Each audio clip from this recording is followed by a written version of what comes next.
from and now Washington, that it finally has happened in these very closing former hours. president It and is former customary for first lady citizens in who've just a couple been, of hours from now. in the president's and this case, may be a good convicted of opportunity drug for us, crimes Sagar, and to kind of things to talk a receive little bit clemency. about But Joe to do it in Biden's this final kind of actions untested as way with president. This is type the of last name, day that Tony he will be the Fauci, current Mark president Milley, of the United Annie States. Thompson, Liz Cheney, But it right has down been a the pretty row. active day in Incredibly terms unusual. of official And, things as that we he talk can about do the peaceful in the transfer final of power hours of and, his administration. they smiled and so shook hands let's at the White talk House. a little And bit what are they about going what to are chat some of about in those the things that limousine? we have seen This coming out is of the Biden directly White from House in these President last Biden, moments. successor. The thing that has gotten the most attention that happened, let's see, about 2.5 hours. So here you go. Hours before you have the office. It's still my job. I can do whatever I want.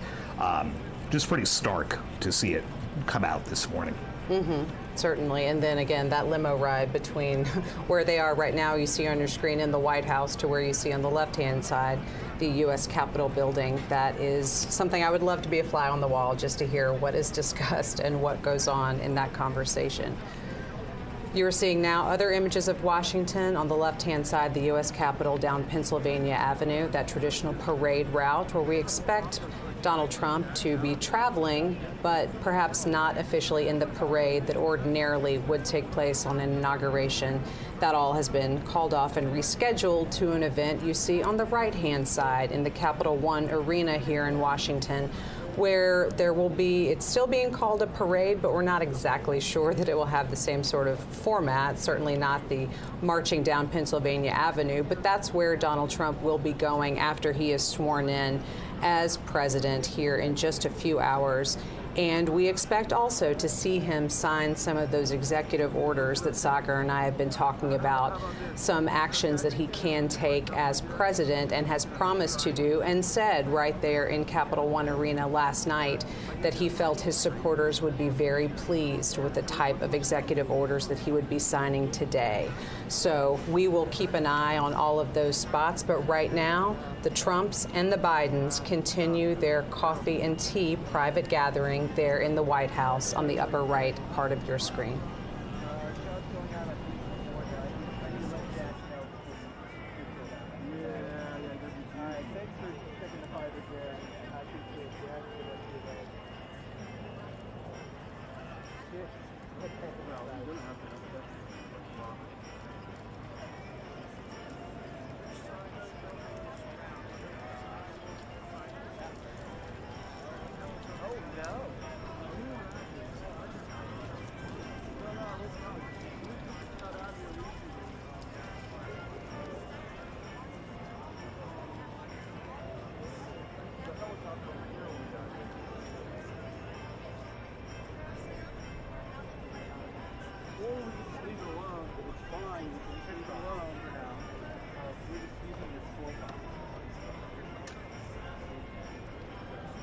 They're using all that.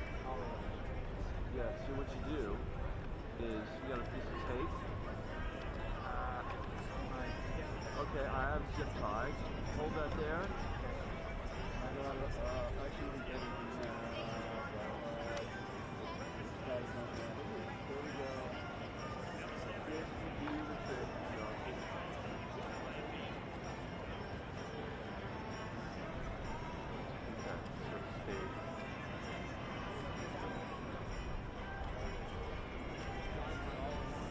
Coming straight out, not like pinching off to the side or some shit like that. Okay, so you should be pretty good. You got some slack there. You're all good. Move this up close to your food, and you can see this okay.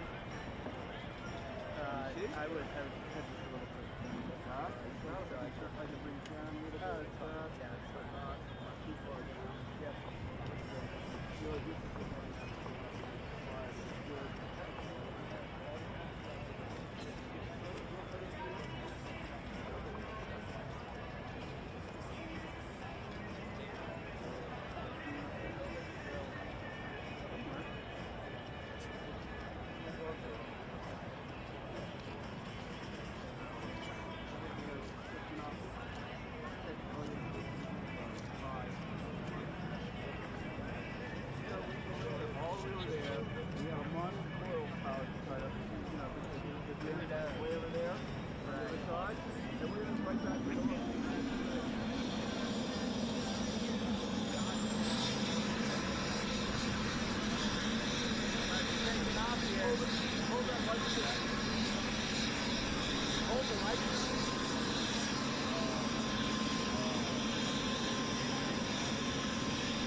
there?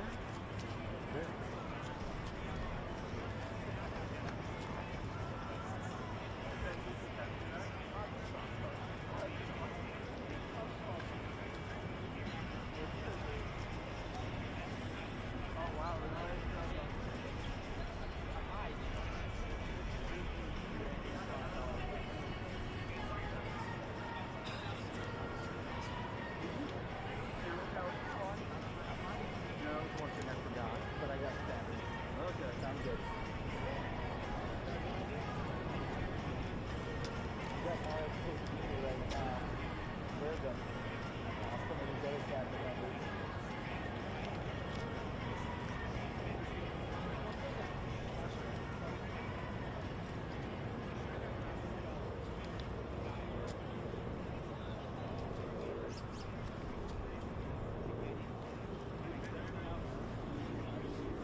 Ladies and gentlemen, former speakers of the House of Representatives, the Honorable Kevin McCarthy, the Honorable John Boehner, accompanied by Mrs. Debbie Boehner, the Honorable Newt Gingrich, accompanied by Ambassador Callista Gingrich, and Mrs. Heather Foley.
All ready to go?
Party going to go separately, but they're going to go in the door into the windows right here. Yes. Spouses will go first. The second spouses will go first. Okay, so everybody will go in right here. Everybody's going to go, yeah, one car at a time. They'll fill up, leave, the next one comes up. Okay, very good. Not yet.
We're seeing now these first images of the people leaving the White House after these private meetings. That was just Second Gentleman Doug Emhoff and Usha Vance, JD Vance's wife. He's the incoming vice president, of course. And they are the first to be set up in the official limousines to be departing the White House, heading over to the U.S. Capitol for the swearing-in ceremony, which will be happening in just under 2 hours from now if we're sticking to the official schedule of events here in Washington. There you see one of 4 limousines now at least that are lined up there at the portico of the White House. We'll be taking Doug Emhoff and Usha Vance off to the U.S. Capitol. They are departing now. We expect next to see Vice President Kamala Harris and the incoming Vice President-elect JD Vance, exiting next and getting into their limousine to be taken off to the U.S. Capitol. Of course, JD Vance here in just a little over an hour and a half from now will be the Vice President of the United States, being sworn in by Supreme Court Associate Justice Brett Kavanaugh, one of his longtime friends, as we're all reading up on history of all of the characters involved with this Inauguration Day. They've known each other since their Yale Law School days, so there's a fun fact for you.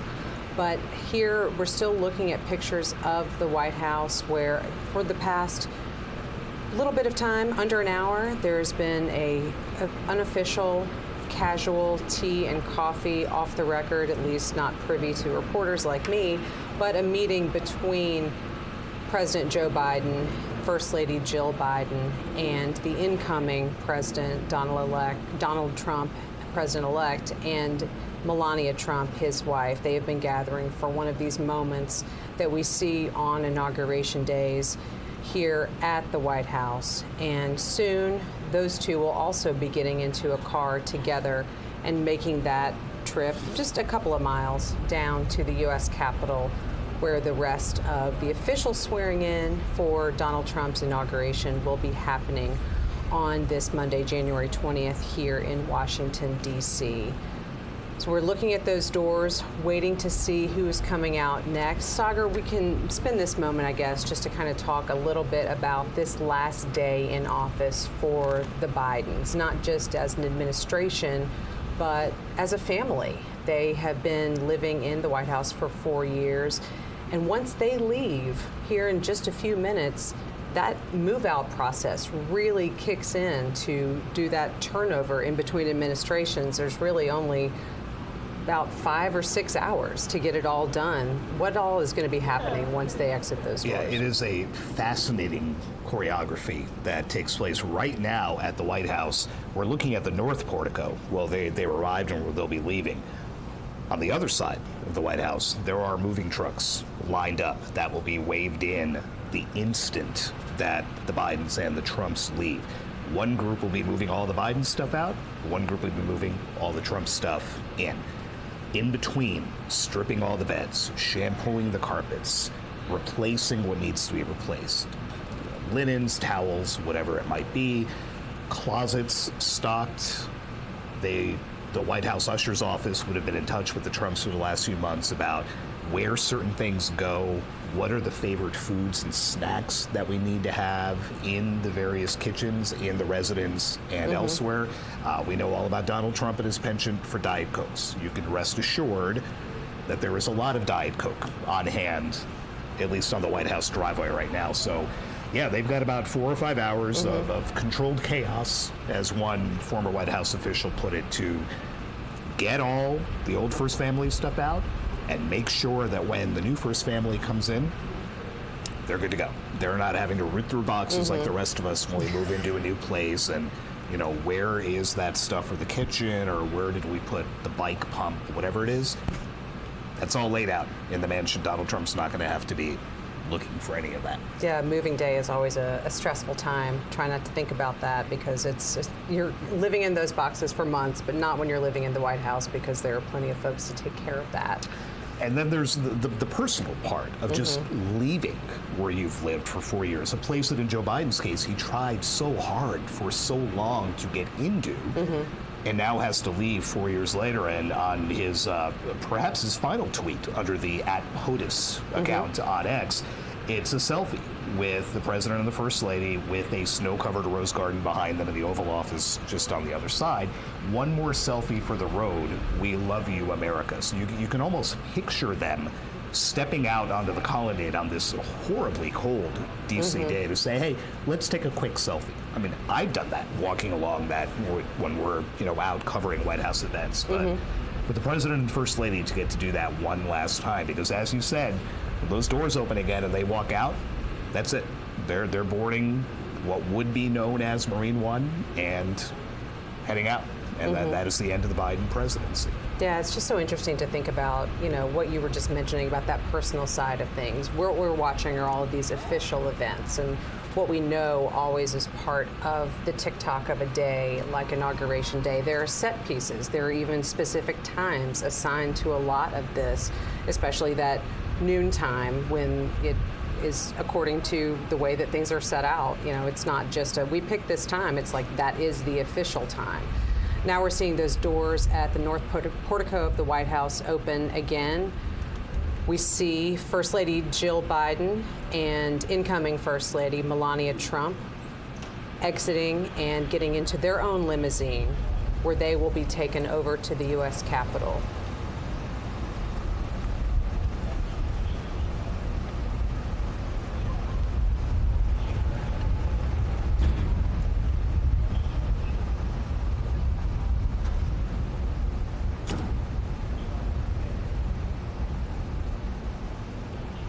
As we think about these situations, Sagar, we have talked a little bit about the outgoing president and the incoming president and kind of what they might share in casual conversation.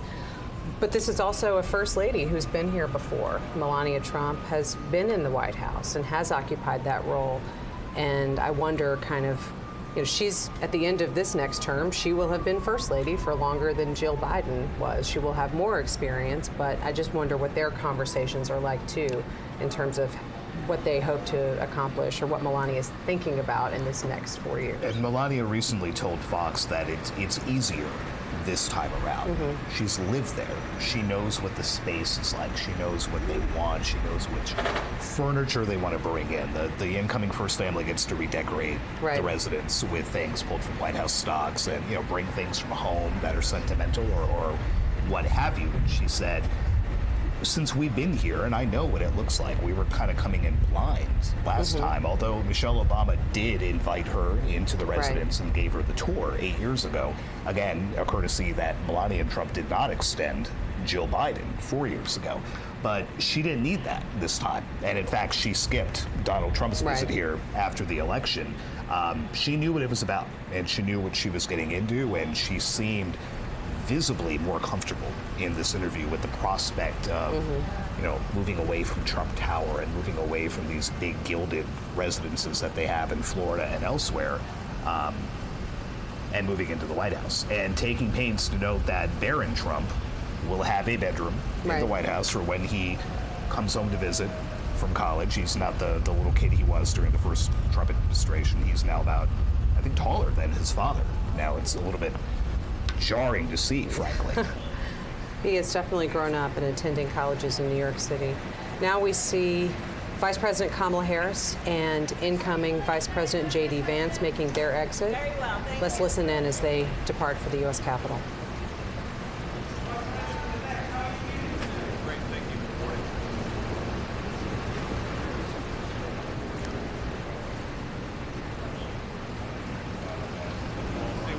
Thank you, sir.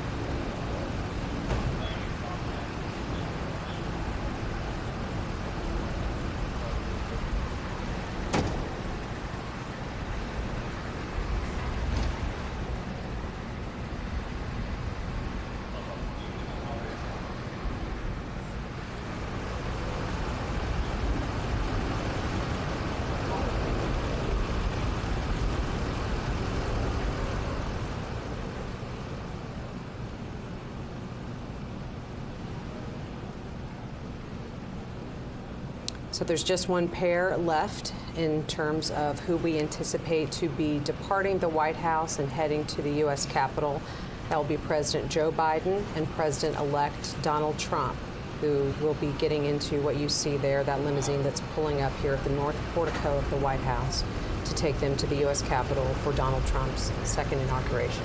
President Biden confirmed as President-elect Trump arrived this morning that he did in fact continue a tradition dating back to Ronald Reagan, now in 1989, of leaving his successor a handwritten note inside the Oval Office. There had been a little bit of question about whether that was going to happen.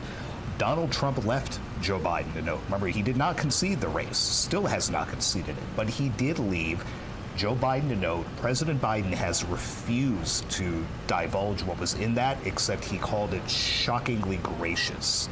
And Trump himself said that he spent a few days mulling over what to put in it. So President Biden's not saying what is in the note, but he is now the first president to receive a note from the person for whom he then had to write a note. We're full of presidential history and tidbits today, and that's absolutely. It's just one of the circumstances. That's another one that wasn't on the list for this morning, but there it is. Thank you for that. I guess I'm just a nerd, but I do really enjoy learning more about this presidential history. And this is one of those days where we all kind of get good reminders of a lot of different inauguration-related tidbits, particularly.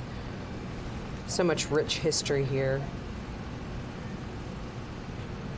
We would note that when the Trumps arrived, President Biden made it a point to say welcome home to Donald Trump as they approach. So I think the facial expressions will tell us something when they walk out those doors. A lot of smiles and handshakes on the way in, and now the reality of making that final walk out that door and that trip to Capitol Hill. It is kind of interesting to think about this in the context of what we just saw a few weeks ago with former President Jimmy Carter's funeral, where we had the current president and several former presidents and their wives in attendance, seated together, greeting each other kind of backstage before they all came out. And there's always a lot of armchair quarterbacking in terms of trying to figure out exactly what the mechanics are and if any of these folks get along. But as we know, there is the ex-president's club, where only someone who has been through the mechanics of this job really understands other aspects of it. And I think that's something that's important to remember when we have these moments. There are a lot of political disagreements, certainly over a variety of different issues, but it is a select few people who really have been there and understand the gravity of the office. And it's what America wants to put on display every 4 years, right? January 20th is the day to show the world, yes, this campaign was bitter. It was nasty. You and I were out there enough and heard these speeches. But when it comes time and the election happens, more often than not, the loser says, you know what, I lost. And the people made their choice. Now we move ahead. Now you make the change. And here we see these doors opening again, where President Joe Biden and President-elect Donald Trump are exiting the Capitol. They're preceded by Senator Amy Klobuchar, a Democrat from Minnesota. Let's listen in as they leave the White House.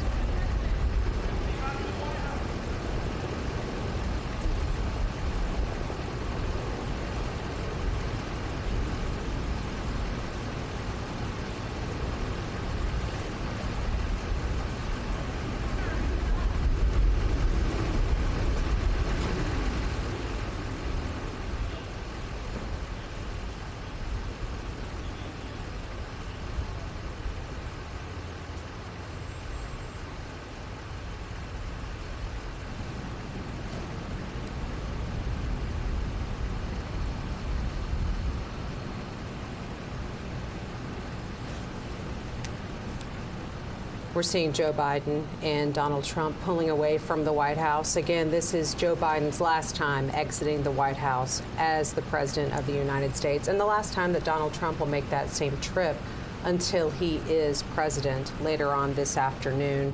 They're making their way over to the U.S. Capitol now, and as they make that relatively short trip, Sagar, I thought we could talk a little bit about some inauguration history. Clearly, America has been swearing presidents into office since 1789, but it hasn't always happened in Washington. Where was George Washington first sworn in? Yeah, where did that take place? It didn't happen until 1801 here in Washington, because in 1789, New York City was the U.S. Capitol.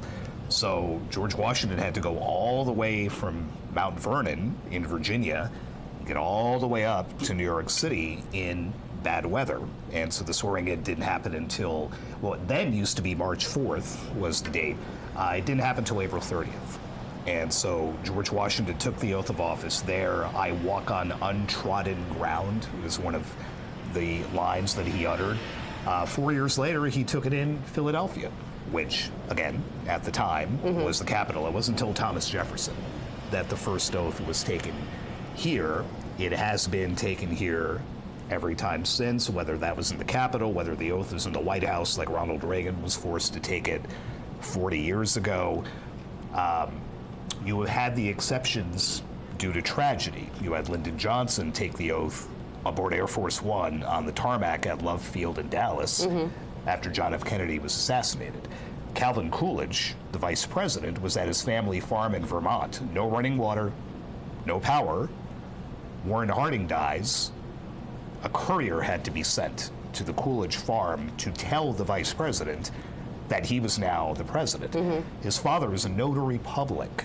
Oh, convenient. And standing in the family farmhouse with a kerosene lamp, gave his son the oath of office. Calvin Coolidge, of course, returned to Washington to then do that. But it's taken a few different forms over the years, but the oath stays the same. For now on, the date stays the same. And everything else is just kind of part of the fabric of Washington. That's fascinating. We're seeing the motorcade now make that turn onto Pennsylvania Avenue as they proceed from the White House down to the U.S. Capitol. At the Capitol, we've seen various dignitaries making their way into the rotunda. We've had former speakers of the U.S. House and others who are getting into what is a relatively small space, all things considered, for an entire swearing-in ceremony to be happening. Ordinarily would be out on the west front of the U.S. Capitol, but due to weather, everything is moved inside the Capitol Rotunda, where there are a number of seats arranged, but there's really only space for a small fraction of who would ordinarily be watching this all take place out of doors on the west front of the Capitol.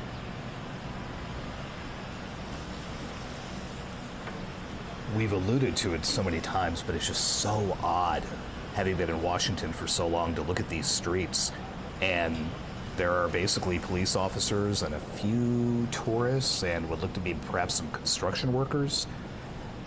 That's it. I mean, we would ordinarily have tens of thousands of people lining this route to get a look at that. And we've been in a lot of motorcades. That's quite a motorcade, even for Washington.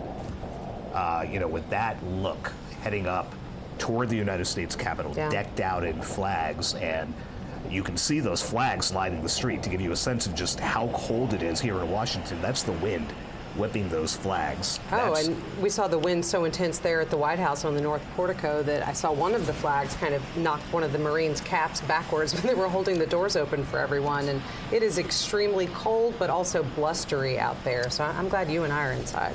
Yeah, I think we've spent enough time outside for these events to appreciate being inside. But again, that's what has upended years of planning, and kind of sent the district into a bit of a tailspin, trying to figure out security and again the ticketing at Capital One Arena. 250,000 people had tickets to watch this happen from the Capitol grounds. That arena sits 20,000. The math is not very good. No, and all those tickets now are considered to be commemorative tickets because they didn't get you access to the Capital One Arena if you had one of those Capitol tickets initially. And I'm sure there are a lot of disappointed people who had come to town hoping to get that viewpoint, but there is the event at Capital One Arena. I'm sure that there are a lot of places around Washington where folks have gathered to watch what is history. Regardless of party, it is still a historic moment to watch a new president taking the oath and it will look different. I mean, this hasn't happened from inside the rotunda in 40 years, so a lot of people who would have been paying attention to all the coverage today maybe weren't so much 40 years ago. So that it'll look different, but it's still part of history. As we said, 600 people fit inside the rotunda. So, for example, the only former lawmakers that have been allowed inside, physically allowed inside the rotunda, are 3 former Republican House speakers. Newt Gingrich is there, John Boehner is there, Kevin McCarthy, not a good Trump ally, but he is there. And the House came into session this morning, quickly recessed so that members could make their way over, but that traditional roster of so many folks is not going to be in place this time. Though we do know that a lot of these tech billionaires that Donald Trump has allied himself with, who have flocked to Washington, not just today, but in the weeks since the inauguration, have also scored some prime seating near where the president-elect will take his oath. It's always important in these sorts of circumstances to look and see who is in there and then try to telegraph as much as we can what that signifies. And I think we already know in the incoming Trump administration the sort of relationships that he has been working to build with some of those that we're going to be seeing in there. The motorcade is now going to be approaching the U.S. Capitol, where we will see all the people who just loaded up at the White House, then arriving at the Capitol for, in about an hour, we will be seeing that swearing in take place for Donald Trump. Again, there on your screen, you see the U.S. helicopter. It would be Marine One when a president is on board, but otherwise, that is what Joe Biden will be boarding after Donald Trump is inaugurated. That is what will take then the former president and former first lady off to Joint Base Andrews, where they will begin a trip out to California, purportedly a vacation, an opportunity to kind of reset after their time in the White House has concluded. But for the next hour and change, Joe Biden will still be president, and he will be arriving here at the U.S. Capitol with the incoming president, President-elect Donald Trump, who has been part of this motorcade for the last couple of minutes, coming from the White House. Down there is that shot you see of Pennsylvania Avenue leading up to the U.S. Capitol. Not outside, but inside. He will soon be inaugurated for his second term in office. Here we see some of those shots of the motorcade as they make their way up to the area where all of the parties will be getting out of their limousines and walking into the Capitol. Awaiting them in the rotunda already, you have Congress's top officials. You have House Speaker Mike Johnson, a Republican, who has very closely allied himself with the incoming president, saying to him, it's bright, sunny outside and bright in our heart. Then you have the Senate's top Democrat, Chuck Schumer, who walked in carrying a royal blue cap, and when asked how he feels today, said, feel great about the Bills.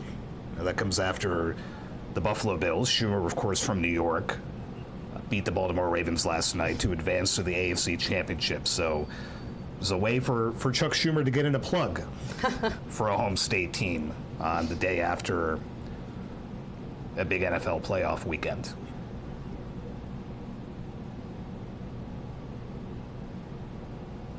We see these arrivals starting to happen there at the U.S. Capitol.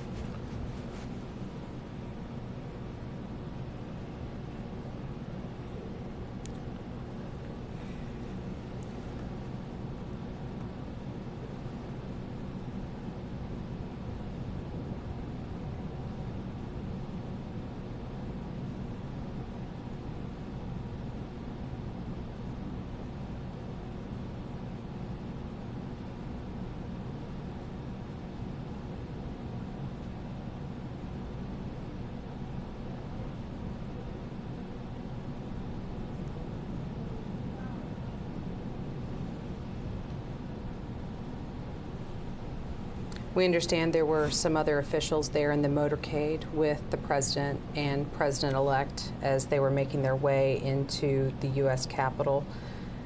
Amy Klobuchar, the senator, as we just referenced earlier, but also some other elected officials, including Deb Fischer of Nebraska, And then also House lawmakers, Steve Scalise, Representative Hakeem Jeffries, and other White House staff and officials accompanying the President, First Lady, incoming President and First Lady, and then of course Vice President Kamala Harris, her husband, and JD Vance and his wife.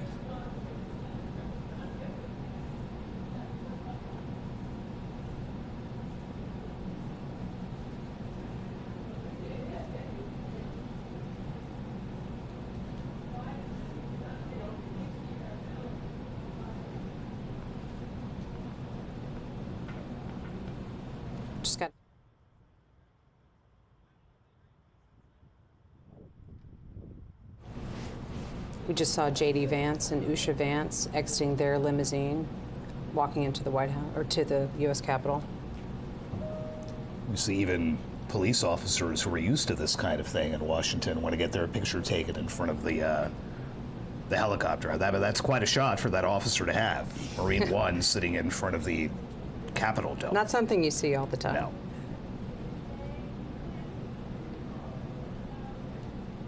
And you would note the flags.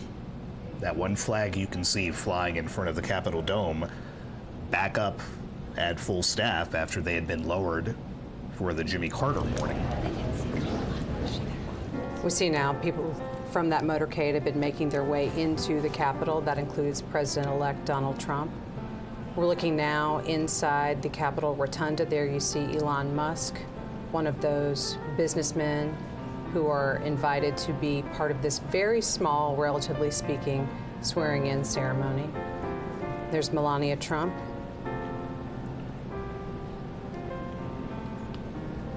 Second gentleman, Doug Emhoff.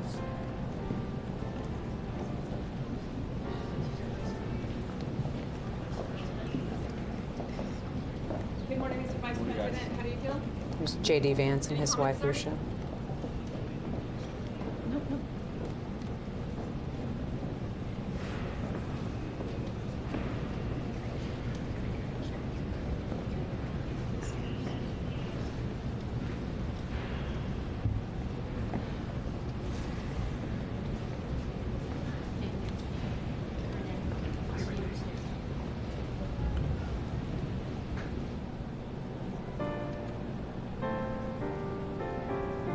And we talked about this Capitol Rotunda really not having a lot of extra space, Sagar, for even those former lawmakers that we would usually anticipate being there for an event like this. But when we see these images and really just kind of note how close together everyone is, there is just not extra room to get maybe even one or two more people aside from what they've been able to plan for. It's a different kind of situation, but shoulder to shoulder. Yeah, and you pretty can much. see in the front in that shot the current members of the Senate kind of crammed together. You had Mark Warner, a Democrat from Virginia, next to John Barrasso, a Republican from Wyoming, who was next to Dick Durbin, the #2 Senate Democrat from Illinois, all kind of clustered very close together here.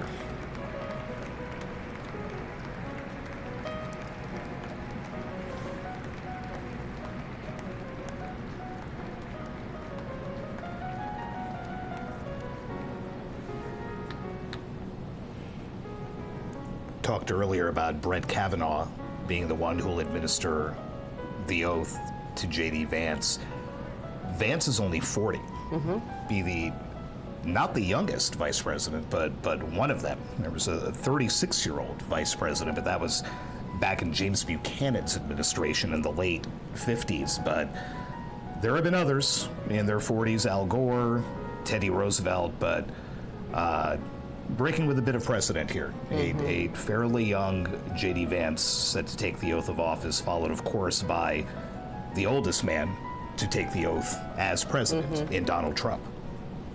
We're seeing now some members of the incoming Trump administration walking into the rotunda. Clearly, those confirmation hearings for a number of positions have been ongoing in the Senate for At least a week, a little over, and we anticipate those to resume again tomorrow. There have not been official votes, but there will be some more open hearings as well as some business meetings and markups of some of the committee work before a lot of those nominations proceed to the full Senate for their vote. You had Kevin Hassett, who was looking to come back as the Trump White House's top economist after serving in that role in the first Trump administration. Tulsi Gabbard, who would be the national intelligence chief, Pam Bondi, Doug Burgum, all lined up there to watch the man they hope is their boss to be taking the oath.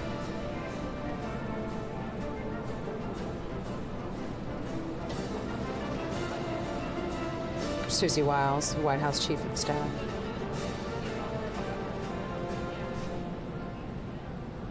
It used to be fun at these outdoor events on the West Front to look around it again. You'd see the justices of the Supreme Court sitting together. You'd see the Joint Chiefs, the nation's top military officers, sitting together and taking a look out at the crowd. In fact, we just got a look at General C.Q. Brown, who is the now outgoing chairman of the Joint Chiefs of Staff, the nation's top military officer.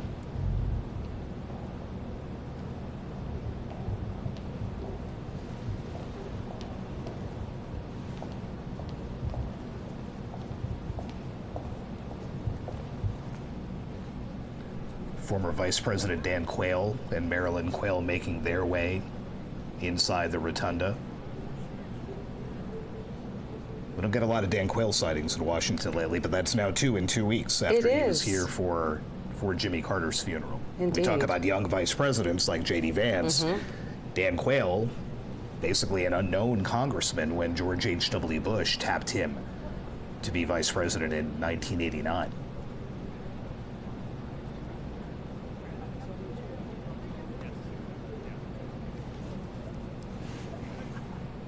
It is rare to get all of these officials together in the same space, but I think there have been a lot of remarks lately about how that does happen at inaugurations and funerals, and we have had 2 of those in close proximity here in Washington in recent weeks. It is reassuring, frankly, is it, for those of us who spend so much time covering the division here in Washington and the rancor, to see these people sit next to each other, to chat with them, to do what George W. Bush did at the Carter funeral and literally tap Barack Obama on the belly as he walked by. Former Vice President Mike Pence coming in. Clearly he was vice president in Trump's first administration. Now joining the dignitaries who are in the U.S. Capitol Rotunda.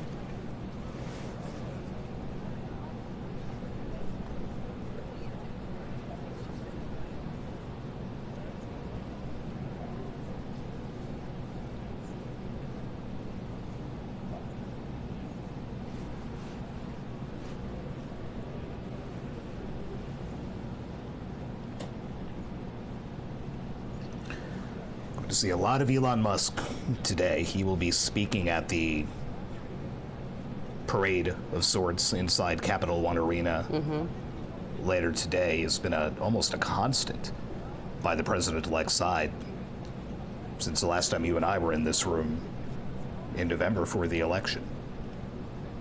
And up until then, he had stumped so heavily for Trump on the campaign trail, particularly in Pennsylvania, which was one of those major areas of focus. But yes, was part of the events at Capital One Arena last night with his son X, who actually joined him on stage with Donald Trump and didn't make his own remarks, but certainly was part of his father's remarks. But now we see Musk there again in the Capitol Rotunda and will be the incoming head of the Department of Government Efficiency, not an official government agency, but intended to cut costs throughout the government, something that Donald Trump has asked Elon Musk to be in charge of. So we will see what that agency or what that department accomplishes. A new agency to cut back on the other agencies. With Vivek Ramaswamy, who we saw earlier, he's there somewhere. There's nowhere really to hide in the rotunda. No, so we'll much see room. him. We'll see him pop back up. Not a lot of space.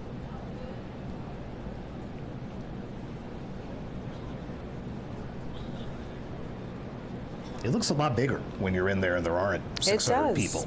It does. There's Robert F. Kennedy Jr., again appointed by Trump to head the Department of Health and Human Services, yet to have a hearing on Capitol Hill, although that is anticipated to be among some of the more contentious confirmation hearings that could be happening for this administration. Now, the other side of that shot, Marco Rubio, the Secretary of State designate, who did testify last week, and another tech titan, Jeff Bezos.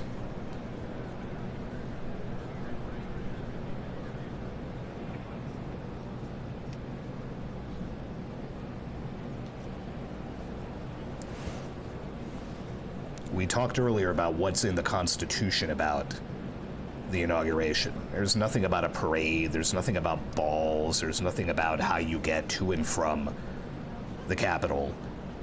It's the date and it's the oath. That's it. Everything else has kind of evolved organically. In this case, evolved due to the weather. But all it prescribes is that by noon, that oath has to be taken. We are just over an hour away from that, and should be approximately 55 minutes, let's say, from Donald Trump reciting those 35 words for a second time.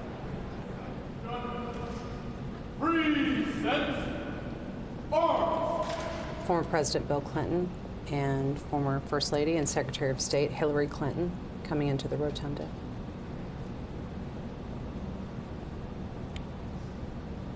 Hillary Clinton said watching Donald Trump take the oath 8 years ago after he beat her in that election was one of the hardest days of her life, but she felt a duty to be there and again to be here today with her husband, the former president.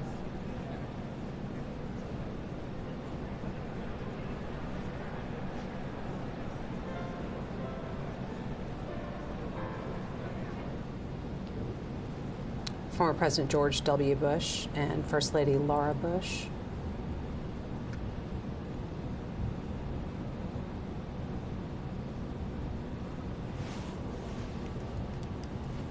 We lamented that the indoors are going to rob us of one of the great visuals from inaugurations past. George W. Bush sitting there in his clear poncho. Yeah, almost looked to be a homemade rain cover of sorts. Yeah, with this being inside, we really don't get to see that winter weather gear, unfortunately. There's former President Barack Obama also coming in. Without former First Lady Michelle Obama, who notably said that she would not be attending this inauguration. Also did not attend Jimmy Carter's funeral here in Washington a few weeks ago. Obama's office did not say why the former First Lady would not be here today. They did say she had a prior engagement during the Carter funeral, but again, pointedly, did not offer a reason for her absence today.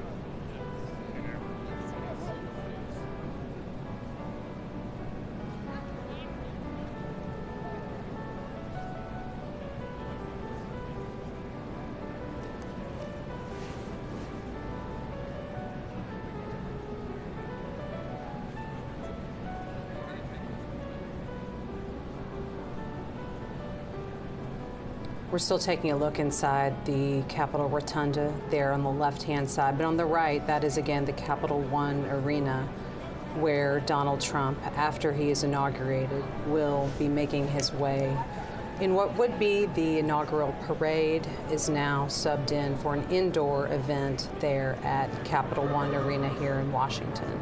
People have been gathering there for hours, and they will be still waiting for some hours before the new president arrives, but these are a lot of his strong supporters, and assuredly they will still be there by the time he shows up.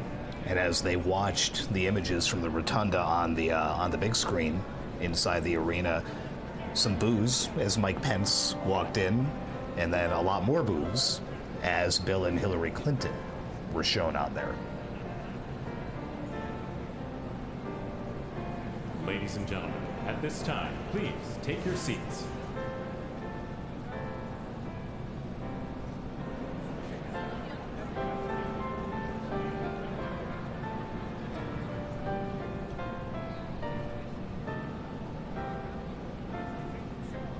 Folks in the Capital One Arena are able to watch all of the ceremonies and events from the Capitol Rotunda on the Jumbotron screen there in the middle of the arena.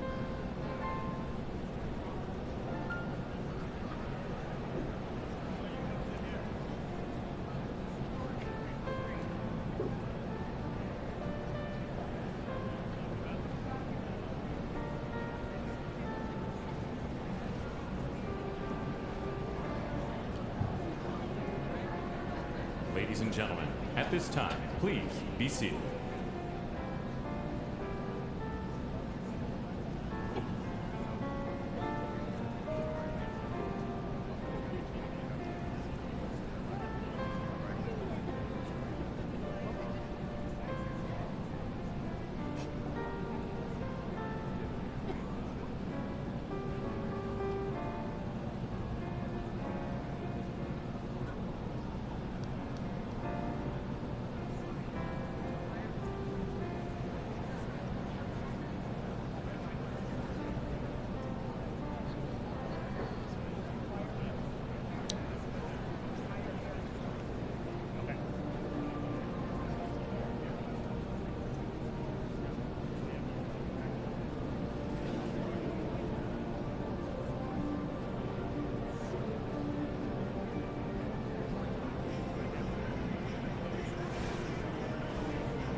Here we see Supreme Court justices making their way into the Capitol Rotunda. Clearly, two of them will play a direct part of the proceedings here, of the official swearing in. Chief Justice John Roberts will be the one to administer the oath to the president, as is tradition. And then Associate Justice Brett Kavanaugh will administer the oath to incoming Vice President-elect JD Vance. Interesting to note his wife's ties to both. You had Lucia Vance served as a clerk for Chief Justice Roberts. That is a coveted post in the legal community, and JD Vance was once a student in a law seminar taught at Yale by Justice Kavanaugh, and that explains the ties there and the reason that you just saw Brett Kavanaugh walking in ahead of Clarence Thomas, who is the senior member of the court, who always asks the first questions during oral arguments before the Chief Justice does. It is always Justice Thomas. And that was a little bit striking to see Justice Kavanaugh, who came to the bench years after Justice Thomas, walking in front of him.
Here you see members of Donald Trump's family making their way into the rotunda.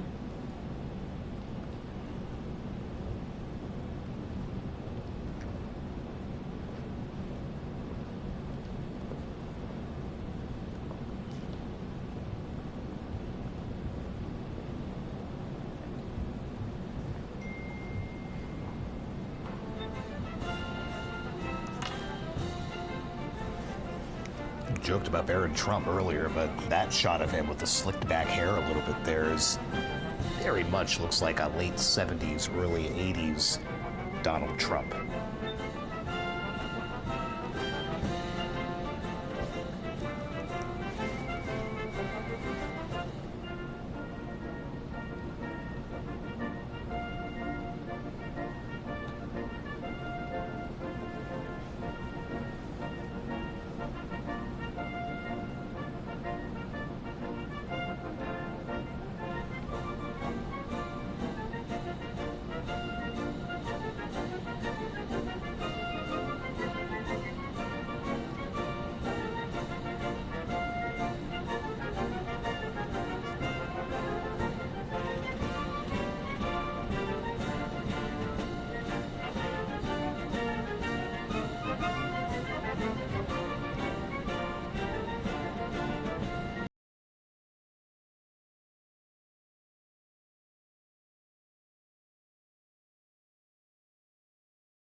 Ladies and gentlemen, former Vice Presidents, the Honorable Dan Quayle, accompanied by Mrs. Marilyn Quayle, and the Honorable Michael Pence.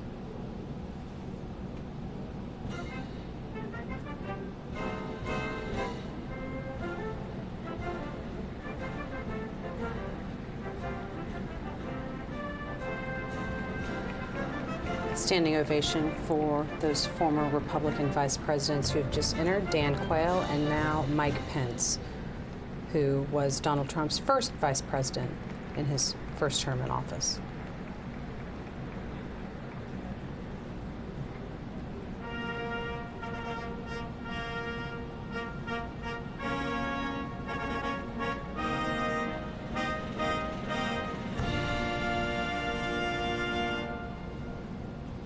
Ladies and gentlemen, the 42nd President of the United States, the Honorable William J. Clinton, accompanied by the Honorable Hillary Rodham Clinton.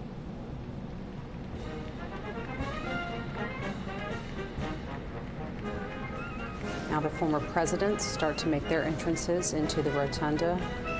First, former President Bill Clinton and former First Lady and Secretary of State Hillary Clinton.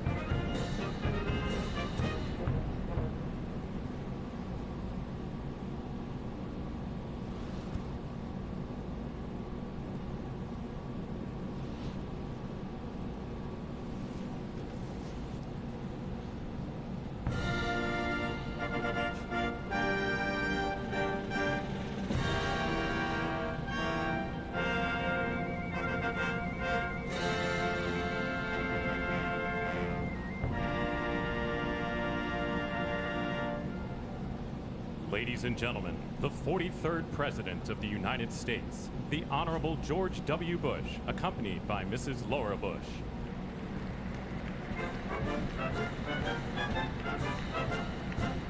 Former President George W. Bush and former First Lady Laura Bush.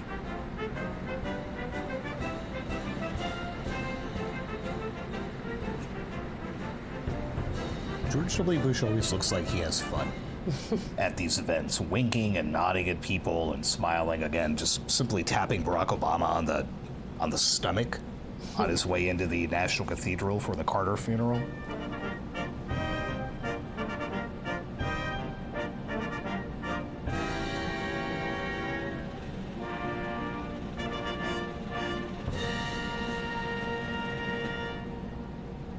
Ladies and gentlemen, the 44th President of the United States, the Honorable Barack H. Obama.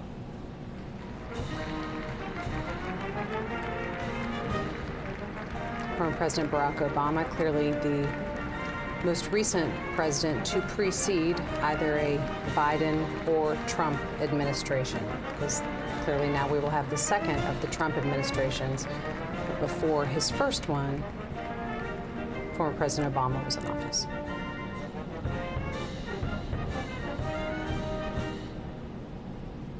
I can't believe we haven't mentioned Grover Cleveland yet. How is that? How is that possible?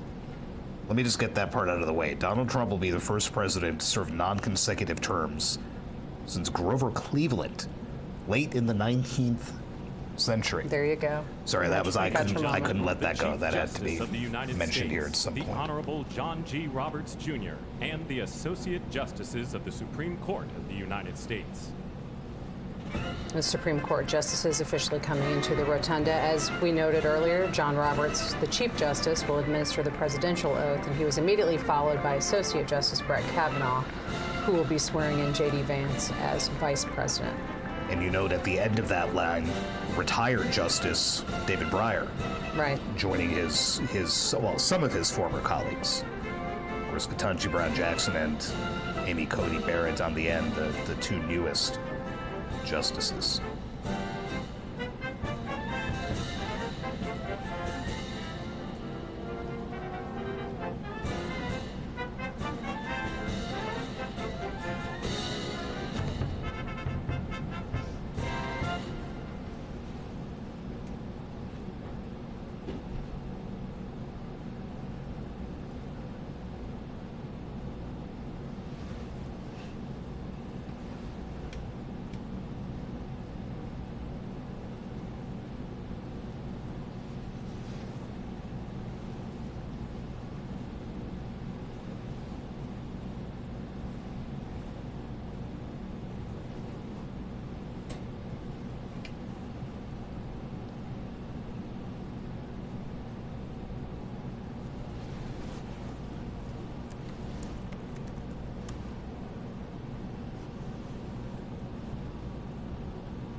We see Second Gentleman Doug Emhoff, and next to him, First Lady Jill Biden, about to make their Tiffany entrance Trump into the rotunda. and Barron Trump. But first, Donald Trump's children.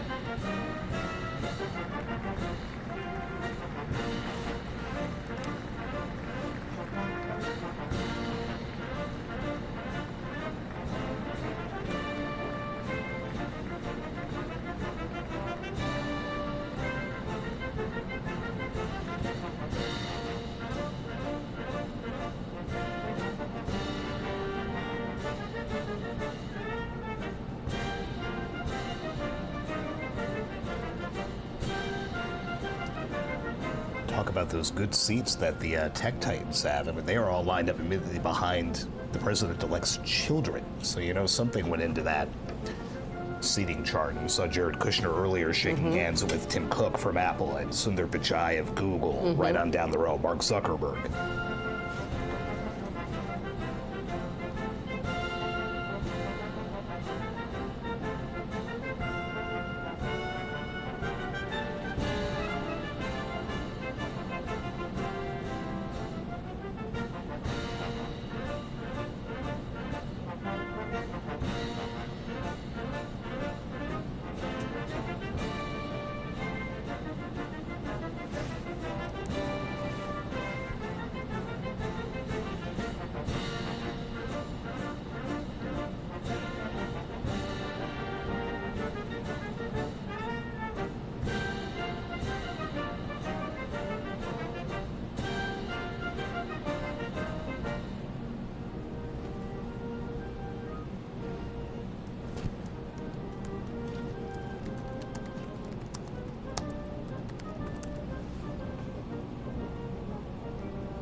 Ladies and gentlemen, escorting Dr. Biden and Mr. Emhoff, the Republican staff director of the Joint Congressional Committee on Inaugural Ceremonies, Ms. Emily Leviner, the Senate Secretary for the Minority, the Honorable Gary Myrick, the House of Representatives Chief Administrative Officer, the Honorable Catherine Spindor, and Mr. Bruce Fisher.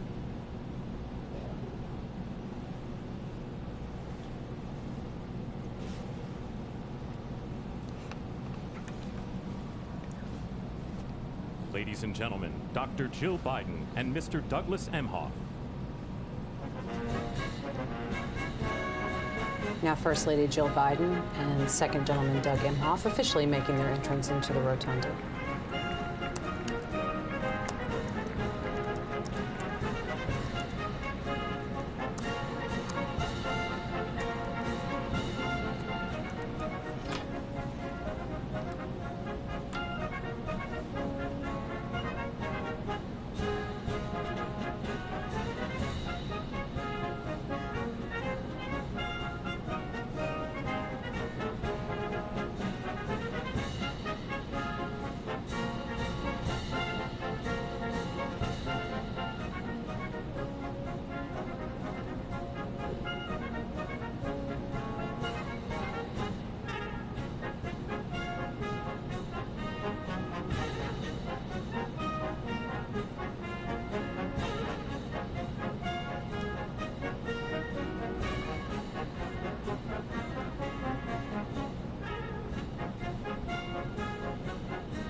Sagar, I was just looking ahead to the schedule of what we're going to see in terms of this swearing-in ceremony, and there is several moments of participation from Amy Klobuchar, a Democratic senator from Minnesota, and someone was asking me, why is she part of this inauguration? She was not a supporter of Donald Trump, but she is part of the committee that organized this entire inauguration. So it's an official role for her today, in addition to being a member of the U.S. Senate. Someone whose world was upended on Friday after all that work on getting this event together outdoors ended, and here we are inside the rotunda. But a spot where at least Amy Klobuchar is well familiar from her time in the Senate.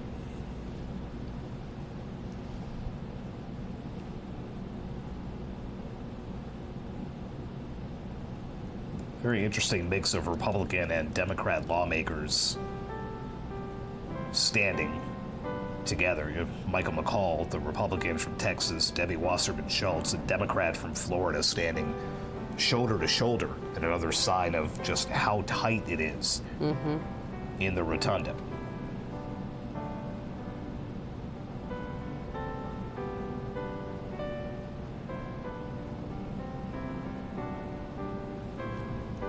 See Melania Trump's father standing in front of Elon Musk and next to Barron Trump. Melania Trump's mother, of course, died while they were out of the White House, and her dad is back to watch her become First Lady for the second time.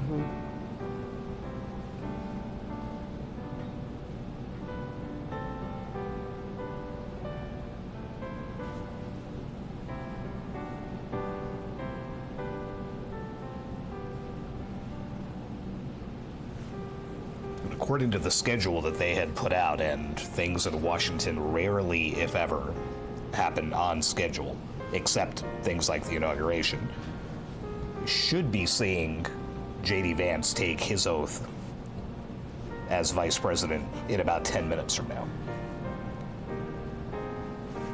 As Brett Kavanaugh awaits actually administering that oath.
See the spouses, Lucia Vance, and then Melania Trump. about to be escorted into the rotunda.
Ladies and gentlemen, performing O America, please welcome the Armed Forces Chorus and America's tenor, Christopher D. Macchio.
From your mountains grand and all through this land, you are beautiful to me. Oh, America, you're calling. Oh, I can hear you calling me.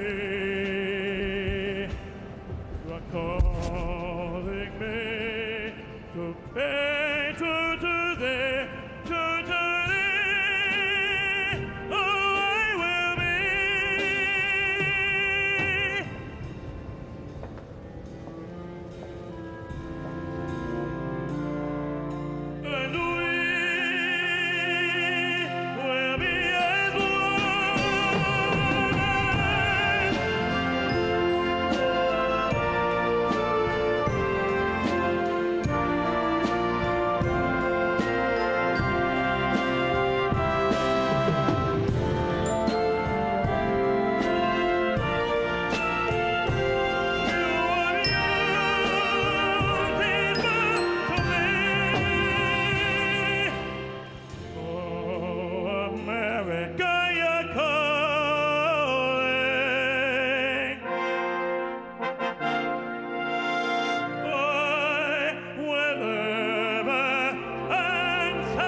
the Honorable Jackie Barber, the Clerk of the House of Representatives, the Honorable Kevin F. McCumber, Mr. John Bessler, Mrs. Kelly Johnson, Mrs. Iris Weinschall Schumer, and Mrs. Jennifer Scalise.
Ladies and gentlemen, escorting the President of the United States and the Vice President of the United States, ranking member of the Joint Congressional Committee on Inaugural Ceremonies, the Honorable Deb Fischer, House Democratic Leader, the Honorable Hakeem Jeffries, and Senate Majority Secretary, the Honorable Robert Duncan.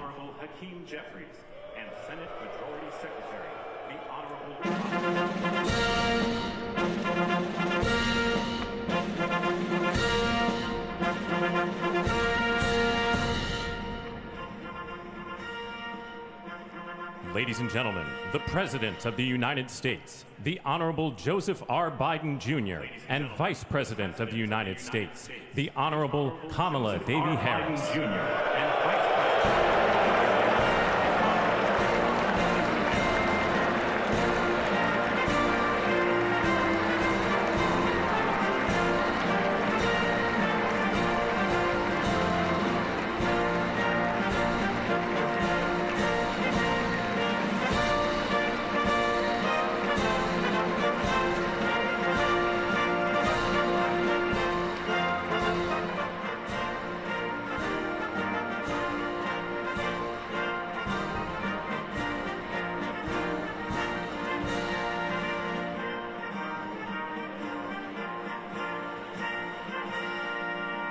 Ladies and gentlemen, escorting the Vice President-elect, the Executive Director for the Joint Congressional Committee on Inaugural Ceremonies, Mr. Michael Wagner, Senate Deputy Sergeant-at-Arms and Doorkeeper, Jason Bell, and House Deputy Sergeant-at-Arms, Mr. Sean Keating.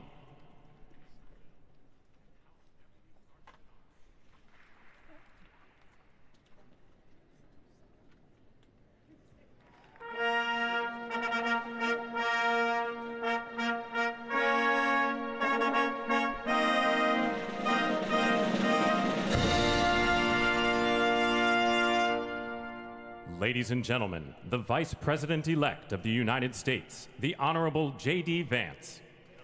The Vice President-elect of the United States.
Ladies and gentlemen, escorting the President-elect, the Staff Director for the Joint Congressional Committee on Inaugural Ceremonies, Elizabeth Farah, House Sergeant-at-Arms, the Honorable William P. McFarland, Senate Sergeant-at-Arms and Doorkeeper, the Honorable Jennifer A. Hemingway, Senate Majority Leader, the Honorable John Thune, and the Joint Congressional Committee on Inaugural Ceremonies, House Democratic Leader, the Honorable Hakeem Jeffries, House Majority Leader, the Honorable Steve Scalise, Speaker of the House of Representatives, the Honorable Mike Johnson, Senate Democratic Leader, the Honorable Charles E. Schumer, Ranking Member of the Joint Congressional Committee on Inaugural Ceremonies, the Honorable Deb Fischer, and Chairwoman of the Joint Congressional Committee on Inaugural Ceremonies, the Honorable Amy Klobuchar.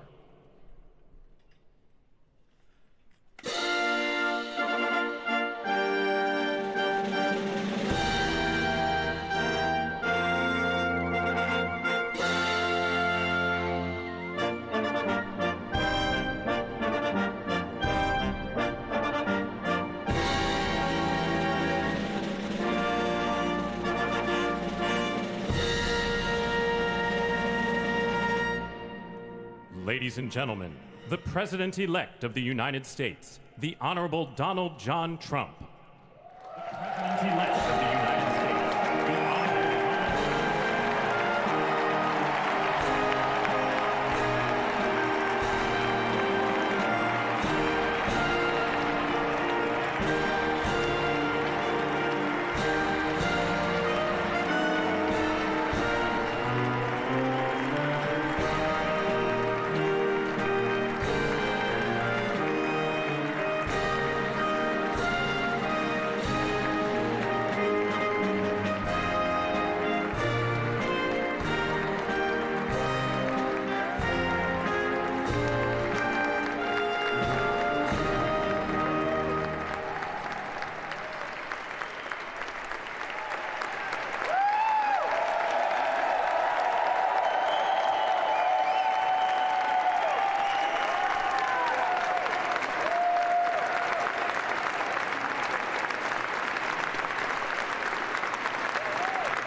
Ladies and gentlemen, please be seated.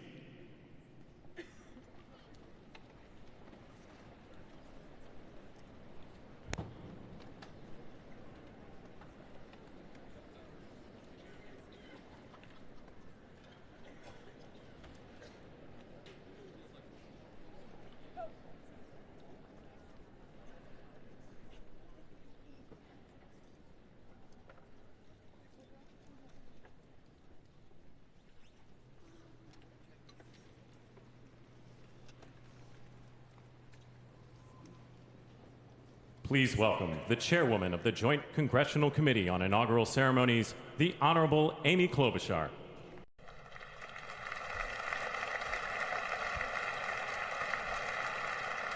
Good morning, everyone. Welcome to the 60th presidential inauguration.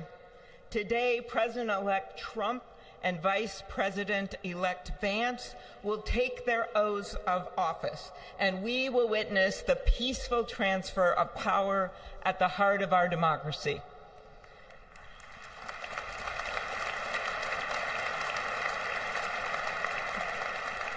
For the past year, I've chaired the Inaugural Ceremony Committee, which includes the leadership of Congress from both parties. We thank the committee and Capitol staff and law enforcement who worked so hard over the last year, and especially the last 3 days. You've done a beautiful job, and you have shown grace under pressure.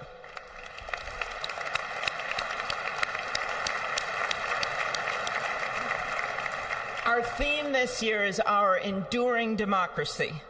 The presence of so many presidents and vice presidents here today is truly a testament to that endurance. We welcome President Biden and Dr. Biden. We welcome Vice President Harris and Doug Emhoff, President Obama, President Clinton and Secretary Clinton, President Bush and Laura Bush, Vice President Pence, Vice President Quayle and Marilyn Quayle. The justices of the United States Supreme Court are with us, all 9 of them I counted, and of course the Trump and Vance families. This ceremony marks what will soon be 250 years of our democracy. It is the moment when leaders, elevated by the will of the people, promise to be faithful to our Constitution, to cherish and defend it. It is the moment when they become, as we all should be, the guardians of our country. Through war and peace, through adversity and prosperity, we hold this inauguration every 4 years, and today it falls on Martin Luther King Day, a further reminder that we must strive to uphold the values enshrined in our Constitution, the freedoms, the liberties, and, as is inscribed on the entrance of the United States Supreme Court, equal justice under law.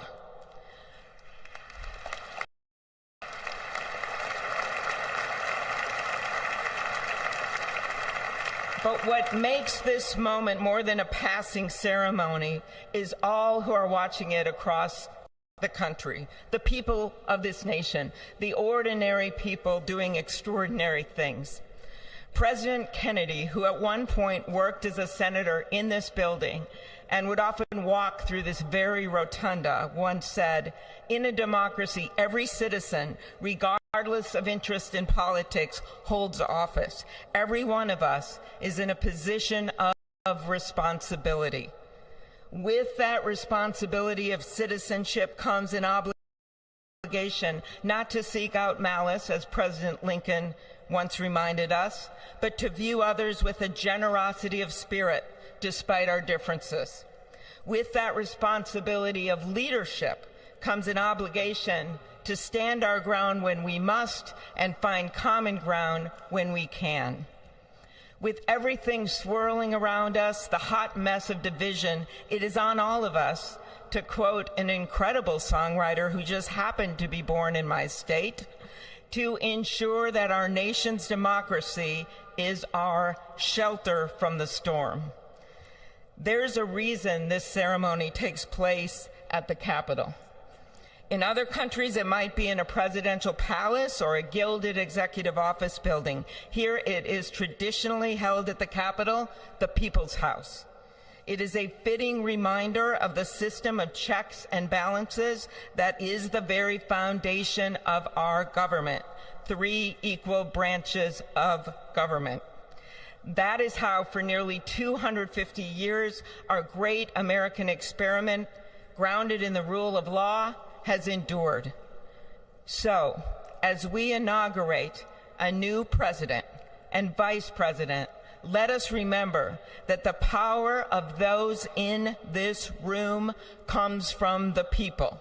The construction workers who build our country, the teachers and healthcare workers who nurture us, the troops defending our freedoms, and yes, the firefighters in Los Angeles putting themselves on the line for us.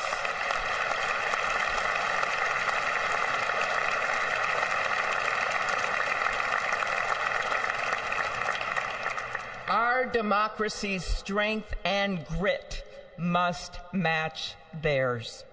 May God bless our nation. Thank you.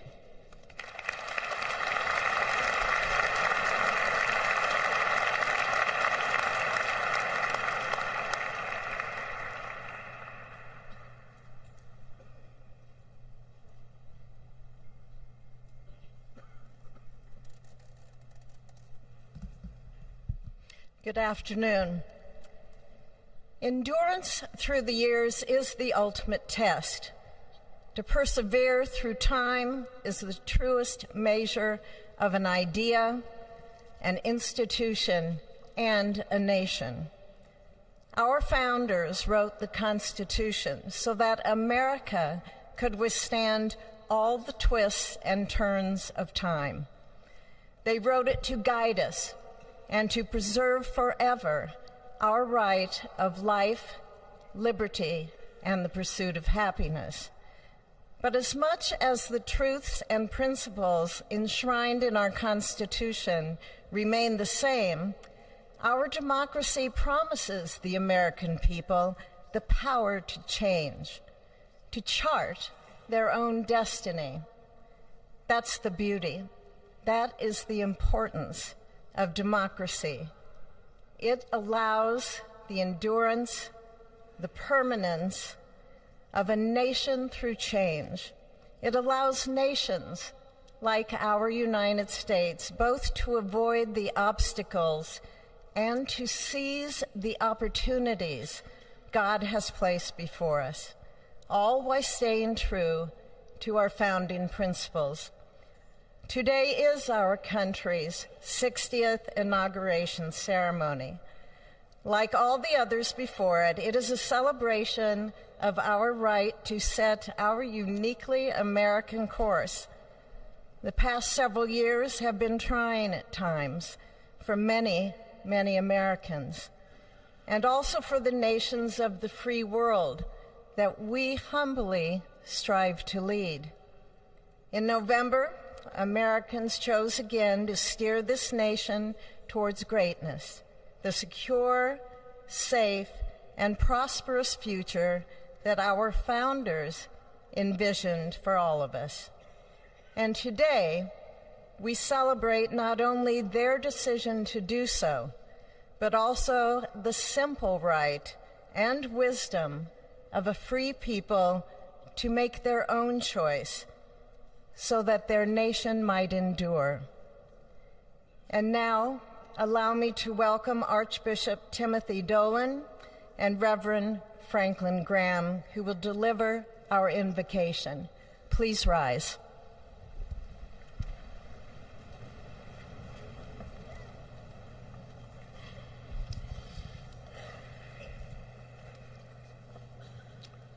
Be still and know that I am God, supreme among the nations, supreme on the earth.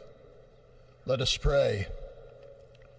Remembering General George Washington on his knees at Valley Forge, recalling Abraham Lincoln at his second inaugural, with malice toward none, with charity for all, with firmness in the right as God gives us to see the right. Remembering General George Patton's instructions to his soldiers as they began the Battle of the Bulge 8 decades ago. Pray. Pray when fighting. Pray alone. Pray with others. Pray by night. Pray by day.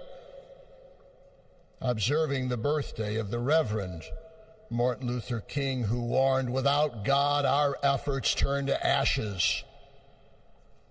We, blessed citizens of this one nation under God, humbled by our claim that in God we trust, gather indeed this Inauguration Day to pray for our President Donald J. Trump, his family, his advisors, his cabinet, his aspirations, his vice president, for the Lord's blessings upon Joseph Biden, for our men and women in uniform, for each other whose hopes are stoked this new year, this Inauguration Day.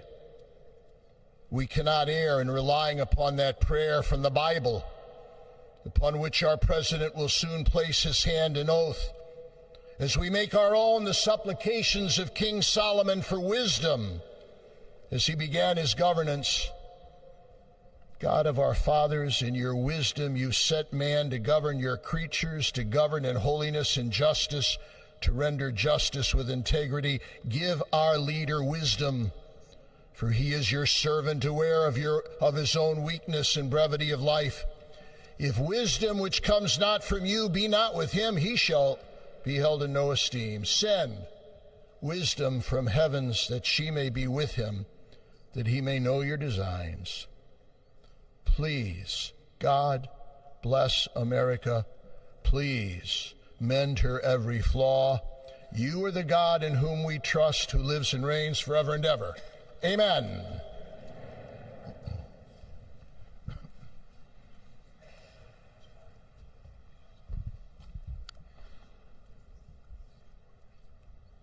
Mr. President, the last 4 years There are times I'm sure you thought it was pretty dark. But look what God has done. We praise him and give him glory.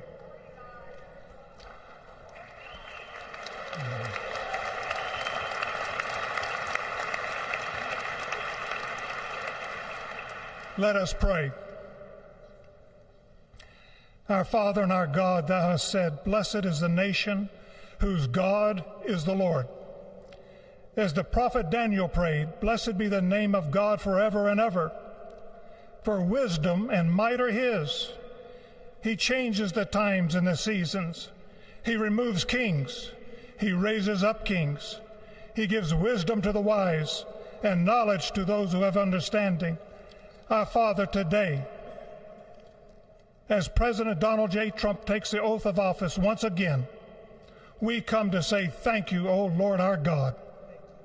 Father, when Donald Trump's enemies thought he was down and out, you and you alone saved his life and raised him up with strength and power by your mighty hand. We pray for President Trump that you'll watch over, protect, guide, direct him. Give him your wisdom from your throne on high. We ask that you would bless him and that our nation would be blessed through him.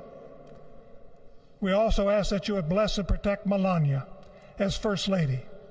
We thank you for the beauty, the warmth, and grace that she shows not only to this nation, but to the whole world. We thank you for Vice President-elect JD Vance and his wife Usha and their young family. May he be a strength to President Trump, to stand beside him, to hold up his arms like Aaron held up the arms of Moses in the midst of battle. The prophet Samuel reminded the people, it was you that brought them up from the land of Egypt. And he said, now stand still that I may reason with you before the Lord. So, Father, we take this moment to stand still, to remember the great things that you have done for this nation. Thank you for the protection, the bounty, the freedoms that we so enjoy. We remember to keep our eyes fixed on you, and may our hearts be inclined to your voice. We know that America can never be great again if we turn our backs on you. We ask for your help, and we pray all of this in the name of the King of Kings, the Lord of Lords, your Son, my Savior, and our Redeemer, Jesus Christ. Amen. Ladies and gentlemen, please welcome Associate Justice Kavanaugh to administer the Vice Presidential Oath of Office.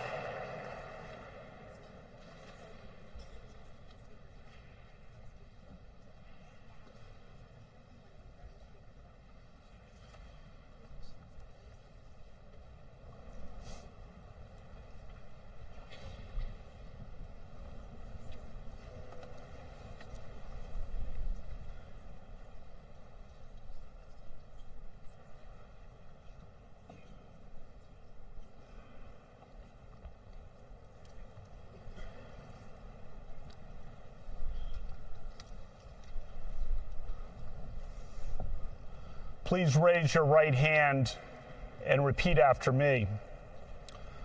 I, James David Vance, do solemnly swear. I, James David Vance, do solemnly swear. That I will support and defend the Constitution of the United States. That I will support and defend the Constitution of the United States. Against all enemies, foreign and domestic. Against all enemies, foreign and domestic. That I will bear true faith. That I will bear true faith. And allegiance to the same. And allegiance to the same. That I take this obligation freely. That I take this obligation freely. Without any mental reservation. Without any mental reservation. Or purpose of evasion. Or purpose of evasion. And that I will well and faithfully discharge. And that I will well and faithfully discharge. The duties of the office. The duties of the office. On which I am about to enter. On which I am about to enter. So help me God. So help me God. Congratulations, Mr. Vice President.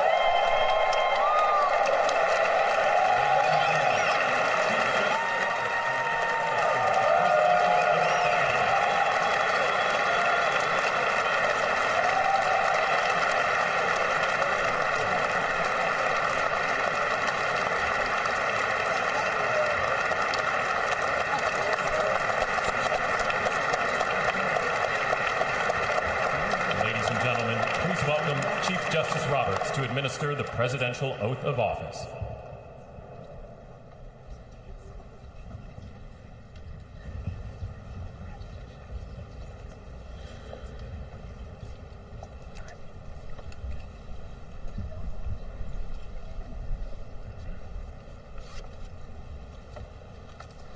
Please raise your right hand and repeat after me.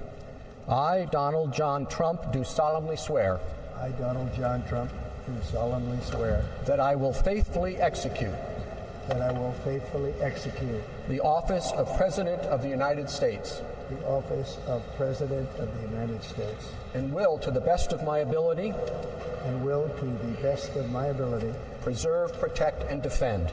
Preserve, protect, and defend. The Constitution of the United States. The Constitution of the United States. So help me God. So help me God. Congratulations, Mr. President.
it is my honor and pleasure to introduce to you the 45th and the 47th President of the United States of America, Donald J. Trump.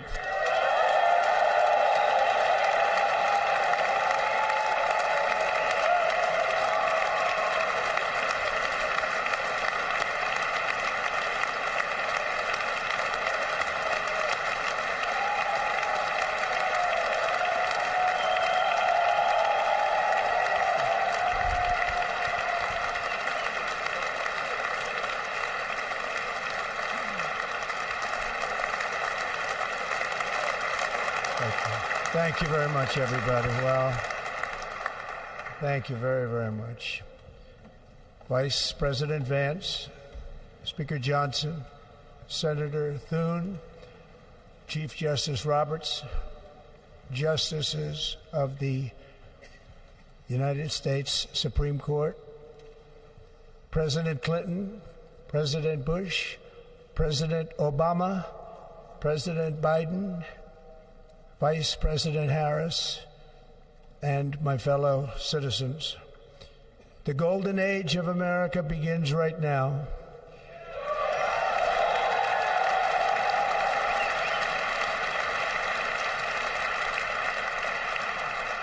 From this day forward, our country will flourish and be respected again all over the world.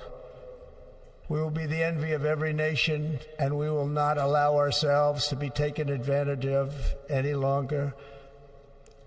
During every single day of the Trump administration, I will very simply put America first.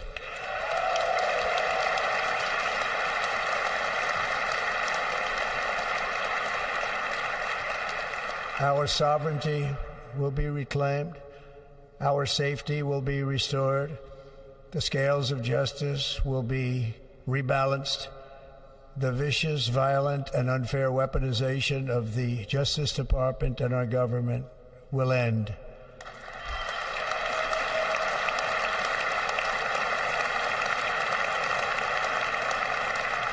And our top priority will be to create a nation that is proud, prosperous, and free.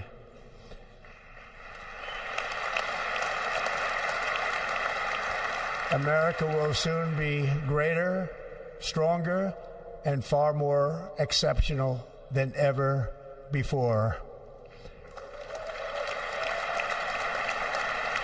I return to the presidency confident and optimistic that we are at the start of a thrilling new era of national success. A tide of change is sweeping the country. Sunlight is pouring over the entire world. And America has the chance to seize this opportunity like never before. But first, we must be honest about the challenges we face. While they are plentiful, they will be annihilated by this great momentum that the world is now witnessing in the United States of America. As we gather today, our government confronts a crisis of trust. For many years, a radical and corrupt establishment has extracted power and wealth from our citizens while the pillars of our society lay broken and seemingly in complete disrepair. We now have a government that cannot manage even a simple crisis at home, while at the same time stumbling into a continuing catalog of catastrophic events abroad.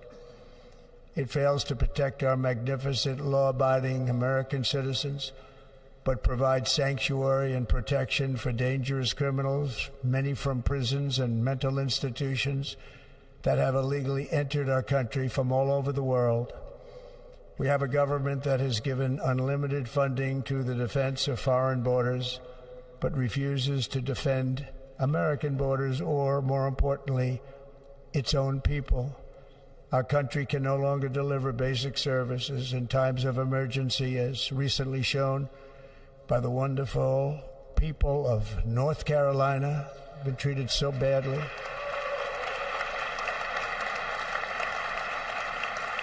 And other states who are still suffering from a hurricane that took place many months ago.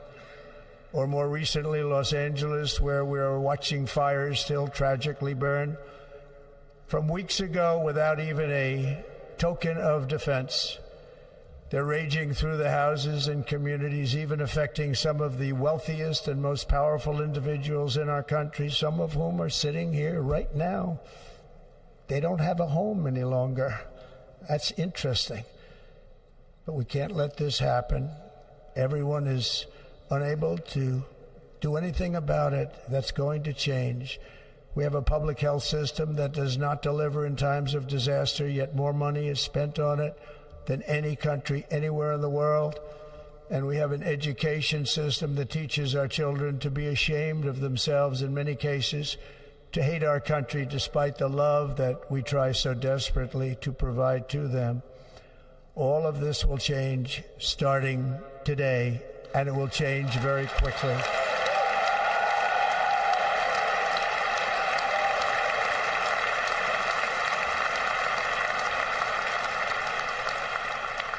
My recent election is a mandate to completely and totally reverse a horrible betrayal and all of these many betrayals that have taken place, and to give the people back their faith, their wealth, their democracy, and indeed their freedom. From this moment on, America's decline is over.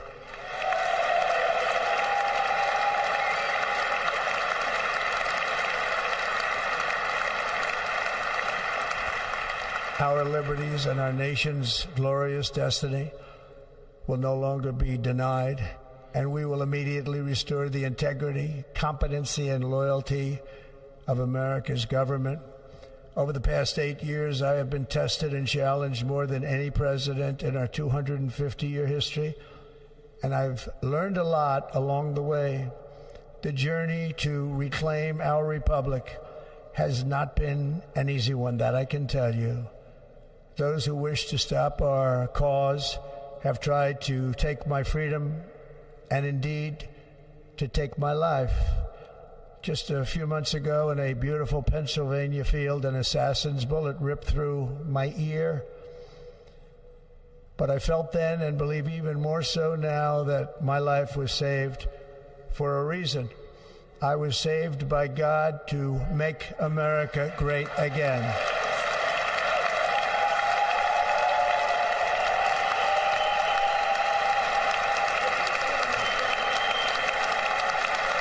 Thank you.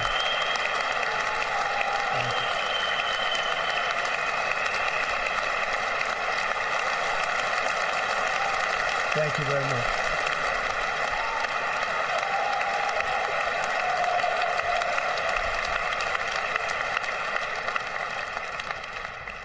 That is why each day under our administration of American patriots, we will be working to meet every crisis with dignity and power and strength. We will move with purpose and speed to bring back hope, prosperity, safety, and peace for citizens of every race, religion, color, and creed. For American citizens, January 20th, 2025 is Liberation Day.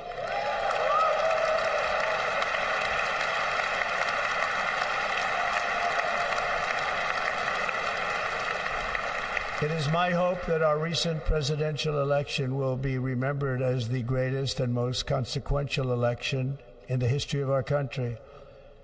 As our victory showed, the entire nation is rapidly unifying behind our agenda with dramatic increases in support from virtually every element of our society, young and old, men and women, African Americans, Hispanic Americans, Asian Americans, urban, suburban, rural, and very importantly, we had a powerful win in all 7 swing states, and the popular vote, we won by millions of people. To the Black and Hispanic communities, I want to thank you for the tremendous outpouring of love and trust that you have shown me with your vote. We set records, and I will not forget it. I've heard your voices in the campaign, and I look forward to working with you in the years to come. Today is Martin Luther King Day, and his honor, this will be a great honor, but in his honor we will strive together to make his dream a reality. We will make his dream come true.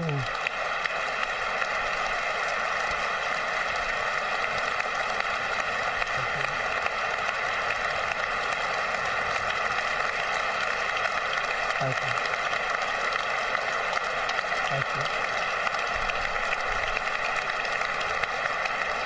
you. National unity is now returning to America, and confidence and pride is soaring like never before.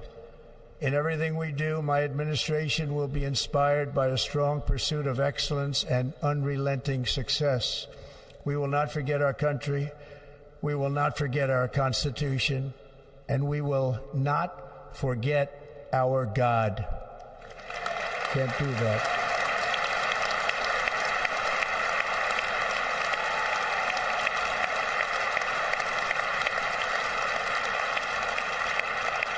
Today I will sign a series of historic executive orders.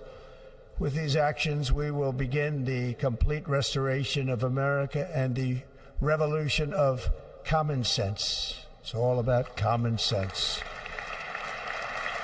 First, I will declare a national emergency at our southern border.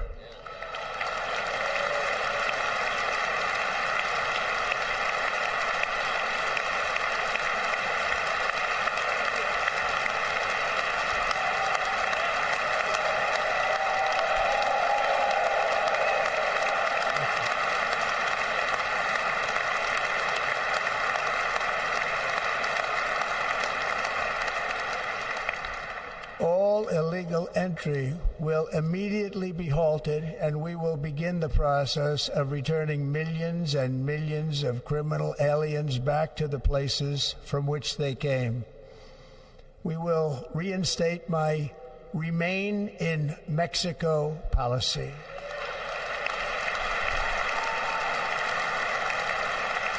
I will end the practice of catch and release. And I will send troops to the southern border to repel the disastrous invasion of our country.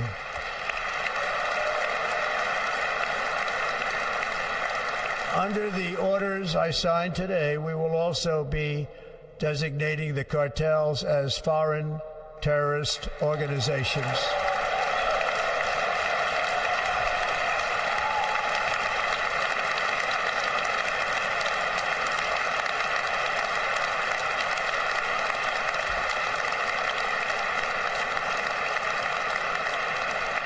And by invoking the Alien Enemies Act of 1798, I will direct our government to use the full and immense power of federal and state law enforcement to eliminate the presence of all foreign gangs and criminal networks, bringing devastating crime to U.S. soil, including our cities and inner cities.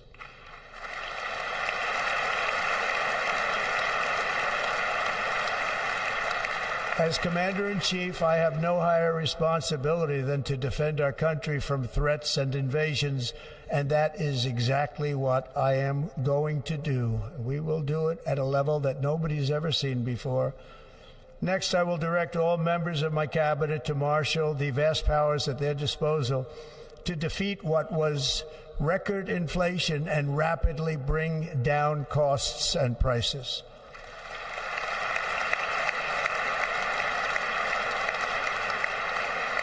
The inflation crisis was caused by massive overspending and escalating energy prices, and that is why today I will also declare a national energy emergency. We will drill, baby, drill.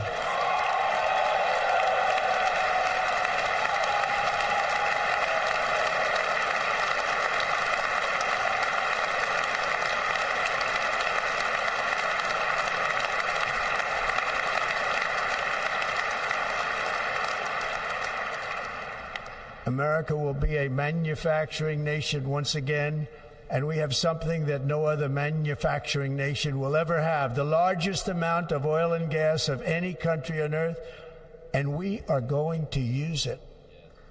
Let me use it. We will bring prices down, fill our strategic reserves up again, right to the top, and export American energy all over the world. We will be a rich nation again, and it is that liquid gold under our feet that will help to do it. With my actions today, we will end the Green New Deal and we will revoke the electric vehicle mandate, saving our auto industry and keeping my sacred pledge to our great American auto workers.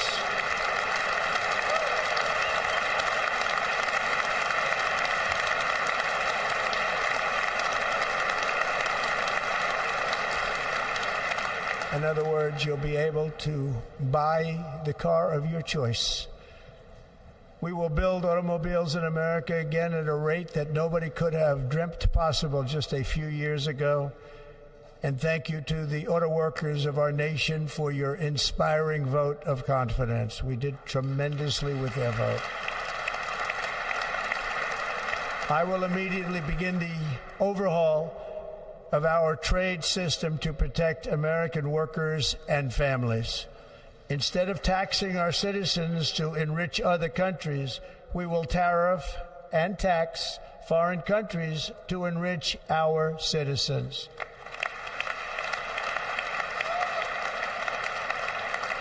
For this purpose, we are establishing the External Revenue Service to collect all tariffs, duties, and revenues. It will be massive amounts of money pouring into our treasury, coming from foreign sources. The American dream will soon be back and thriving like never before to restore competence and effectiveness to our federal government. My administration will establish the brand new Department of Government Efficiency.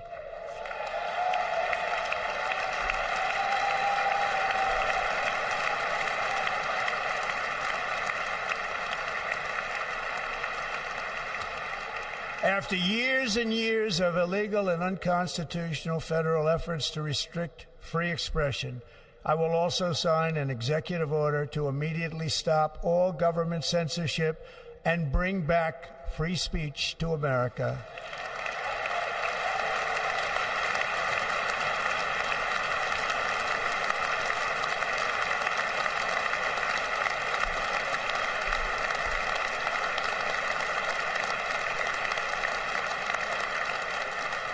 Never again will the immense power of the state be weaponized to persecute political opponents. Something I know something about. We will not allow that to happen. It will not happen again. Under my leadership, we will restore fair, equal, and impartial justice under the constitutional rule of law.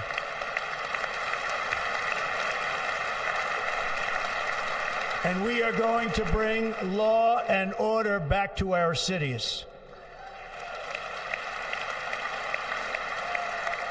This week, I will also end the government policy of trying to socially engineer race and gender into every aspect of public and private life.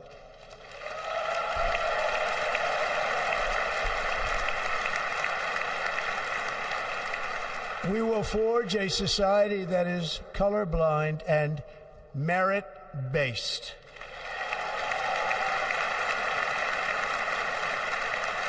As of today, it will henceforth be the official policy of the United States government that there are only two genders, male and female.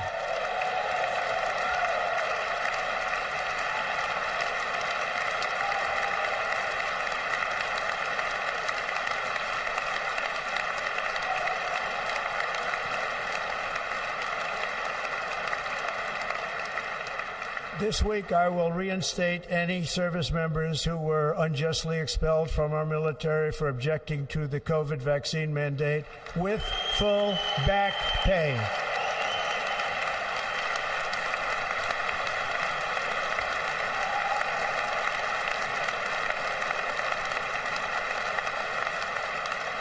And I will will sign an order to stop our warriors from being subjected to radical political theories and social experiments while on duty. It's going to end immediately. Our armed forces will be freed to focus on their sole mission, defeating America's enemies.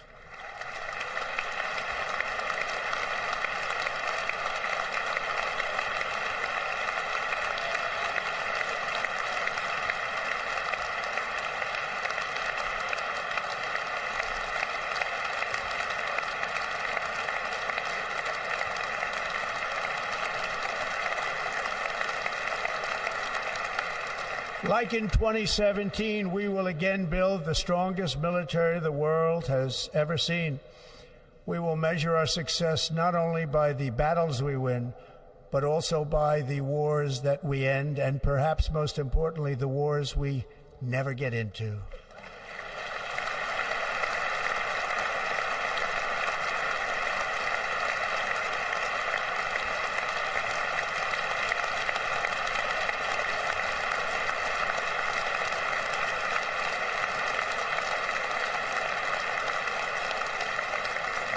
My proudest legacy will be that of a peacemaker and unifier. That's what I want to be, a peacemaker and a unifier. I'm pleased to say that as of yesterday, one day before I assumed office, the hostages in the Middle East are coming back home to their families.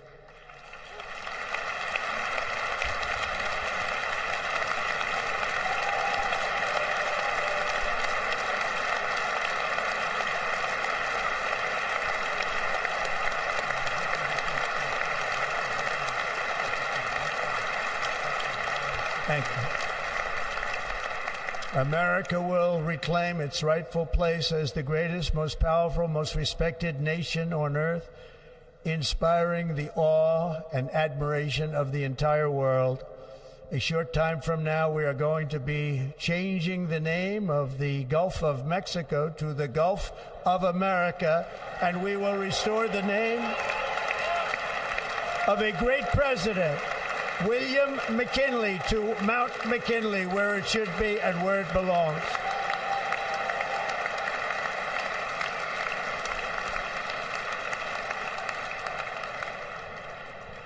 President McKinley made our country very rich through tariffs and through talent.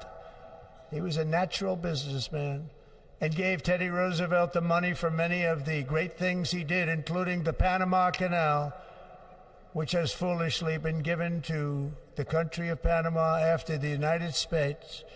The United States, I mean, think of this, spent more money than ever spent on a project before and lost 38,000 lives in the building of the Panama Canal. We have been treated very badly from this foolish gift that should have never been made, and Panama's promise to us has been broken. The purpose of our deal and the spirit of our treaty has been totally violated. American ships are being severely overcharged and not treated fairly in any way, shape, or form, and that includes the United States Navy. And above all, China is operating the Panama Canal, and we didn't give it to China, we gave it to Panama, and we're taking it back.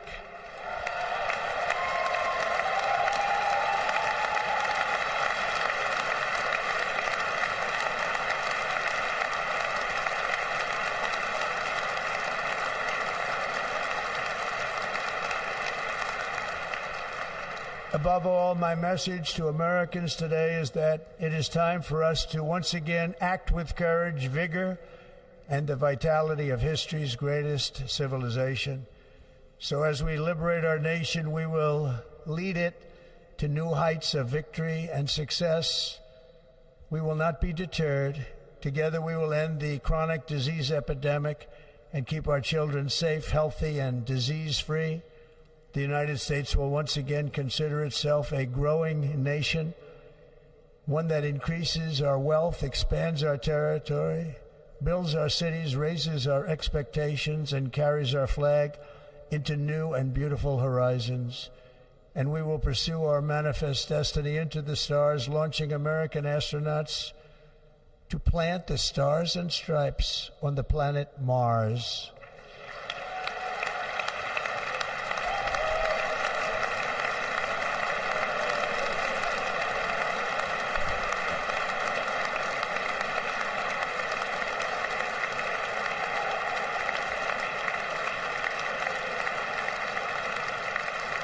Ambition is the lifeblood of a great nation, and right now our nation is more ambitious than any other. There's no nation like our nation. Americans are explorers, builders, innovators, entrepreneurs, and pioneers. The spirit of the frontier is written into our hearts. The call of the next great adventure resounds from within our souls. Our American ancestors turned a small group of colonies on the edge of a vast continent into a mighty republic of the most extraordinary citizens on earth. No one comes close. Americans pushed thousands of miles through a rugged land of untamed wilderness. They crossed deserts, scaled mountains, braved untold dangers, won the Wild West, ended slavery, rescued millions from tyranny, lifted billions from poverty, harnessed electricity, split the atom, launched mankind into the heavens, and put the universe of human knowledge into the palm of the human hand. If we work together, there is nothing we cannot do and no dream we cannot achieve. Many people thought it was impossible for me to stage such a historic political comeback. But as you see today, here I am. The American people have spoken.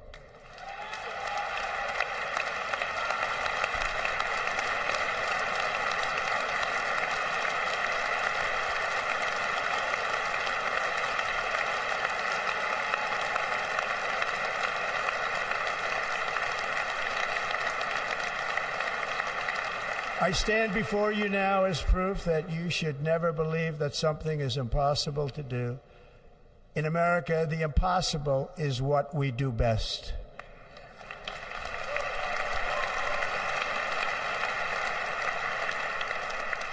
From New York to Los Angeles, from Philadelphia to Phoenix, from Chicago to Miami, from Houston to right here in Washington, D.C., our country was forged and built by the generations of patriots who gave everything they had for our rights and for our freedom. They were farmers and soldiers, cowboys and factory workers, steel workers and coal miners, police officers and pioneers who pushed onward, marched forward, and let no obstacle defeat their spirit or their pride. Together they laid down the railroads, raised up the skyscrapers, built great highways, won 2 world wars, defeated fascism and communism, and triumphed over every single challenge that they faced. After all we have been through together, we stand on the verge of the 4 greatest years in American history. With your help, we will restore America promise, and we will rebuild the nation that we love, and we love it so much. We are one people, one family, and one glorious nation under God. So to every parent who dreams for their child, and every child who dreams for their future, I am with you, I will fight for you, and I will win for you. We're going to win like never before.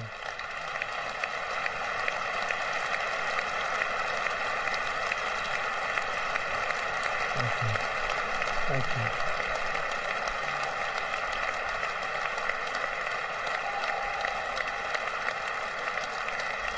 Thank you.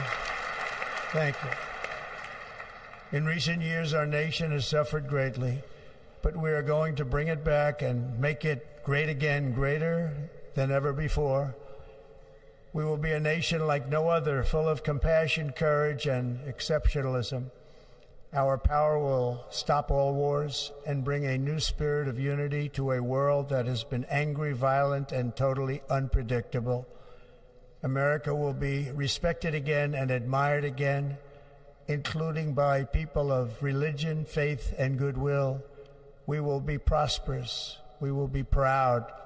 We will be strong, and we will win like never before. We will not be conquered.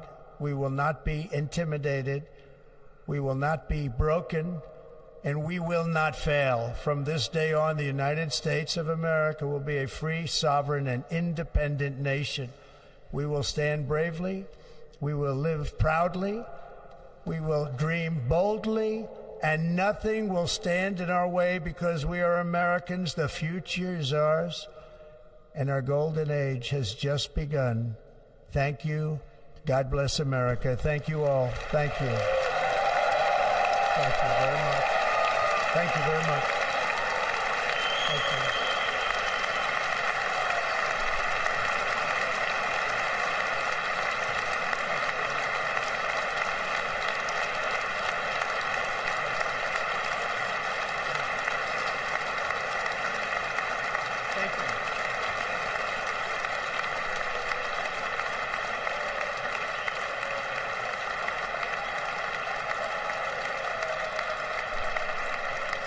Ladies and gentlemen, performing America the Beautiful, please welcome the Armed Forces Chorus and Carrie Underwood.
You know the words, help me out here.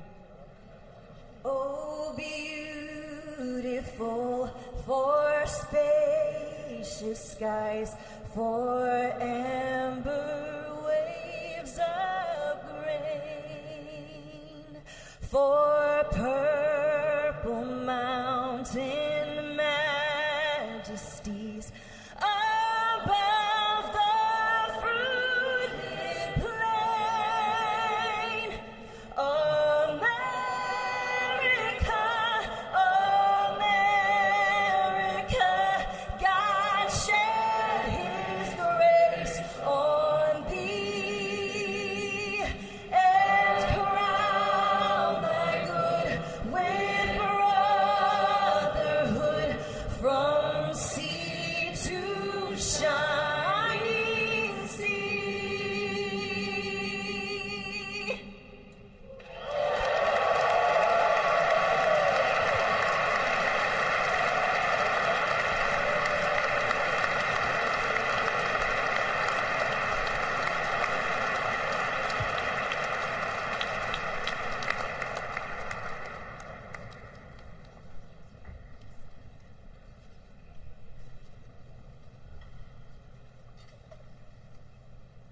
Ladies and gentlemen, Senator Fisher will now introduce the benediction clergy. I now call on Rabbi Ari Berman, Pastor Lorenzo Sewell, and Reverend Frank Mund to provide prayers of benediction.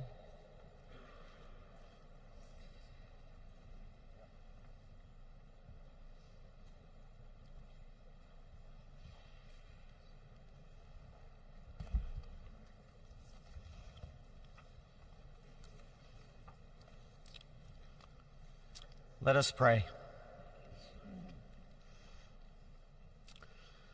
Almighty God, your prophet Jeremiah walked the streets of Jerusalem and blessed its inhabitants with the Hebrew words, Baruch HaGever Eshe Yiftach BaHashem.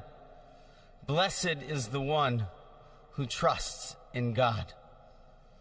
Thousands of years later, this great nation, which adopted these words as its motto, "In God we trust," stands at a moment of historic opportunity. Americans are searching for meaning. Our merciful Father, help us rise to meet this moment. Bless President Donald J. Trump and Vice President JD Vance with the strength and courage to choose the right and the good. Unite us around our foundational biblical values of life and liberty, of service and sacrifice, and especially of faith and morality, which George Washington called the indispensable supports of American prosperity. Guide our schools and college campuses, which have been experiencing such unrest, to inspire the next generation, to pair progress with purpose, knowledge with wisdom, and truth with virtue. Hear the cry of the hostages, both American and Israeli, whose pain our president so acutely feels. We are so thankful for the 3 young women who yesterday returned home, and pray that the next 4 years brings peace to Israel and throughout the Middle East. Almighty God, grant all Americans the opportunity to realize our shared dream of a life filled with peace and plenty, health and happiness, compassion and contribution. Stir within us the confidence to rise to this moment. For while we trust in God, God's trust is in us, the American people. America is called to greatness, to be a beacon of light and a mover of history. May our nation merit the fulfillment of Jeremiah's blessing, that like a tree planted by water, we shall not cease to bear fruit. May all of humanity experience your love and your blessing. May it be thy will, and let us say, Amen. Let us pray for our 47th president. Heavenly Father, we're so grateful that you gave our 45th and now our 47th president a millimeter miracle. We are grateful that you are the one that have called him for such a time as this, that America would begin to dream again. We pray that we would fulfill the true meaning of our creed, that we hold these truths to be self-evident, that all men are created equal.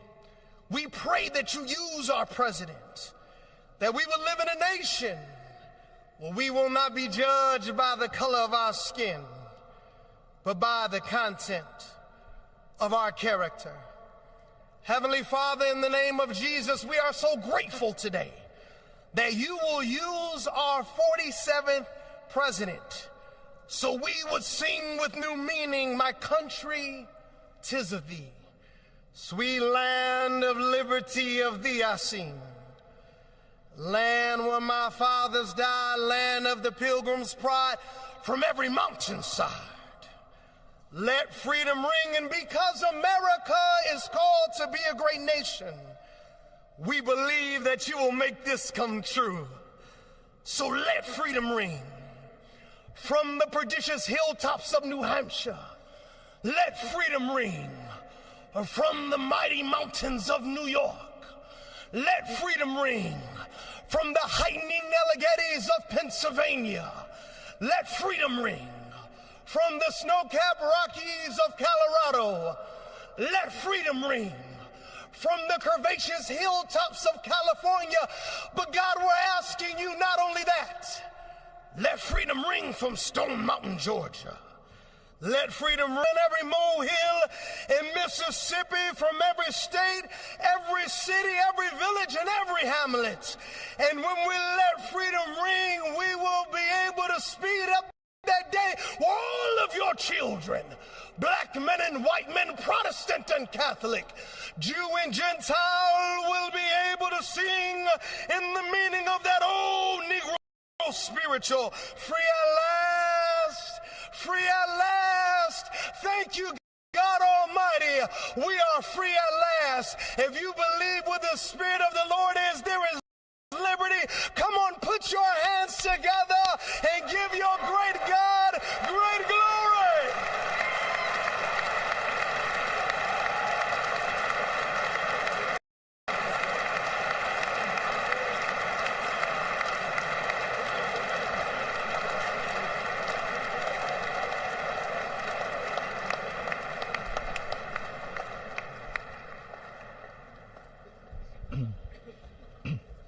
Almighty and eternal God, we gather here today in reverence, joined in our shared hopes and dreams for our beloved nation.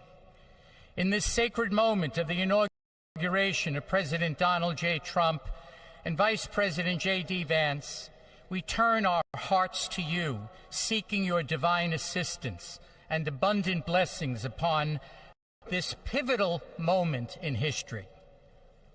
We come before you with profound gratitude for the many gifts you have bestowed upon our land.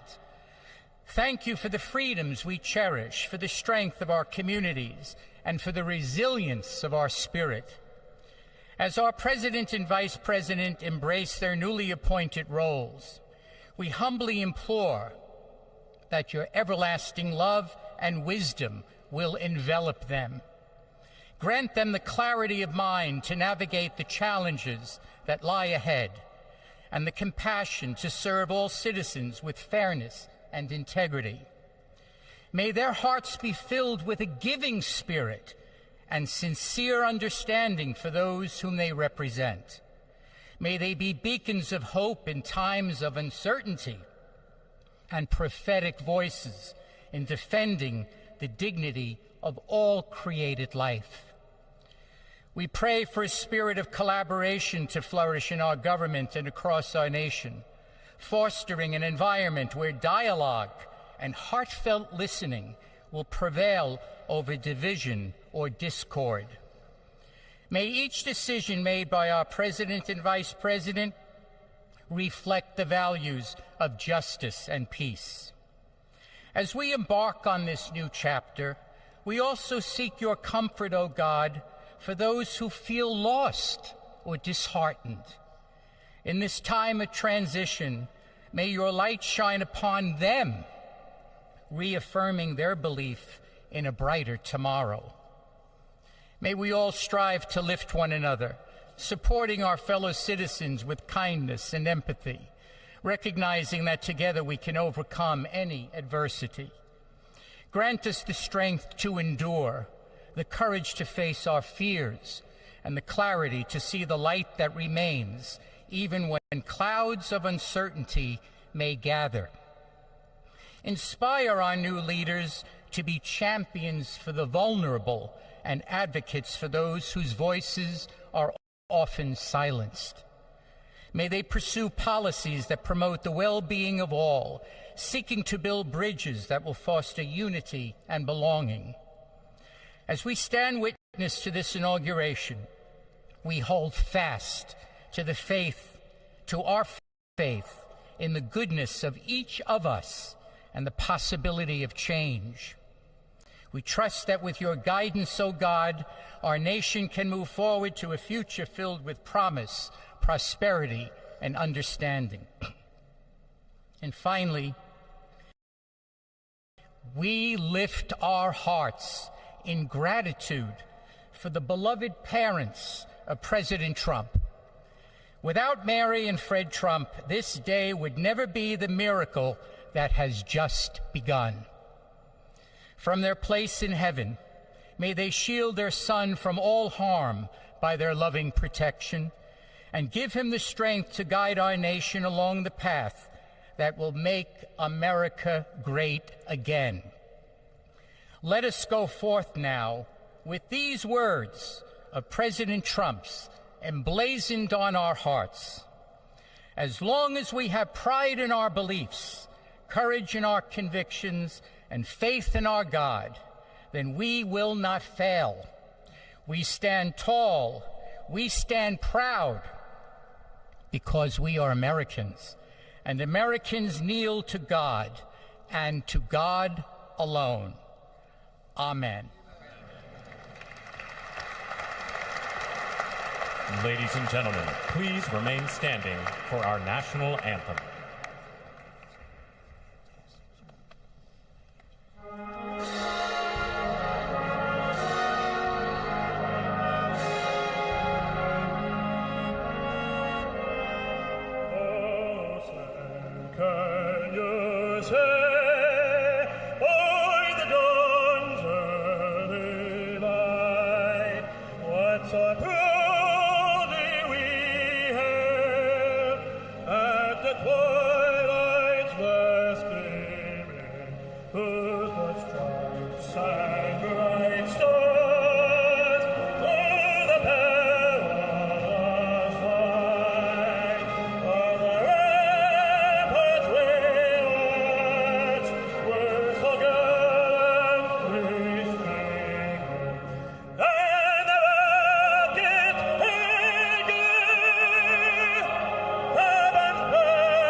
Ladies and gentlemen, please be seated.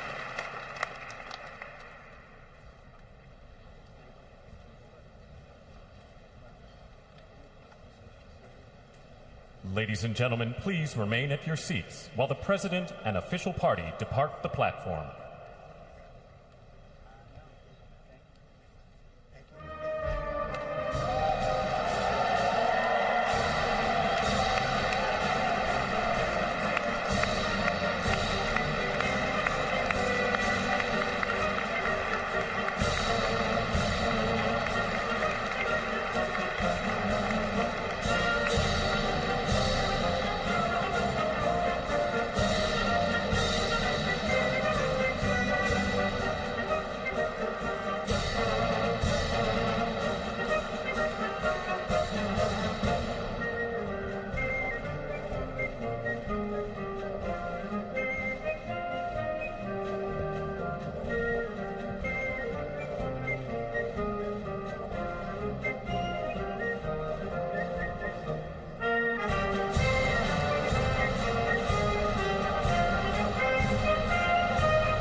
So you're watching pictures there on the left hand of your screen as members of Congress and other participants in the swearing-in ceremony leave the Capitol Rotunda. They're filing out. As those proceedings are now over, on the right side of your screen, we are watching a door elsewhere in the Capitol where we expect that we will see President Donald Trump and First Lady Melania Trump and former President Joe Biden and former First Lady Jill Biden walking out. This is another one of those set pieces that occur on Inauguration days where an outgoing president is bade farewell from the current president. So earlier, remember, we were looking and seeing those pictures of the helicopter there on the Capitol grounds that is waiting to take the Bidens from this part of their journey onward to Joint Base Andrews and then California, We are watching and waiting for them to come out and get started on that process. And as we do, Sagar, let's talk a little bit about Biden's last official acts as president. In the minutes, basically, before Donald Trump was sworn in and took the oath, what did we see coming out of the Biden administration? Yeah, we had mentioned earlier this morning that he had issued some high-profile, preemptive pardons to Dr. Anthony Fauci, to General Mark Milley, to members of the January 6th committee. Literally in the waning moments before Donald Trump took the oath, he extended preemptive pardons to his two spouses, to Valerie Biden and to Robert Biden, and their spouses, to basically protect them from threats from Trump. The president, in a written statement, said that his family had been subjected to unrelenting attacks and threats, and that he had no reason to believe the attacks would end. So he has extended pardons to family members, also to Native American activist Leonard Peltier, who has been serving a prison sentence for killing 2 FBI agents back in the 70s. So a flurry of last-minute executive action like that from President Biden in the very minutes before he became former President Biden. And it's interesting to think, just a bit of context, back when Joe Biden issued the pardon for his son, for Hunter, and there was a lot of commentary about how this is coming so late in a presidency. Clearly, he was trying to kind of wait as long as possible so there wouldn't be any blowback or opportunity for people to be critical of the administration. That was nothing in terms of last minute compared to what we just saw today from what you were just running through. Right, and an AP Norwick Center for Public Affairs research poll at the time found that the Hunter Biden pardon was very unpopular, not something people were really pleased that the president was doing, essentially using the power of his office to make sure that his surviving son was immune from prosecution. Like you said, that now almost seems like it was months and months and months ago, like a lot of things here in Washington do, but to take care of, essentially, of his brother and sister and their spouses minutes before leaving the presidency is something else altogether. Definitely. We are still watching now, waiting for Joe Biden and Jill Biden to exit the Capitol as they get into a waiting helicopter that will take them on to Joint Base Andrews and then California. We anticipate they will be going to Santa Ynez, which is an area that the Bidens most recently traveled to in August after his remarks at the Democratic National Convention in Chicago. The President and First Lady spent some time of reflection and relaxation and just kind of away from politics at that area of California. Now we do see the people that we were just talking about exiting the Capitol. We have the President and First Lady, followed by the former President and former First Lady, Vice President Vance and his wife, as well as former Vice President Harris and her husband. So a moment of bipartisanship as the Trumps and Bidens take part in this next set piece of official Inauguration Day events here in Washington, the farewell to the outgoing president and First Lady. And again, something we did not see 4 years ago. Right. Because the Trumps had already left for Florida before Joe Biden and Jill Biden even got to the Capitol. Right. This gets back to a much more familiar scene.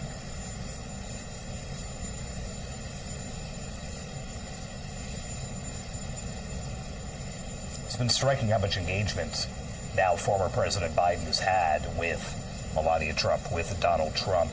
He made it a point to speak to one of JD Vance's young children right after his father took the oath, had a big smile on his face, and leaned down and spoke with the boy, shook hands with Carrie Underwood after she performed, very quickly shook hands with Donald Trump after he took the oath. He's had a pretty big smile on his face for a lot of what we've seen today.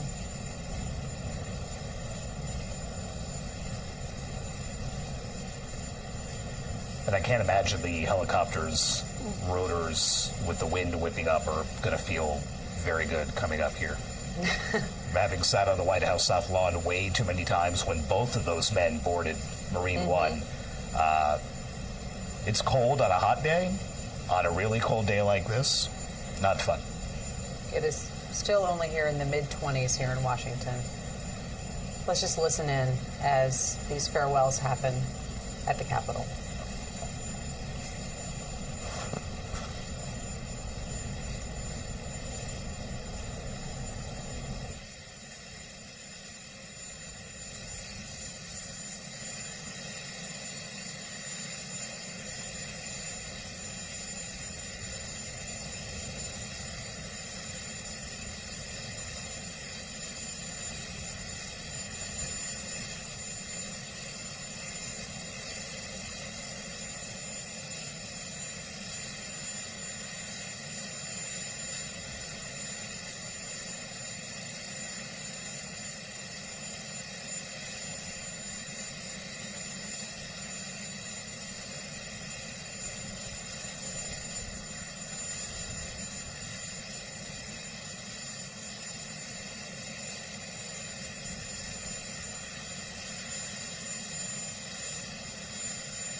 and the 47th, and the greatest president of our lifetimes, Donald J. Trump.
Well, thank you all so much for being here. And was that a hell of a speech or what? That was, man. That was a good way to start it off. You know, I didn't know exactly what the president would put in that speech, and I hoped to myself that he wasn't going to hold back, and sir, you didn't hold back. That was a hell of a way to start the next 4 years. But I just want to say from the bottom of my heart, and I know I speak for the president and for all of us, thank you, thank you, thank you for making this possible. We love you. We wouldn't be here without you, and we're going to make America great again together for the next 4 years.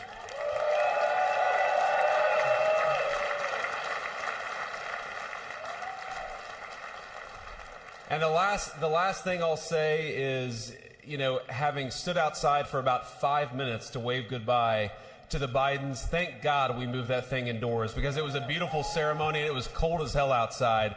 So, sir, the 45th and 47th President of the United States, Donald J. Trump.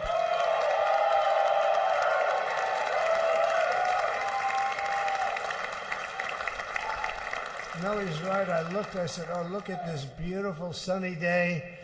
We blew it, and then I went outside and we were freezing. You would have been very unhappy. The sun was very deceptive, I will tell you. It is cold out. And I'm sort of saying, you know, that was so beautiful today. Maybe they should do it there every 4 years. Does that make sense? I don't know. Because, you know, the outdoor thing is really good, but it gets a little cold around this time of the year, as some people have noticed. And a lot of times they suffer through it. There was no suffering in that room. It was 72 degrees. It was perfect with the best acoustics I think I've ever heard in a room. This is not so bad either. But I just want to say, you're a younger, far more beautiful audience that I just spoke to. And I want to keep it off the record. I want to keep that off the record, because I don't want to have all those big shots up there. I don't want to think you're more powerful than them, you look better than them, and I love you. Now, we just had a great time. We just had a great day. This was amazing. You know, when you think we took a journey, I mentioned in the speech, a lot of people said that was not a journey that was possible, and it was indeed possible. I didn't really know too much about what they were saying when they said that, but a lot of people felt it, and we hooked up with JD very early. I watched JD over a period of time. I endorsed him in Ohio. He was a great senator, and very, very smart. The only one smarter than him was his wife. That was, I would have chosen her, but somehow the line of succession didn't work that way, right? But now she's great and he's great. This is a great, beautiful couple, and unbelievable career. I just said to him, you are very upwardly mobile, because he hasn't been doing it that long, but he picked it up so quickly. Remember, the first week was a little bit like the fake news was hitting him really hard, And I said, oh, this may be tough, but after that, it was smooth sailing for him. He took on everybody. He took on the meanest. I don't want to use the word corrupt because we're into a new system, so let's wait till the corruption begins, because it will. But he took on some pretty mean people, and he handled it well. I want to also congratulate Mike Johnson for the job that he's doing.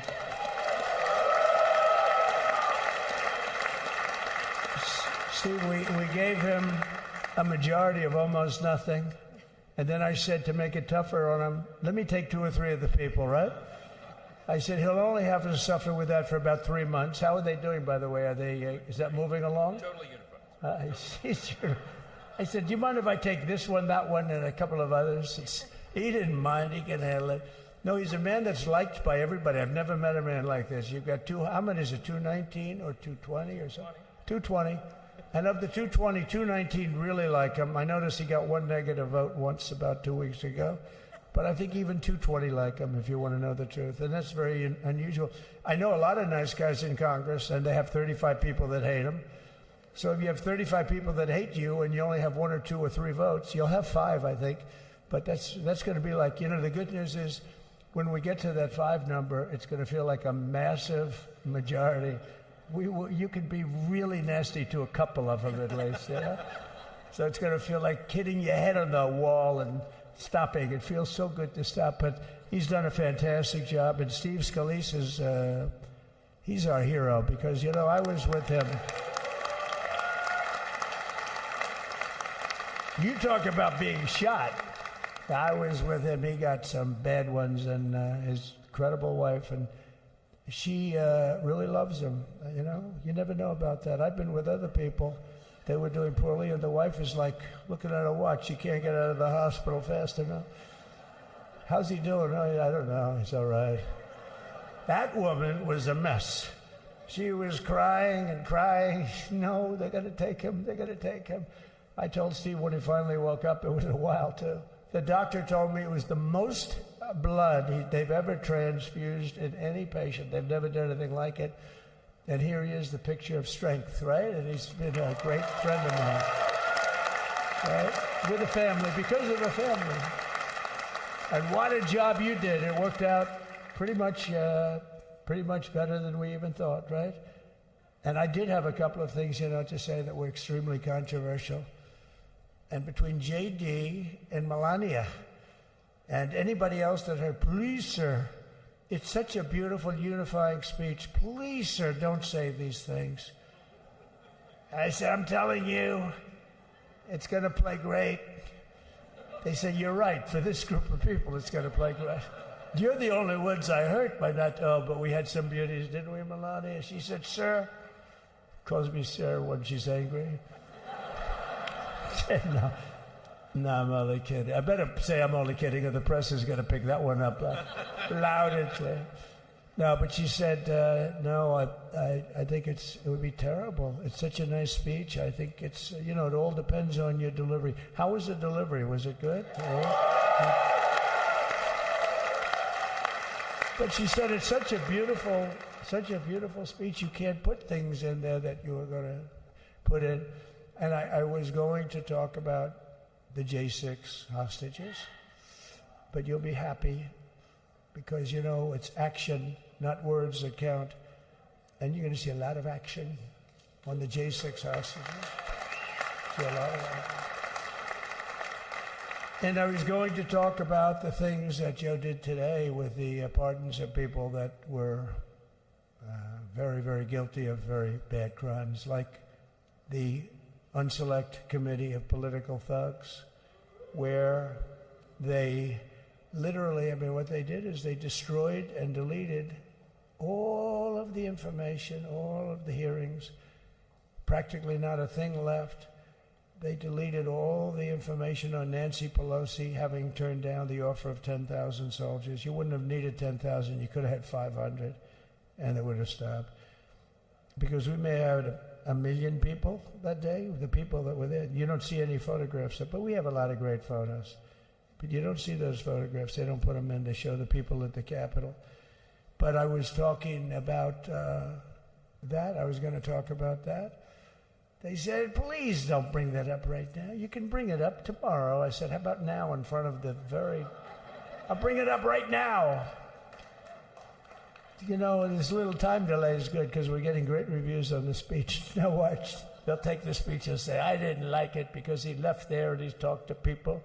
But we're giving you a little more information than we gave upstairs. But no, they pardoned a lot of people. They pardoned, before we even get to today, they pardoned, 33 murderers, absolute murderers, the worst murderers. You know, when you get the death sentence in the United States, you have to be bad because they don't give it much.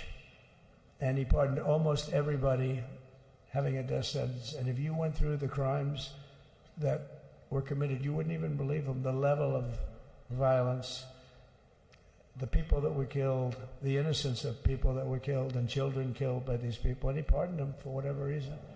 He spared them, but they didn't spare the people that they killed. And, you know, who knows what happens in the future. It's one of the worst because a lot of times they let them out early after that. You know, they say you're going to be in for life, but then all of a sudden they get let out for good behavior, and then they go on a rampage. You know, it's one of those little things, right?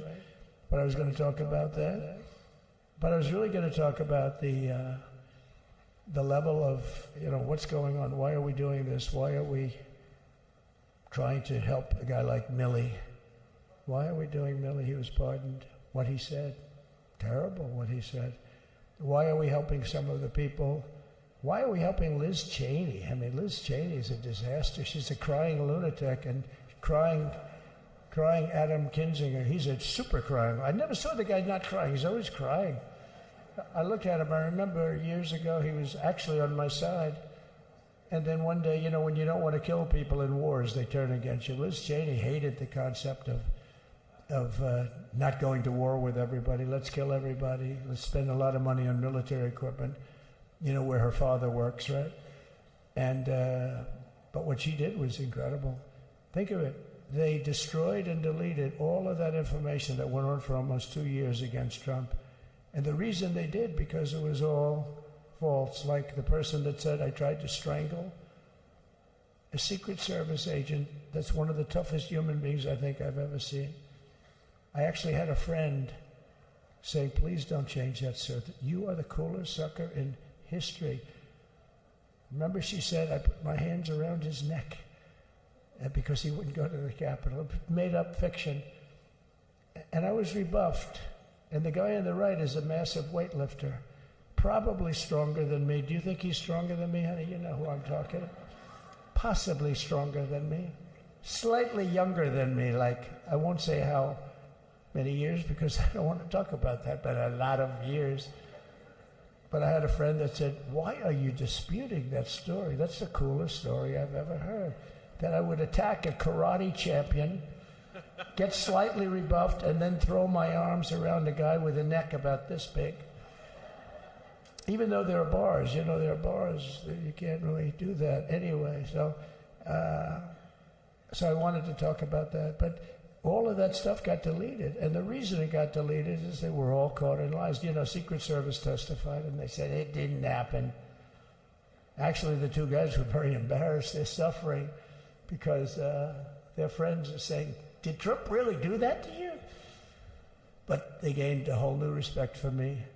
But it was just make-believe stuff, and there were a lot of make-believe stories made up. So rather than suffer the wrath, like the story with Nancy Pelosi, I offered her 10,000 soldiers.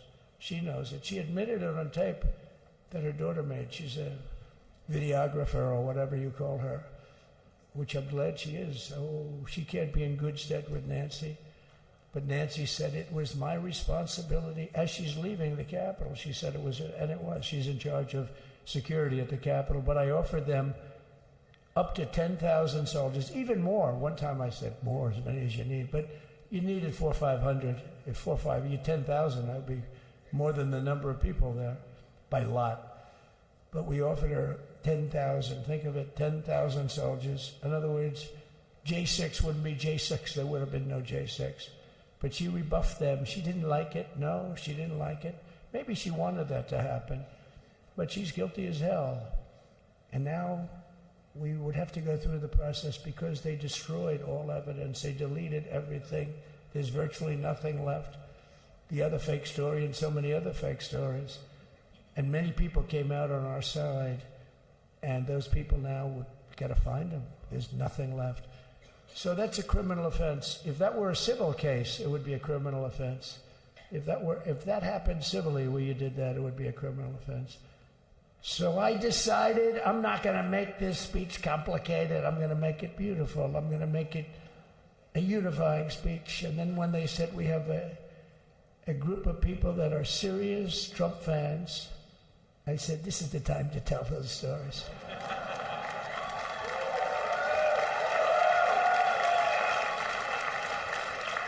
He knows. So anyway, but seriously, I'd like to, I think it was a tremendous success. I think we're very lucky we put it inside because it is really cold. We just went to the helicopter out of respect for something that's taken place for a long time. I guess it's as old as helicopters. You used to get into a stagecoach, now you get into a helicopter. Times change. But it's pretty old custom. And it's a beautiful custom, actually. It's a beautiful custom. I wish we could have had a better relationship. I wish we could have had a better relationship between Republicans and Democrats. I was with Senator Schumer. I said, Chuck, I think it's time we all start getting along a little bit because it doesn't make sense. I mean, we literally never get a Democrat vote. They never get a Republican vote, almost. And although there is a bill coming up very shortly that we have a lot of Democrat votes, right? That's going to be a very beautiful bill. We're going to have a deciding, I would say, within a week or so, I think. And it's going to be a very good bill. You all know what I'm talking about. So I just want to thank you all for being here. You have been our fans from day one. All these people all over. You've been our fans. This has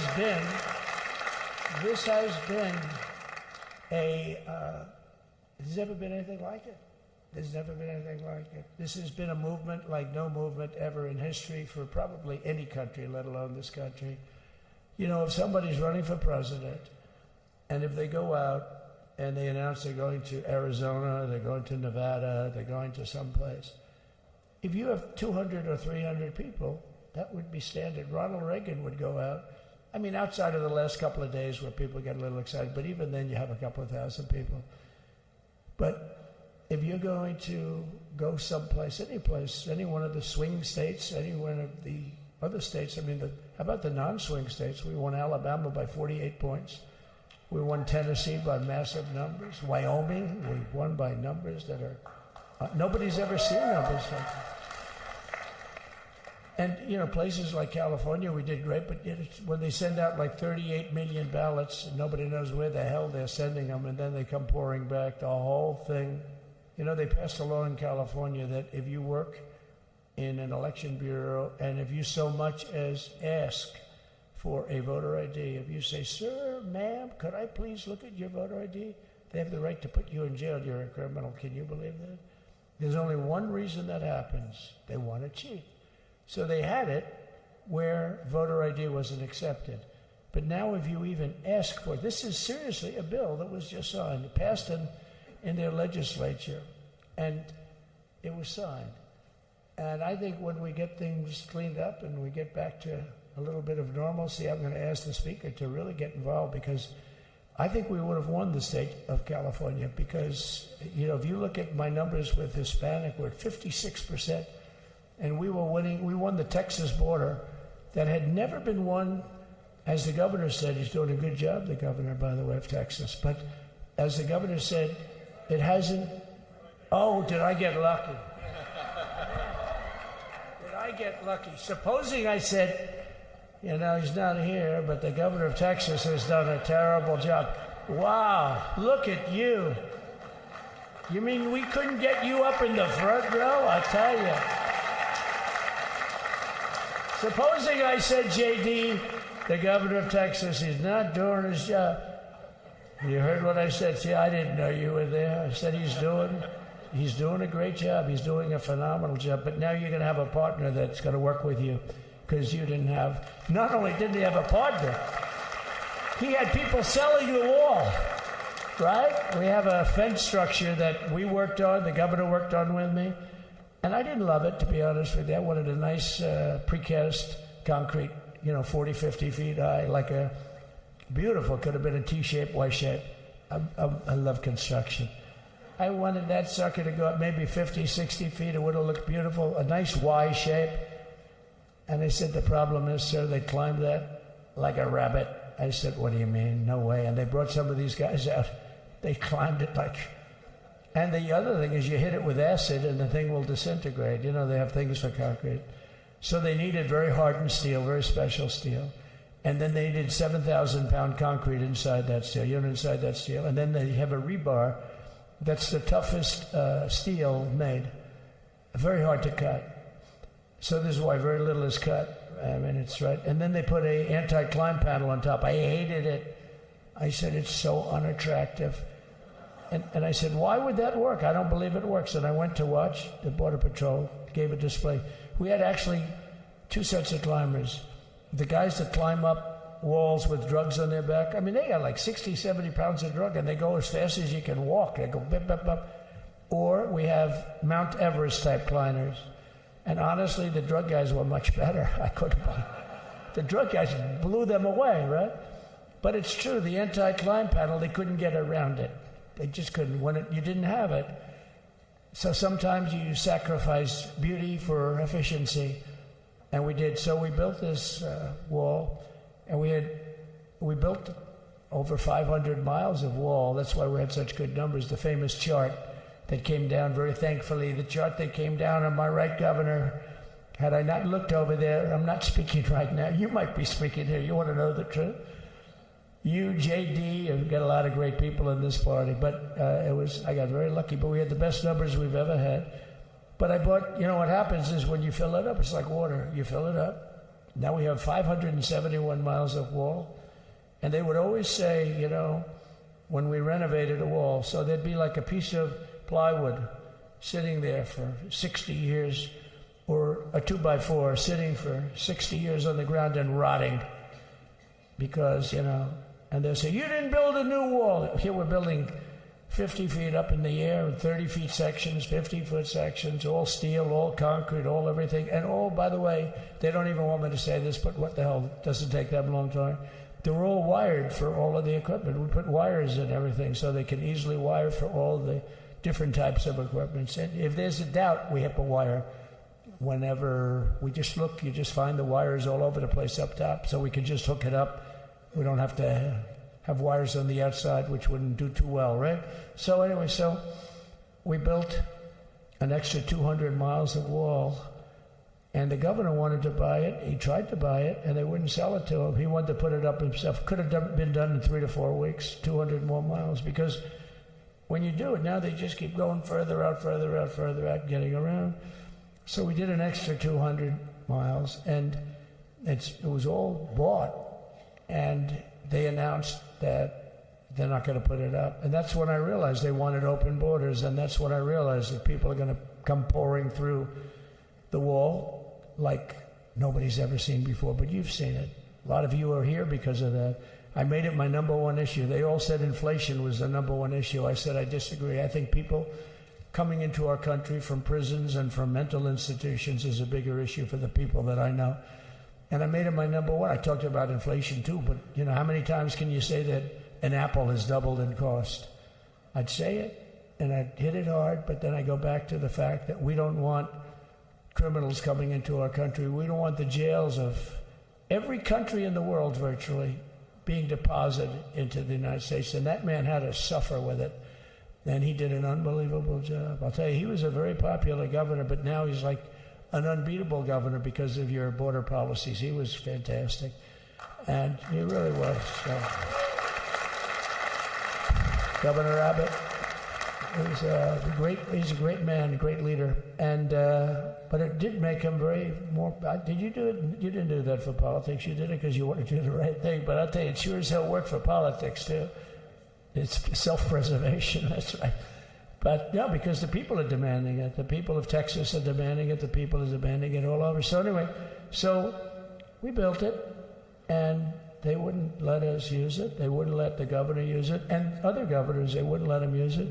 But he was the leader of the pack and did a great job. And then we heard about a month ago that not only wouldn't they let us use it, they were selling it, they were going to sell it for 5 cents on the dollar. Now, 5 cents on the dollar then, but today it would cost more than twice as much to build because we bought it like 6 years ago. And it was just sitting on the ground, and that does not do well for the whole thing. But it was just sitting on the ground, and I heard about it, and I called the governor, and I called a lot of people, your attorney general. And here's the story. They were going to buy it, and these are great business people. They were going to buy it for 5 cents on the dollar or less, and they were calling us up, we'll sell it to you for 200 cents on the dollar. In other words, it will cost you twice as much, so it's 200 cents on the dollar. I said, can somebody explain that to a judge? I mean, how corrupt is that? You'd think they'd say, maybe we'll sell it to you for 20 cents, 30 cents, but not 200 cents. So they were going to buy something for 5 cents, and they were going to sell it to us for a fortune. They were going to make it would be, they'd have it down that in Fortune magazine, they'd put it of the deal of the year, okay? You buy something like that. But it was so corrupt and so horrible. And when we told that to the administration, they didn't care. They just kept going forward. They couldn't care less. And they kept going forward. They knew that they were trying to sell it back to us. They would have sold it back to us. You would have ended up buying it. You would have paid probably 50, 60 cents. Who knows? But they were going to use it for scrap metal, but then they made a much better deal. They could just buy it and sell it to us for 15, 20 times what they paid. 20 times, think of it, like 20 times what they paid. And we wouldn't let it happen. And the governor with his attorney general, Ken Paxton, they made a fantastic, they're a good lawyer. He's pushed around pretty good by people, right? I said, you got a great attorney general. They should leave him alone. He was with me.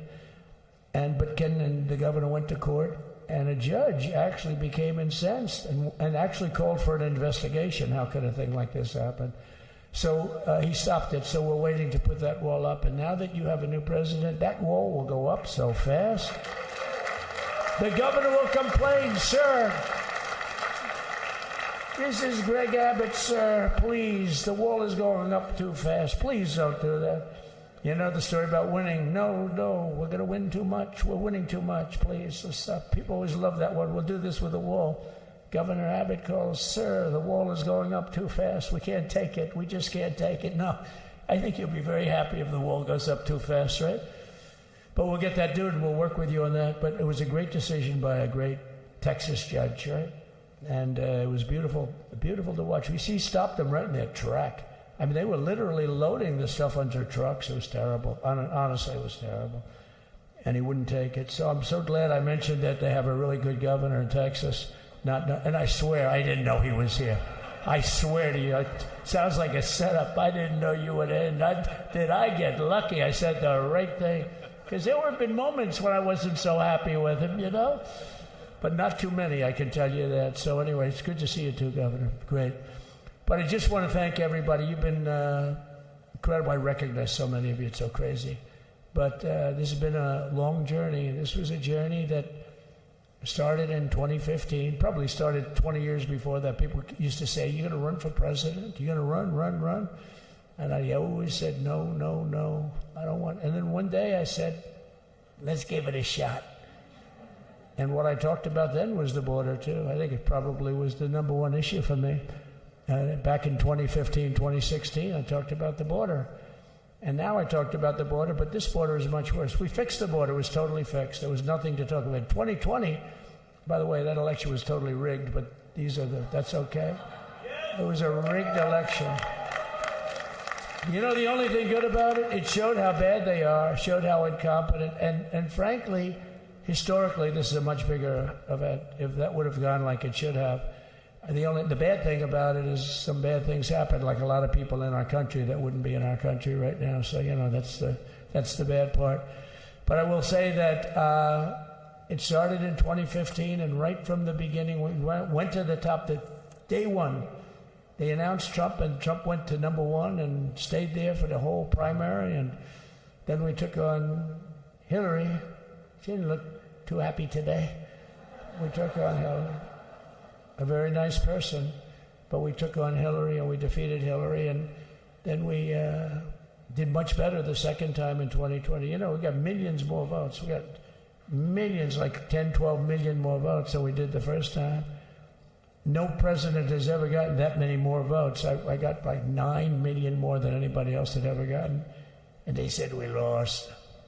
And because of that, I said to Melania, what do you think? And she said, you want to do this again? And had we lost, and had I thought we lost, I wouldn't do it again, because that's like the ultimate poll, right?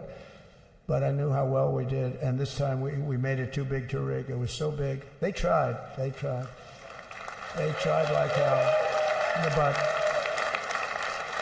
they tried to do it, and around 9:02 they gave up. Last time they did bad things, but this time they just said, you know, I don't know if you saw, Mr. Speaker, in Washington, they had placards. They were all set to march. They thought it'd be closer. A gentleman asked me, a very respected gentleman asked me yesterday, how come the polls were so wrong? They showed you winning, but not in a landslide. I said, because people that are true Trumpers are so angry at the whole polling system and at the writers, the fake news, that they don't want to talk to anybody. So when you call somebody from Trump, who are you voting for? They say, it's none of your business. I'm not telling you. And that was probably 40% of the people they called. So they would discard that one, and they didn't show that. And then when the election happened, you know, the vote came, and it was much different, much higher than we're going to win, but they really thought, they couldn't believe the one man said, I mean, it was so much higher. We won all 7 swing states. We won the popular vote by millions of votes, which is hard for a Republican. I'll tell you who came through. The unions came through. The auto workers were great. The Teamsters were great. The firemen were great. I think almost every union was great. The only one that weren't great, although Sean was great, and the Teamsters, Sean O'Brien, the head of the Teamsters, was fantastic. But generally speaking, the head of the union was against Trump, but the union would be with us for like 80-85%. Look what we did with the auto workers in Michigan. Look what we did with the Teamsters. The Teamsters were unbelievable. They were a solid Democrat vote, and they voted for Trump. So we had a great experience. Now we have to go to work and get it done, because we have to do something that's going to be great. We're going to turn our country around, and we're going to turn it around fast. And I think this was a better speech than the one I made upstairs, okay? I think this was better, JD. I think this was much better, and I got to see my friend. So, Governor, take care of yourself. You call me, we'll start working. You know what that means with him? He's going to be calling me tomorrow morning at about 6. And I said, how about next week? You call me and we're going to get it started real fast. We'll really help you a lot. You've done a fantastic job protecting something which it's not supposed to be for the states. And amazing job you've done. Thank you very much. And I want to thank everybody. And I have a First Lady who's been incredible.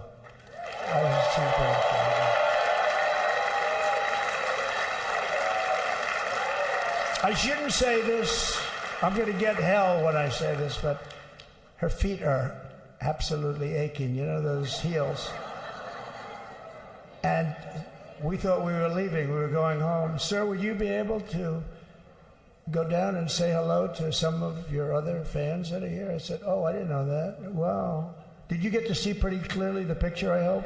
Good. That's good. But because you wouldn't want to make the same speech again, right? But she said, darling, I love you so much, but my feet are killing me. I said, honey, let me just see how far it is. I asked the person. Oh, not that long, maybe 400 or 500 yards. That's 5 football fields. I said, can you make it? She said, we're going to make it no matter what. We're going to make it because we have to go. Right? Right?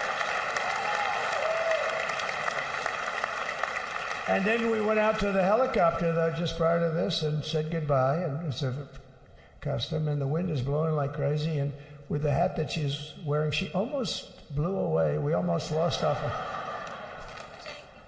She was being elevated off the ground. She almost blew away. No, So we all appreciate it because she's been a great First Lady, a beautiful and a great First Lady. And they love our First Lady. You know, JD, whenever I make a speech, I see hundreds of times, we love our First Lady, and they do, and they should. She's great. So I just want to thank you very much. I just want to thank everybody. And I felt that, I said to JD, should we give him the A treatment, the B treatment, the C, the D, or the F? You know what the F is? Hello, everybody. Thank you for being here. Bye-bye. I gave you the A+ treatment. Thank you. Thank you all. Thank you, Governor. Thank you all very much. Appreciate it.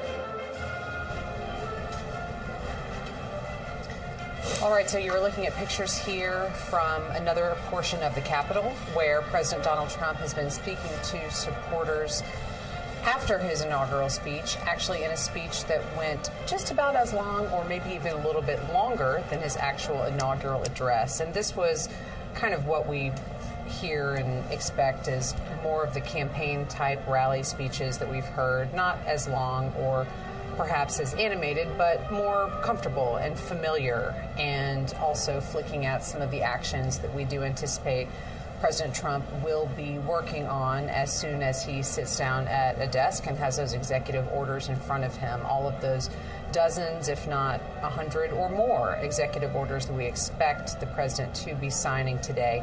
But he spent a large portion of these remarks talking about security along the U.S.-Mexico border. Again, his signature campaign issue, one that we have heard about a lot in all of his presidential campaigns, and certainly something that he has signaled will be a hallmark of this second administration.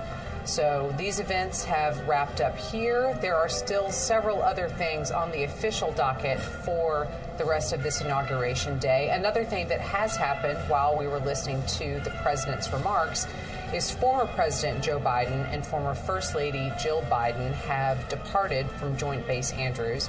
They have taken off on their trip to California. And Sagar, I think you can help walk me through a little bit of the nomenclature about some of these aircraft that we've been looking at today. I know I mentioned earlier, I know it's Marine One, the helicopter when the president is on board, but I didn't know what to call it when there is someone other than the president on board. So talk to me about that helicopter that the Bidens used to get to Joint Base Andrews, and then the aircraft that they're on to fly on to California. So you have that familiar color scheme on these Sikorsky helicopters, the green and the white with United States of America written on them. Just like with Air Force One, that helicopter is only Marine One when the sitting commander-in-chief is on board. So seeing as how Joe Biden was no longer the commander-in-chief, what to call that? Those helicopters are flown by the Marine Helicopter Squadron 1 out of Joint Base Andrews. They are called the Nighthawks. So this became Nighthawk 46, was its call sign for the 46th president. Got off the helicopter, walked to what would have been called Air Force One just a few hours before that. That instead was Special Air Mission 46, SAM 46. The military likes nothing better than the acronyms and the names and playing up things like that. So, you know, the joke there on Capitol Hill was that Joe Biden got to Joint Base Andrews, gave a speech, got on what used to be Air Force One, and was wheels up and flying at the time that Donald Trump was still giving what amounted to a second inaugural address to a second group of supporters. Good. Thank you I learned a lot. I learned a lot here. That's what we're here for. Not just military aircraft nomenclature, but in general, kind of what we're walking through on this Inauguration Day. As you're looking at your screen, again, just a reminder of what we're looking at. Of course, that's the U.S. Capitol in your upper left quadrant. Below that is the Capitol Visitor Center. That's where President Donald Trump has been giving this address. As Sagar was just noting, that went on just about as long, if not longer, than his inaugural address.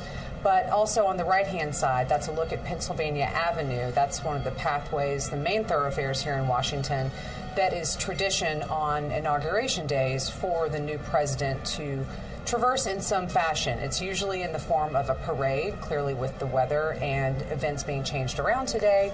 That will be a pathway instead that will take President Trump from the Capitol to the Capital One Arena, which you're now looking at there on your screen in the upper right-hand quadrant. There are some events happening there. There have been hundreds and thousands of supporters of President Trump gathered there for hours, lining up in the pre-dawn hours pretty much, waiting, because that is where he will be going for the festivities that are being subbed in on the schedule today in lieu of that traditional parade. They've been watching live all of the inauguration swearing-in activities, and later on today they will be seeing President Trump, and we expect him to be signing some executive orders as he officially begins his administration, but also, I would imagine, giving more remarks similar to what we just heard at the Capitol Visitor Center. Again, maybe with even more flair and more of a campaign feel than we heard in the inauguration address and also those remarks that followed. There's also, a part of the schedule of events today, an official inaugural luncheon. That happens in this space between now and when the parade would be beginning, but now is actually going to be taking place at the Capital One Arena. So again, more things that are on the schedule, but that's what you're seeing there, taking a look outside and inside the Capitol complex, and then two other views from around Washington, Pennsylvania Avenue, and the Capital One Arena, where again, Donald Trump will be addressing some of his supporters later on today. And as you can see now there in the lower left, those are shots from that luncheon that we were just talking about. As members of Congress and other officials are gathering, this is another one of those Inauguration Day traditions. We're a little bit behind the official schedule at this moment, but that is, again, that's kind of what happens. We go with the flow. But all of those people are gathered there waiting for President Donald Trump to come in and participate in this official part of the schedule. I mean, steak and crab cakes. You can't go wrong on that menu. Yeah, so what's on the menu, Sagar? You have some intel? That's it. Steak and crab cakes. Okay. Well, that's not it, but that's what jumps out. Steak from Nebraska for Senator Deb Fischer, who was part of the inaugural organizing committee. There is a Minnesota apple desserts in a nod to Amy Klobuchar, the Democrat mayor. And again, as a Baltimore guy, crab cakes are what jump out at me. So we'll have to get some intel from someone in the room as to whether they're legitimate Baltimore jumbo lump crab cakes or, you know, the diced up back fin kind of thing that Baltimore folks want no part of. I'm not going to get involved in the debate over crab cakes. You want to stay very much out of that. We can see some pictures now, too. Inside that luncheon, there is Ivanka Trump, clearly the eldest daughter of President Trump, who was involved pretty heavily in his first administration, but has taken a step away from politics. She is said to spend more time with her family, but still very supportive of her father, in her own words. And the upper right there, we see in the Capital One Arena, there's Kellyanne Conway. She has been a longtime advisor of the president, helping run his first campaign and serving in an advisory capacity during the first administration. She has remained with him in an advisory capacity, speaking in the Capital One Arena, where Donald Trump will be later on this afternoon. And that's what he did.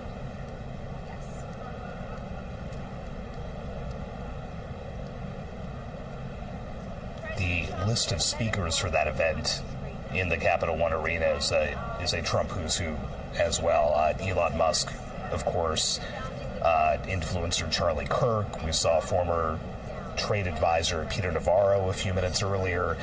Arkansas Governor Sarah Huckabee Sanders was supposed to speak. She, of course, was Trump's second press secretary. Texas Congressman Ronnie Jackson, who was the president's doctor. Tom Homan, who's going to be the guy ostensibly carrying out all these immigration operations and all the talk about deportation that the president-elect had been making. Steve Witkoff, who's been in the news because of the hostages release in Gaza. He's the president's Mideast envoy. Kash Patel, the FBI director designate, who has not received a confirmation hearing yet and may have the steepest climb of all the Trump appointees so far. And then Dan Scavino, who's one of the architects of Trump's media and digital outreach during his first campaign and his first term. So that's all pretty much a fitting lead-up to what will be the third speech we have heard the now president make today. He's gotten longer in the last two. This one, before a decidedly home crowd, could be another vintage Trump performance.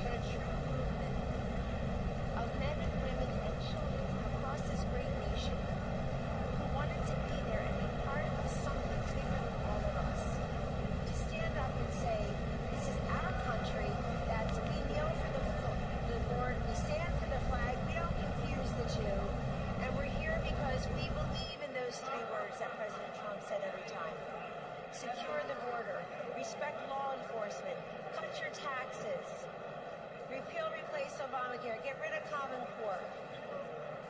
And this time, in 2024, you were there again. But so were so many Americans who had never voted or had never voted Republican. That's the magic of Donald Trump. President Trump, thank you. President Trump has done away with all these acronyms. CRT, BLM, ESG, DEI. Ladies and gentlemen, the acronym of the day of the term is USA. USA! You got it.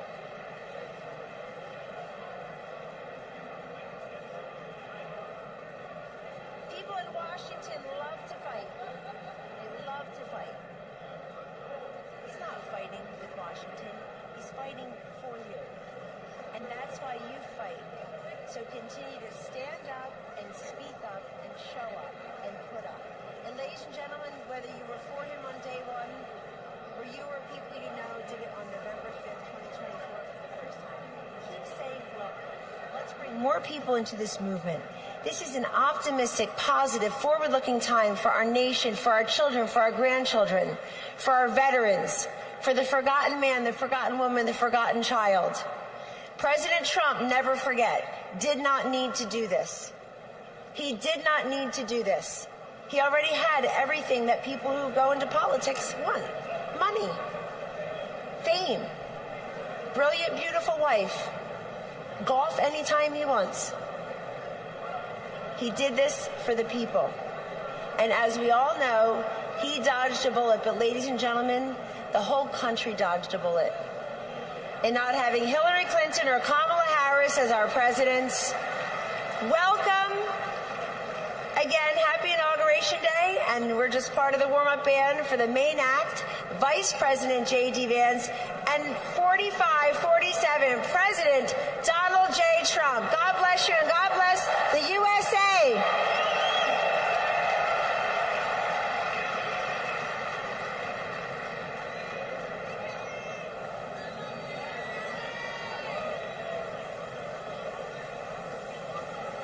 Ladies and gentlemen, please welcome to the stage Congressman Dr. Ronnie Jackson.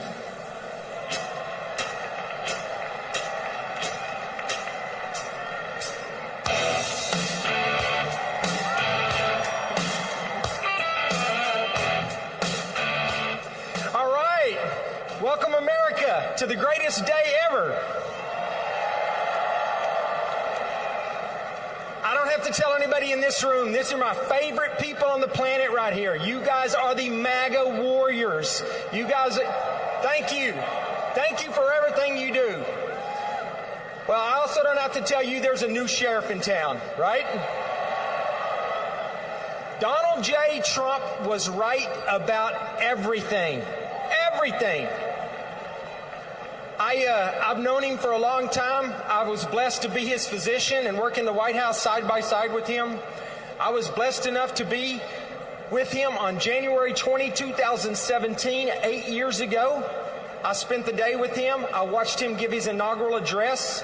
And I'll tell you, I was extraordinarily blessed to have just come from the Capitol, where I had one of the most satisfying 2 hours of my entire life, when I got to listen to President Trump talk about how horrible this country has been treated, and all of us have been treated, and the horrible things that have been done to all of us this last administration for the last 4 years, and how he was going to fix it all, and he did it right there with Hillary Clinton, Joe Biden, Jill Biden, and everybody else, Kamala Harris. They had to sit there and listen to it, and I loved it.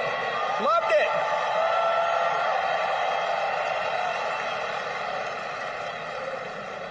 I'll tell you what, I thought for sure, I've always said that the 45th President of the United States is the absolute best president that this country has ever had.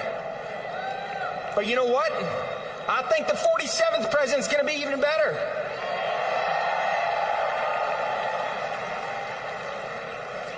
We are in for a change. This is a great day. How many of you out there think this is one of the best days of your entire life? Absolutely it is. We had one chance to get this country back. We were headed down a path of destruction that we would never, ever recover from. I promise you. And we have been given a second chance in the form of Donald J. Trump. He's here, he's back, and he's going to fix what's broken. We're going to get our border back. We're going to stop the illegal immigrants and the cartel.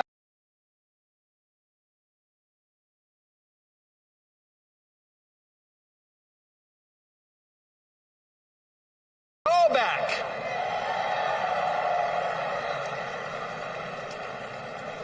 This is a great time to be an American. This is a great day to be an American. And I just wanted to come here, and I can't wait till he gets here to talk to all of you guys.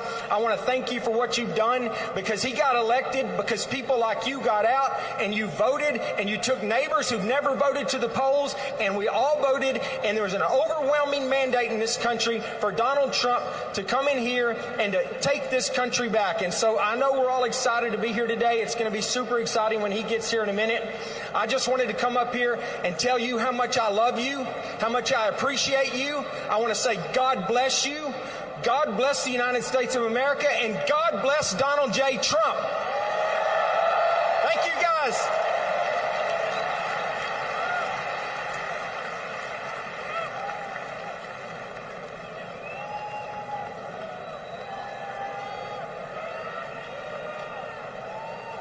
Ladies and gentlemen, please welcome to the stage Governor Sarah Huckabee Sanders.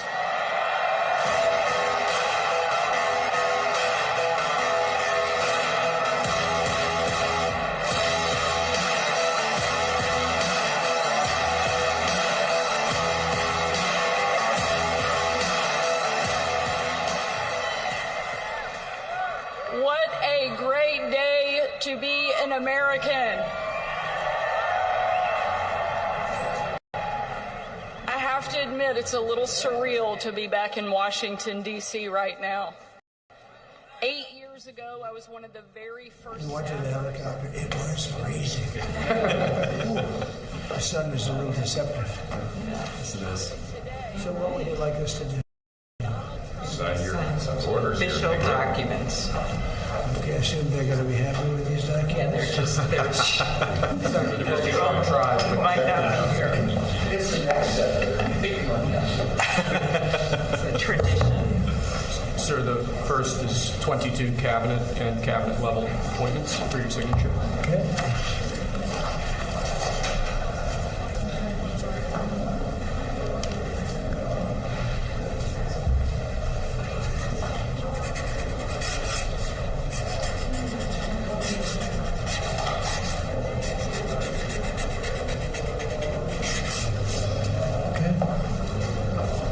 The next one will be 47 sub-cabinet level appointments, sir. But you don't have to sign 47.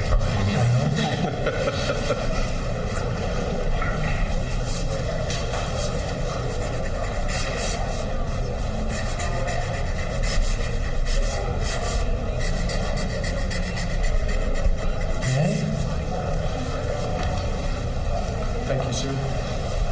Now 31 acting designations and appointments to effectively take control of the government. Let's do that. That's important. That's important, isn't it?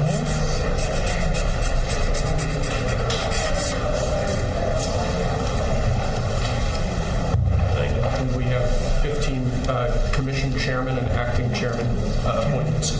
Send him. Commission chairman and acting chairman.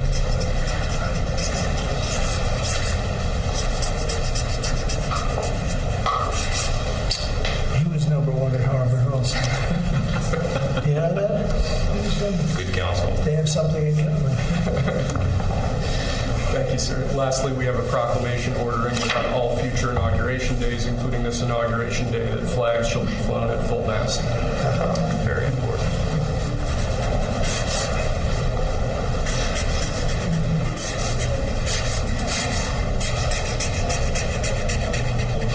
That was a beautiful place to have an inauguration tonight.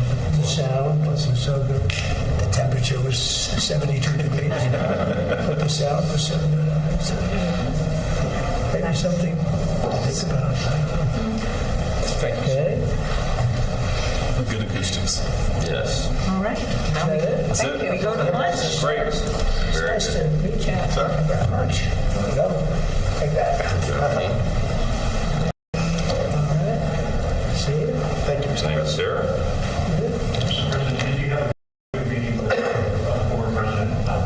Very nice. Very nice. Beautiful custom.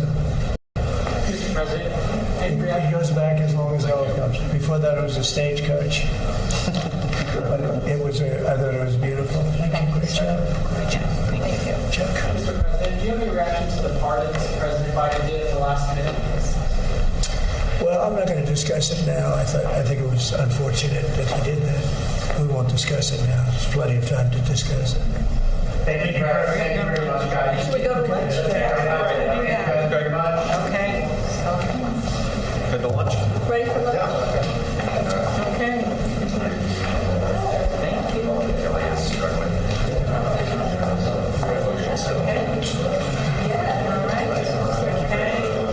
That was 3 times the number of appointments you did in 2017, sir. One just getting started.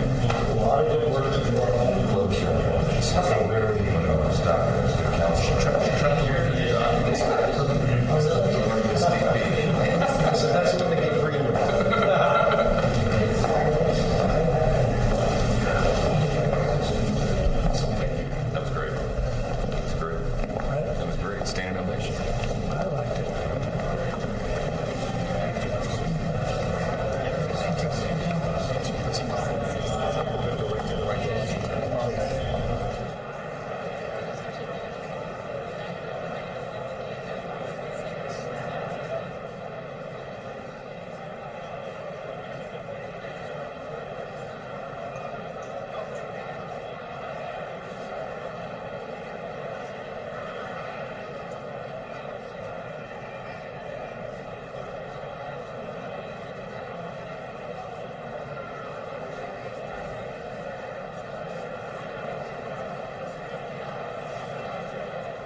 Ladies and gentlemen, please be seated.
Ladies and gentlemen, at this time, please rise for the introduction of the official party.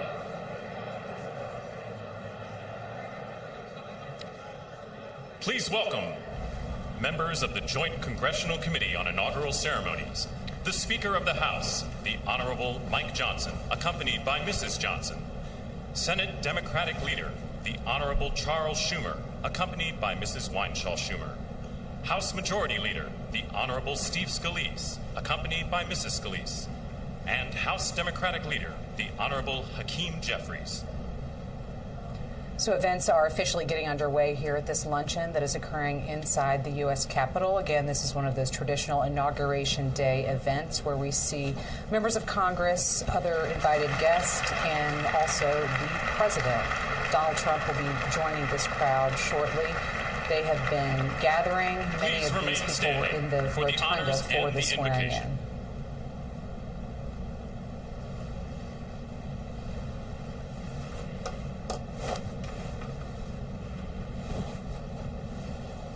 Ladies and gentlemen, escorting the Vice President of the United States, ranking member of the Joint Congressional Committee on Inaugural Ceremonies, the Honorable Deb Fischer and Mr. Fischer.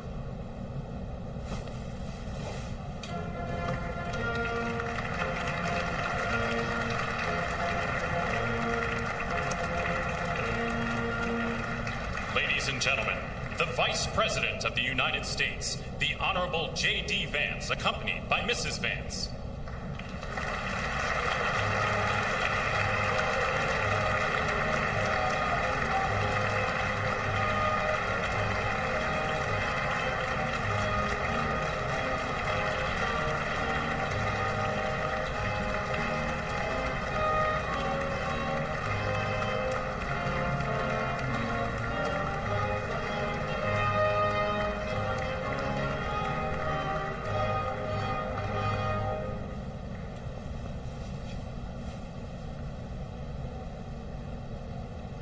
Ladies and gentlemen, escorting the President of the United States, the Chairwoman of the Joint Congressional Committee on Inaugural Ceremonies, the Honorable Amy Klobuchar and Mr. Bessler.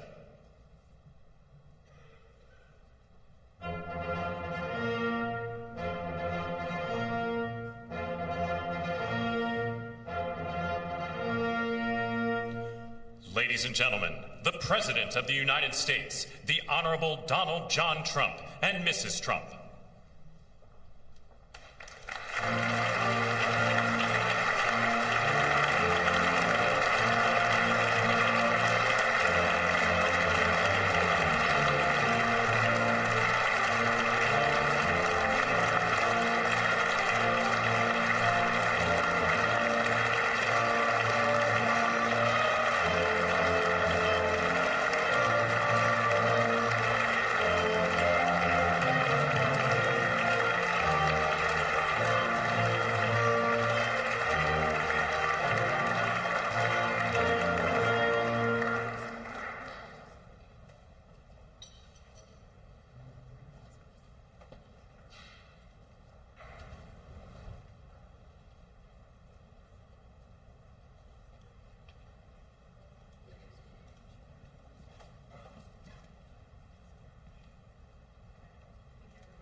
I have a feeling people are very hungry, so I'm going to get this started. Mr. President and Madam First Lady, Mr. Vice President and Madam Second Lady, my colleague Senator Fisher, distinguished guests including the Speaker, Leader Jeffries, and Senate Leaders Thune and Schumer, on behalf of the United States Congress, welcome to the 60th inaugural lunch. Big surprise, we are featuring Nebraska beef and Minnesota apples for dessert. We are here in Statuary Hall, where these luncheons have taken place since President Reagan's first inauguration in 1981, and where the House of Representatives once met over 150 years ago. That would be before you were born, Mr. Speaker. In 1864, after the new House wing of the Capitol was built and in the midst of the Civil War, Congress dedicated this chamber to host statues chosen by every state. Walking into the hall, we all passed under the arch holding the marble Car of History clock. The statue shows Cleo, the Greek muse of history, holding a book to record events as they happen. And as you can see, she's heard a lot of stuff. And as she rides her chariot forward into the future, she looks behind her to remember the past. She remains here as she has for hundreds of years, a reminder that history will remember the events of the present, and it is on us to write that history right now. Speaking of art, the painting right here before you, I chose this painting for this lunch this summer, and it's titled American Horizon. It's by Jane Wilson, who grew up on her family farm in Seymour, Iowa. Coming from the middle of our country, Senator Fisher and I both liked the painting because the artist is from America's heartland, but the horizon could easily be Florida, Mr. President. I will also note that this is the first time in history we are featuring the work of a woman artist at this lunch, and we thank the Art Institute of Chicago for their assistance. Looking at the vast open landscape of this painting, we're drawn to the bottom of the frame where the land or the water, depending on where you're from, meets the sky, and the horizon endures. The enduring horizon is especially meaningful for us today as we mark our enduring democracy as we approach its 250th anniversary. It's a reminder that what's over the horizon is our next chapter, and it is my prayer that the people in this room can write that chapter together. I'd now like to ask U.S. Senate Chaplain Dr. Barry Black, and we thank God he is back with us and in good health, to deliver the invocation, after which lunch will be served. Thank you.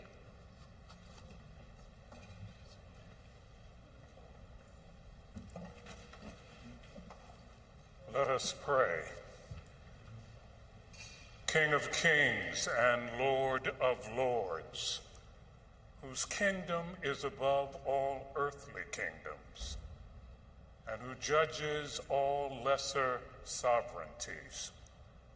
Look with favor upon President Donald John Trump and Vice President James David Vance. Empower them with the wisdom and courage needed for our times. Protect them from the vicissitudes and challenges that obstruct the making of a world of justice, peace, and righteousness. Lord, give them a deep desire to do their best for our country and world, and a determination to act in ways pleasing to you. Preserve their families in health and strength by your grace and power. Bless now this luncheon as each of us finds your grace sufficient for every need. We pray in your sovereign name. Amen.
America to believe in conservative principles. And I went to campus after campus, and you know, it was not easy work. It was very difficult. But to all the young people of America and Gen Z, I want you to know, President Trump is going to deliver for you so that you could be able to own a home, have big families, believe in this country, and the American dream that your parents once had, you will also be able to enjoy. And let us all together say, thank you, God. Thank you for giving us 45 and 47. Thank you for delivering this country from the most awful people imaginable. Our best days are ahead. Thank you, everybody. You were looking on the left-hand side of your screen at a shot of the U.S. Capitol, where the luncheon involving President Donald Trump and Vice President JD Vance is now ongoing. On the right-hand side, continuing to see pictures coming in from Capital One Arena, where the President and Vice President and their spouses will head later this afternoon for what would have been the inaugural parade and will now be probably somewhat more of a campaign-style rally, a festive atmosphere celebrating this first day of the second Trump administration. Just a reminder that we will continue to bring you live coverage through this afternoon from both of these venues, and as President Trump and Vice President Vance are in transit, taking that route down Pennsylvania Avenue where the parade would have been, but now their motorcade will be traversing the city of Washington here. So let's continue to take a look at Capital One Arena and also on your left, the U.S. Capitol. Inauguration day ever.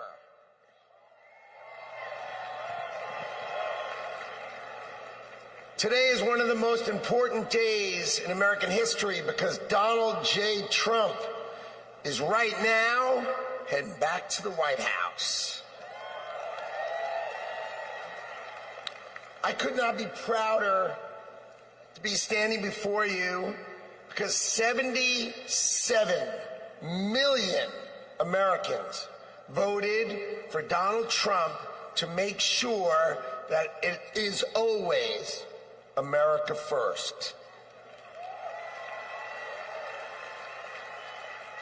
So I want to tell you some stories because no president, Donald Trump is now the oldest president to take office, but no president has ever had his work ethic, his energy, or his intuition. So when the president sees a problem, he calls it out. You know it, right? He's the one who said fake news. He's the one who said the swamp. He's the one who said the deep state. We've all heard him say it, and now we all know it's true. And his intuition is always right, so he starts talking about bad trade deals. That's what he thinks. So let me tell you a story about the last day on the campaign trail. So I went to meet the president in North Carolina, okay? He gets up in the morning at 8 o'clock. We get in the motorcade. He gives a speech. He goes to 3 states, 4 rallies, an hour and a half each rally, finishes midnight. We start 8 a.m. He finishes midnight, gets on the stage midnight in Grand Rapids, Michigan, speaks for 2 hours. 2 hours, never takes a nap. And when he's on the stage, he's never taken a sip of water. The man is power. He is power.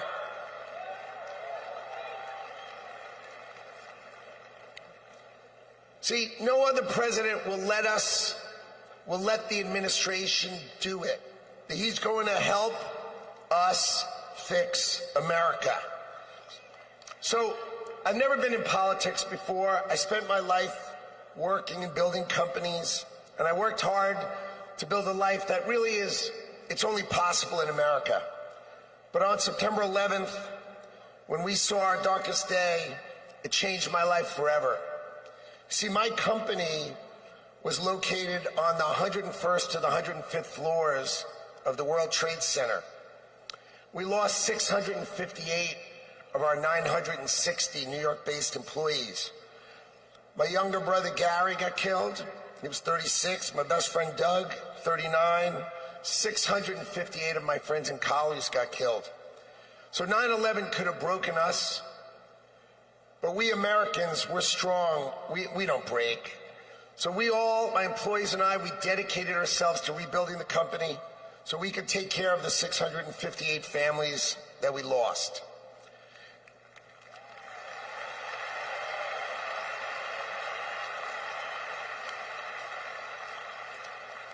And I want you to know, we received thousands and thousands of cards and letters, and most importantly, we received all of your prayers, and that mattered to us and helped carry us through.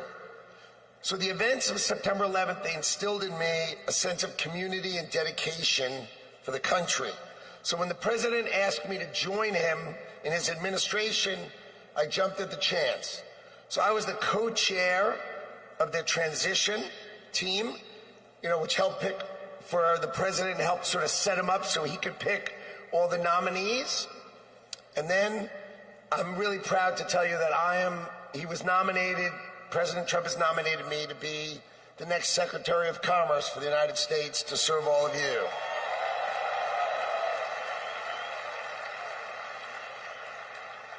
So let's talk about commerce. You see, we plan to end the decades of policies that threw American workers to the wolves. Factories were closed, jobs were lost, wages decreased. We left Americans out in the cold while country after country of this world took us to the cleaners and made money off of us. And that is going to end today.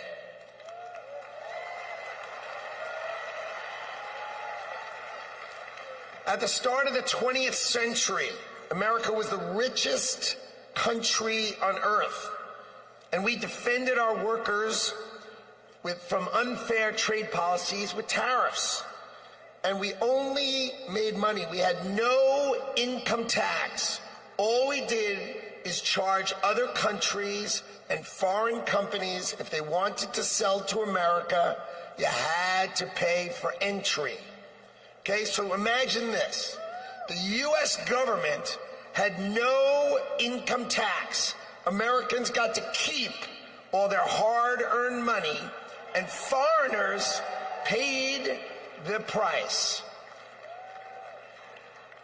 So now, what's happened? We have the Internal Revenue Service. That means charge us internally. Now imagine politicians who can't even balance their own checkbook, taking our money, and what do every year? Let's just take more, let's just take more, let's just take more. So this is how Donald Trump is going to end it and fix it. Last week, he announced that we're going to return America to greatness by creating, and today is its birthday, the External Revenue Service. So if you're always wondering, is some bureaucrat going to cut your benefits? Not under Donald Trump. Not under Donald Trump. It means foreign companies are going to pay if they want to come and sell products to the wealthiest country on earth. And if they want to compete with American workers, then let's just not tax our American workers. It means creating level playing fields, and it means that America will be great by reducing the taxes that we pay and driving the ones that they pay.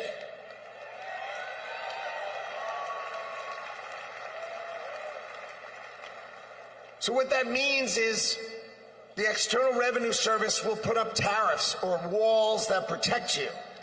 And that means if these companies don't want to pay, there's only one thing they can do. Build their factories in America, hire Americans with great high-paying jobs. Let's double the size of our unions in America, but not just by adding more and more great-paying jobs. That's our objective. So today is the beginning of celebrating the return of common sense and ending the decades of disrespecting the American worker and the disrespect and unfair treatment of our workers. Today, Donald Trump returns to the White House and prosperity returns to America. Thank you all. And I love today. What a day.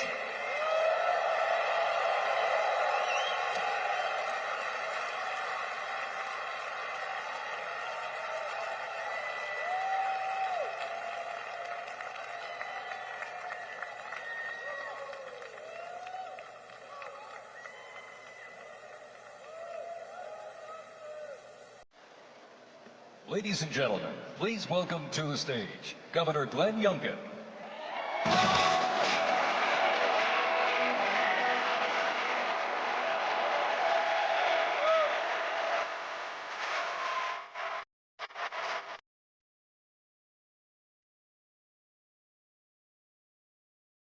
Thank you. Well, come on now. Can't you feel it? The American spirit is alive and well.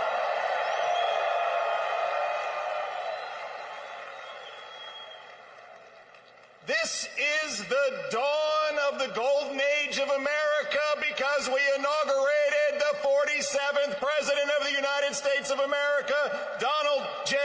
Trump. Come on.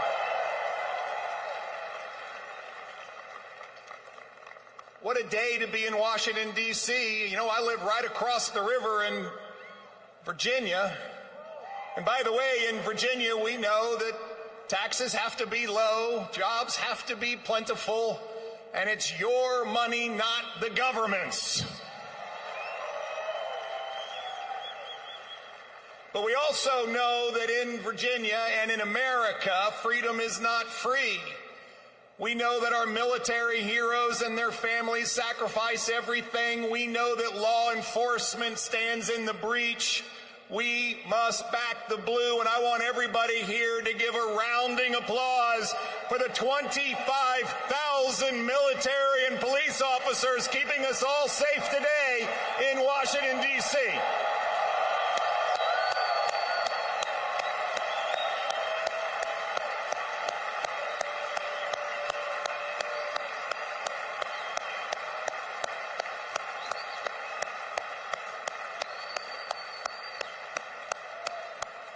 God bless America. My friends, we are standing here on the dawn of a new age, and we are seeing the sun set. The sun set on weakness, the sun set on wokeness, and the sun set on a wide open border that has turned every state into a border state. We are seeing the dawn of a prosperous America, the dawn of a secure and safe America, and the dawn of a world that sees peace because we have a strong America.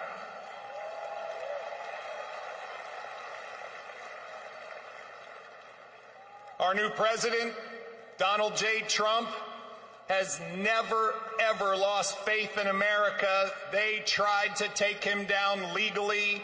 They tried to put him in jail. They tried to even assassinate him. And he never gave up on America, and America, we will never give up on him.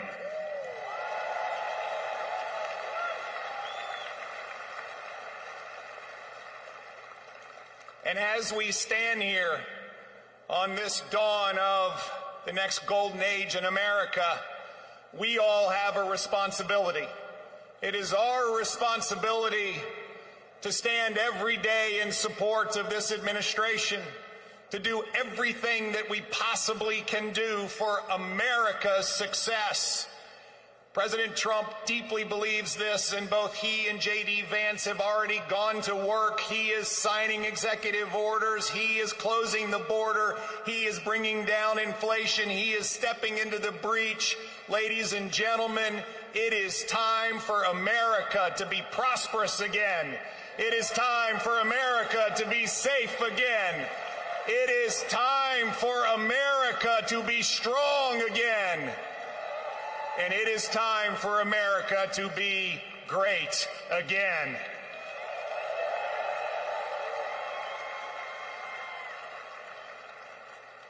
I hail from the great Commonwealth of Virginia, and we know a few great Americans in our history. From George Washington to Thomas Jefferson to James Madison to Patrick Henry, who echoed, "Give me liberty or give me death." My friends, those words that Thomas Jefferson penned, which are the greatest words, at least in this hemisphere, ever written, that we hold these truths to be self-evident, that all men are created equal and we are endowed by our Creator with certain unalienable rights, and among them are life, liberty, and the pursuit of happiness. Well, ladies and gentlemen, we stand here on the dawn of a new age where life, liberty, and the pursuit of happiness are available to every American.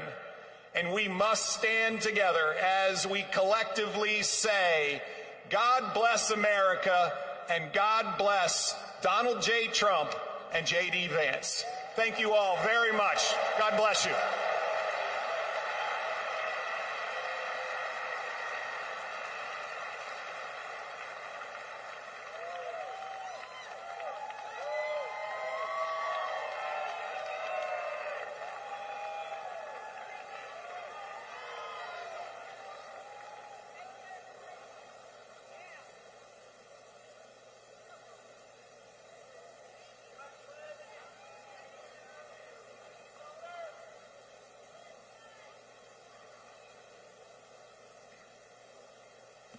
Ladies and gentlemen, please welcome to the stage, Mr. Elon Musk.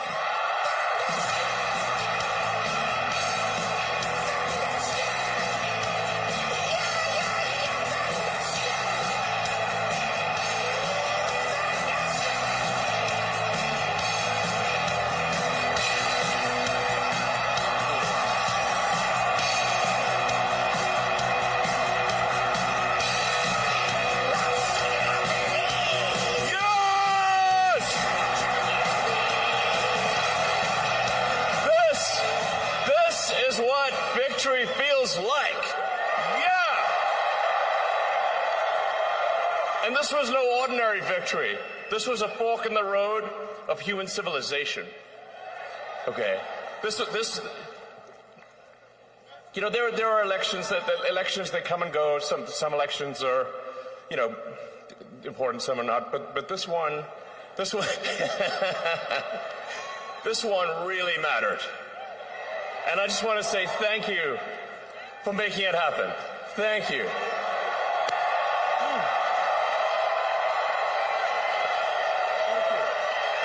My heart goes out to you. It is thanks to you that the future of civilization is assured. Thanks to you. We're going to have safe cities, finally, safe cities. Secure borders, sensible spending, basic stuff. And we're going to take Doge to Mars.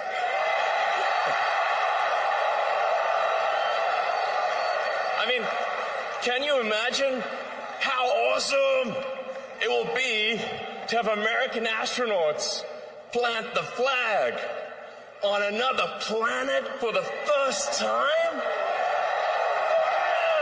Damn! Yeah!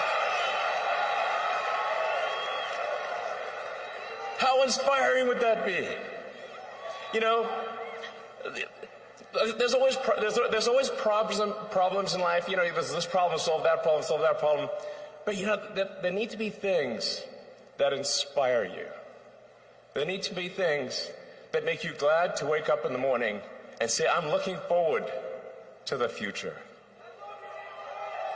Yeah. I love you guys.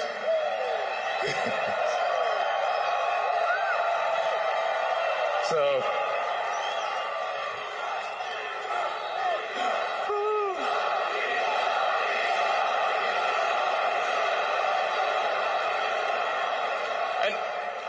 and let me tell you, I'm going to work my ass off for you guys. So,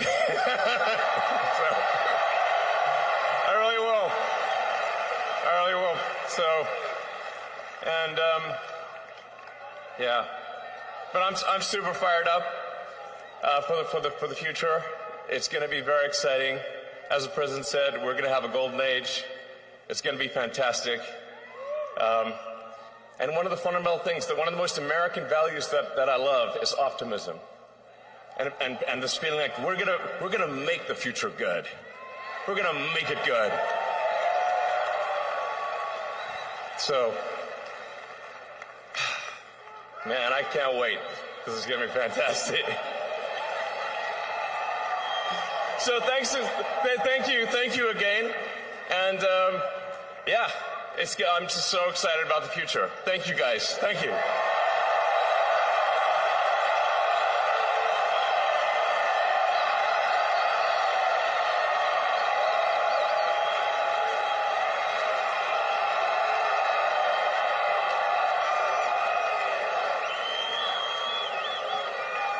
Ladies and gentlemen, please welcome to the stage, Kash Patel.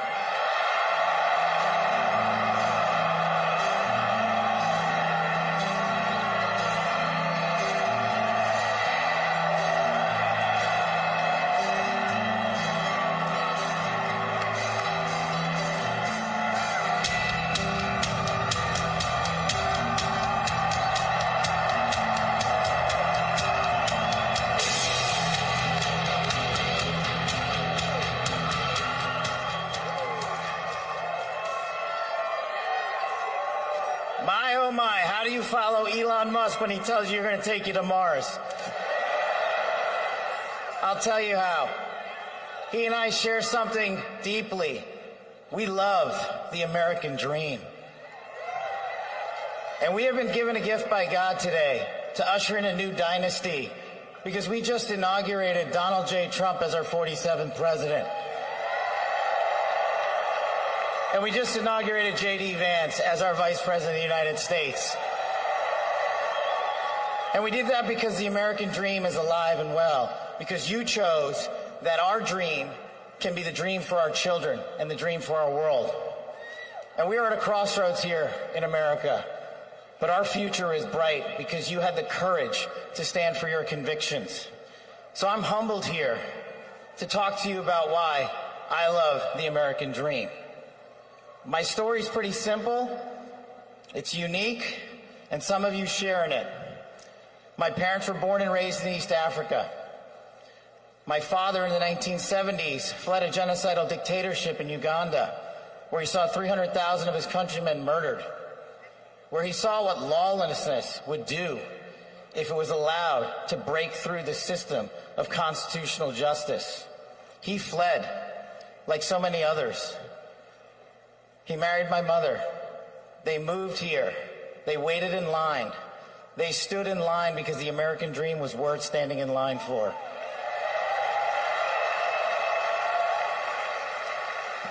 That dream is woven into the fabric of this nation, and our immigration policy is the greatest policy in the world. And now that we have Donald J. Trump and JD Vance, it will become the greatest policy in the world again.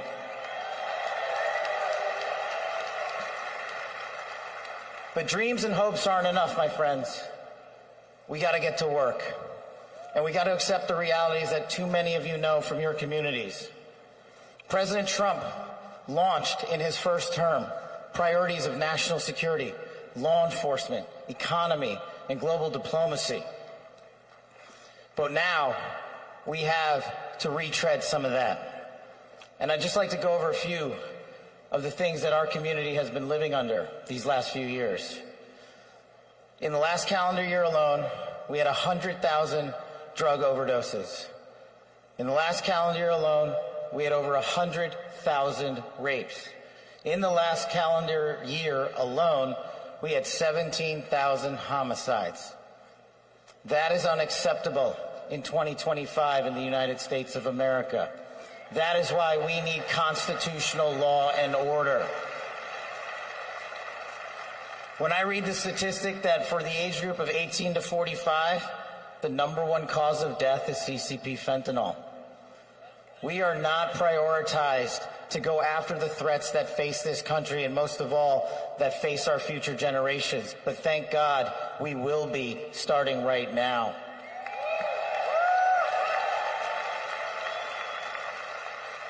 President Trump and JD Vance's leadership and administration will usher in the priorities that I cherished during my 16 years in government service.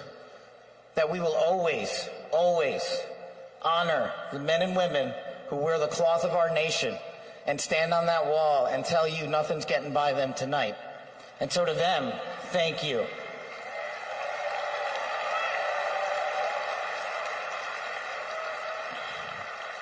To our teachers and our frontline workers and our first responders, y'all choose to show up every single day for our children, for our communities, and we will now show up for you. Thank you for keeping us safe.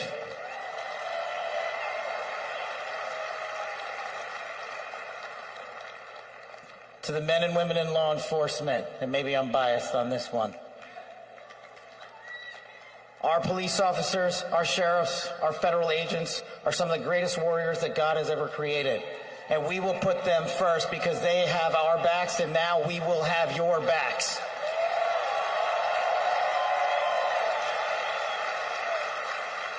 I am standing here because of the American dream.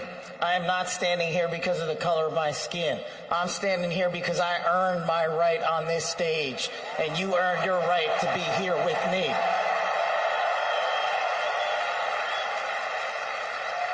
And I promise you this, with every fiber of my being, that our law enforcement, that our teachers, that our first responders, that our veterans, that our men and women in uniform who dare to serve this country and put themselves below the rest of our needs will be reprioritized to the top of the heap because they are standing on that wall, and we will not let that light go dark on them.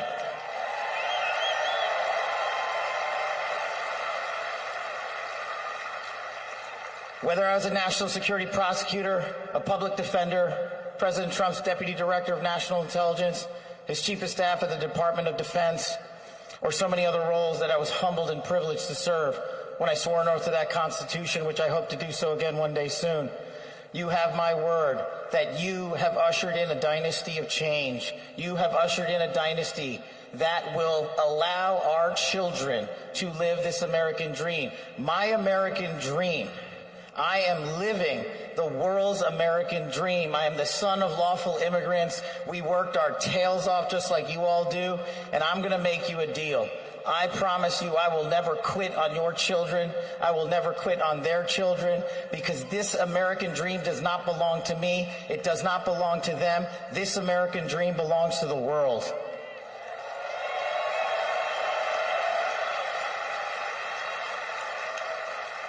So in closing, I just want to tell you this.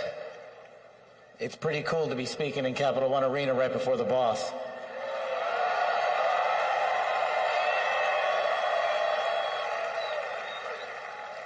You've inspired me beyond words. Your love, your devotion, your commitment to our country, everywhere I go, shows us that we are not only the beacon of hope, but we are the land of constitutional justice. We are the land under Donald J. Trump and JD Vance, where we are going to end the two-tier system of justice. We are going to remove the weaponization of the intelligence community for political purposes. And we are going to put the men and women of America first.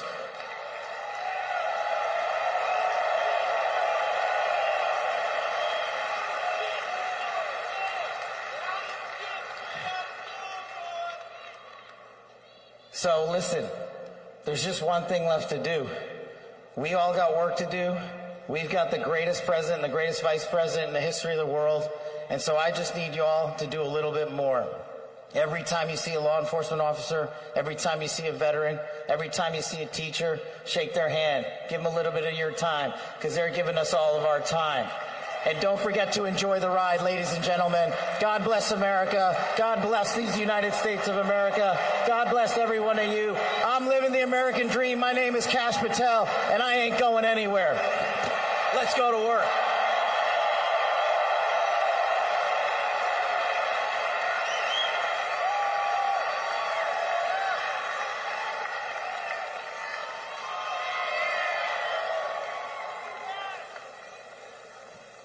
Ladies and gentlemen, please welcome to the stage, Dan Scavino.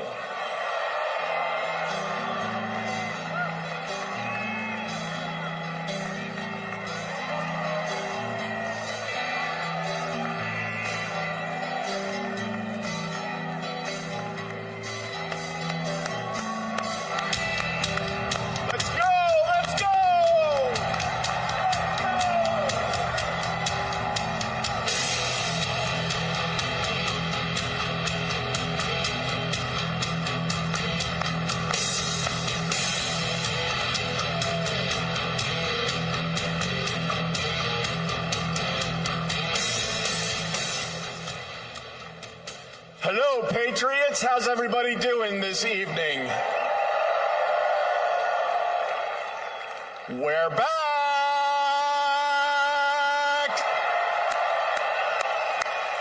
USA! USA!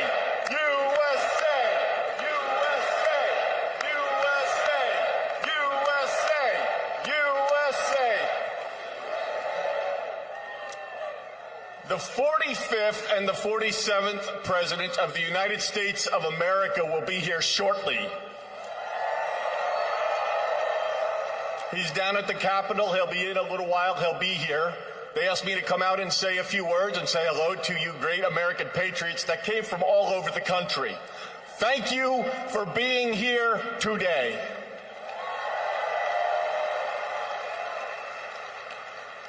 One thing I just noticed when we were leaving the Capitol after the swearing in that really hit me hard after the journey we have been on over the last 9 years, especially over the last 4 years. It really hit me when they took the presidential seal right here and put it on front of the podium for when the president gets here. President Trump often says to us on Team Trump over the years, "You're so lucky that I took you on this journey." In the good times and the bad times, no matter what would be happening, we'd be sitting on Trump Force One, Air Force One, in the Oval Office, at Mar-a-Lago, no matter where it may be. Good times, bad times. You are so lucky I took you on this journey. And you know what, Mr. President? You are damn right. You took all of us on this journey.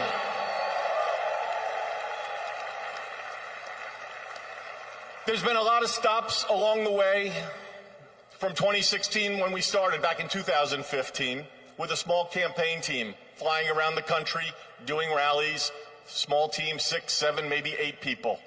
Then it continued to grow. Before you knew it, the GOP nomination was going to Donald J. Trump in Cleveland in 2016. Fast forward, he became the 45th president of the United States of America. He had a great 4-year term, and you know what's been great? The last 4 years have not been great in many senses, but he's back in office right now, and I'm just absolutely so pumped up for what this president is going to do. He loves each and every one of you in this arena. The guy cares. He has a fighting spirit, as you saw in Butler, Pennsylvania, with the assassination attempt that came a few months ago.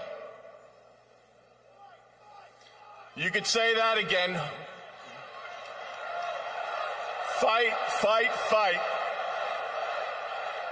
It's a moment that I will never forget, being there and in the hospital with him. I want to just give you a behind-the-scenes moment with the president and the heart that he has. We were in the hospital he had blood coming down his ear. He wanted to know how his staff was. Myself and Susie were with him, and Stephen Chung and Walt, and even the Secret Service. How are you guys doing? The guy just got shot in the damn head, and he's worried about us. Are you guys okay? He's on the phone with his family. Showed him a picture, the iconic photo of his fist raised in the air. Told him it was from Doug Mills from the New York Times, a great photographer. He looked at the picture. He's staring at the picture. One of the most historical photos of all time. There'll never be anything like it. He said, call Doug and see if he's doing okay. That's the attitude he had in that hospital.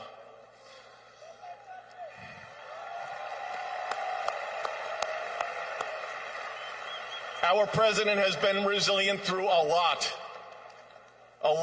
and I don't need to get into all of it because you're all familiar with it, and I'm convinced much of it that went on over the last 4 years is why he won the election in an electoral landslide.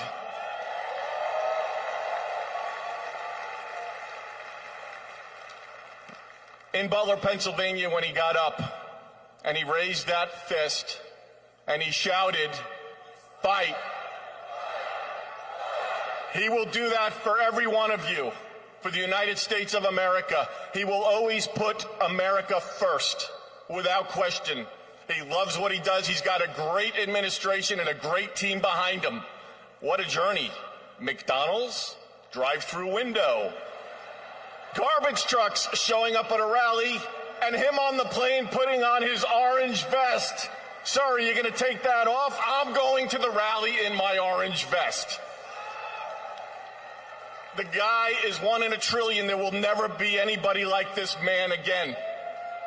Enjoy this moment. Enjoy this movement. And together, we will continue to fight, fight, fight, put America first, and make America great again. God bless everybody here. We love you. Thank you.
come together and be a very memorable experience. It is a tradition that the committee give our new President and First Lady, our Vice President, and Mrs. Vance the official photographs taken at the swearing-in ceremony. I hope you will display them with pride, with honor, and with a humbleness that I know you will carry with you every single day that you serve the people of this country. May God bless you all.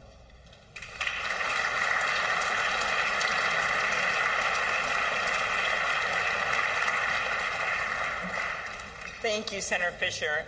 Now, on behalf of the Joint Congressional Committee on Inaugural Ceremonies, I'd like to present the President and Mrs. Trump and the Vice President and Mrs. Vance with these crystal Lenox vases. See them over here? For the 10th consecutive inauguration, Lenox has provided the official inaugural gift. The hand-cut etched vases display the White House for the President and the U.S. Capitol for the Vice President, because I know that he is going to enjoy not only being the Vice President, but also, as Senator Thune and Schumer know, the President of the United States Senate, and there's no better job than that. These gifts symbolize our equal branches of government as well as our enduring democracy.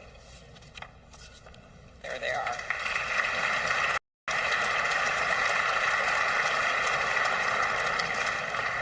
I will now invite Speaker of the House, Mike Johnson of Louisiana, to give the toast to the Vice President.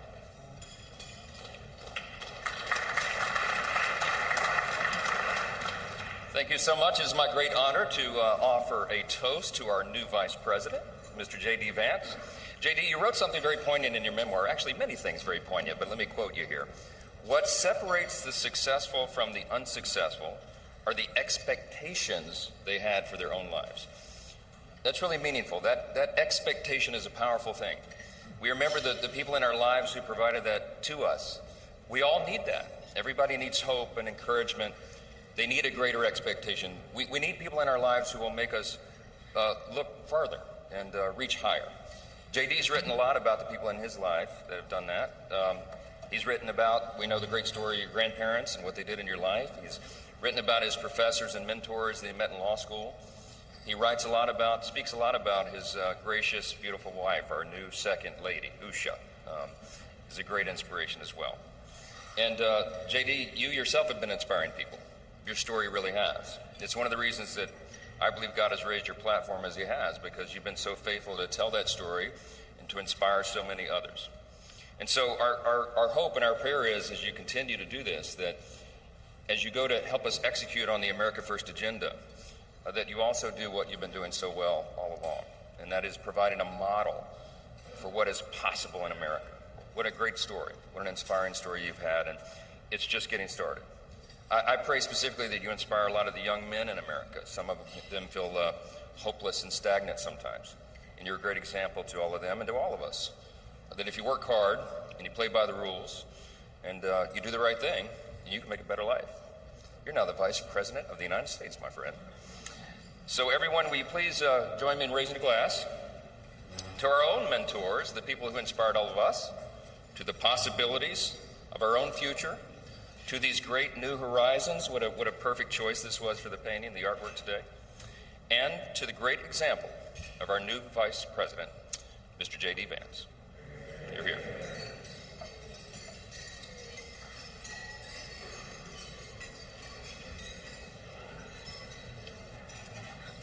Thank you, Speaker Johnson and Vice President Vance. I will now invite my senator next door in the state of South Dakota, Senate Majority Leader John Thune, to give the toast for the President.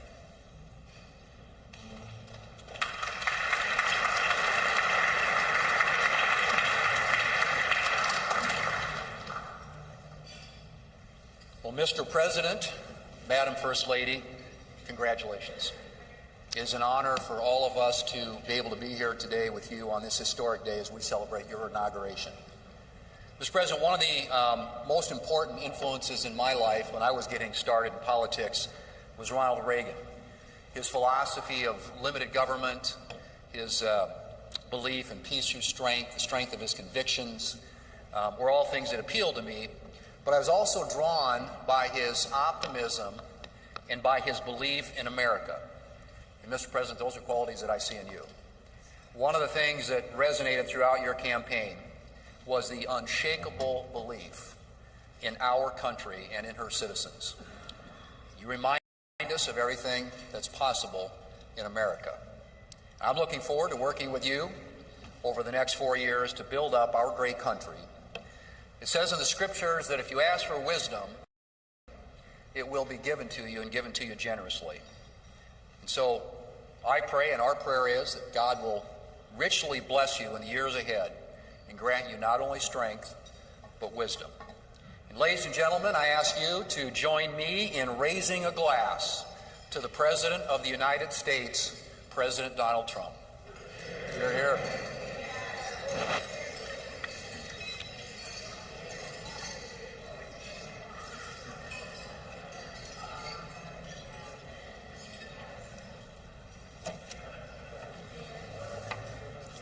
So, this has been a long day with many other things ahead for so many of you.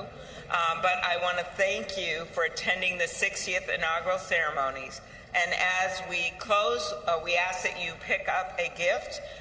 All of our guests are going to get a set of commemorative glasses in embossed leather featuring the Great Seal of the United States, which Senator Fisher and I selected together, and maybe Senator McConnell added some bourbon from Kentucky. Just saying.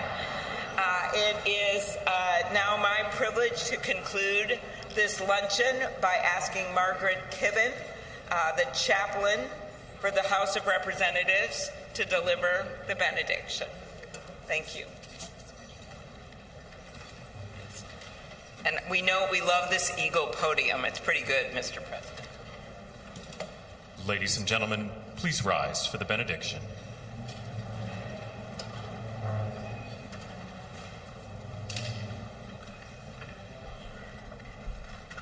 Would you pray with me?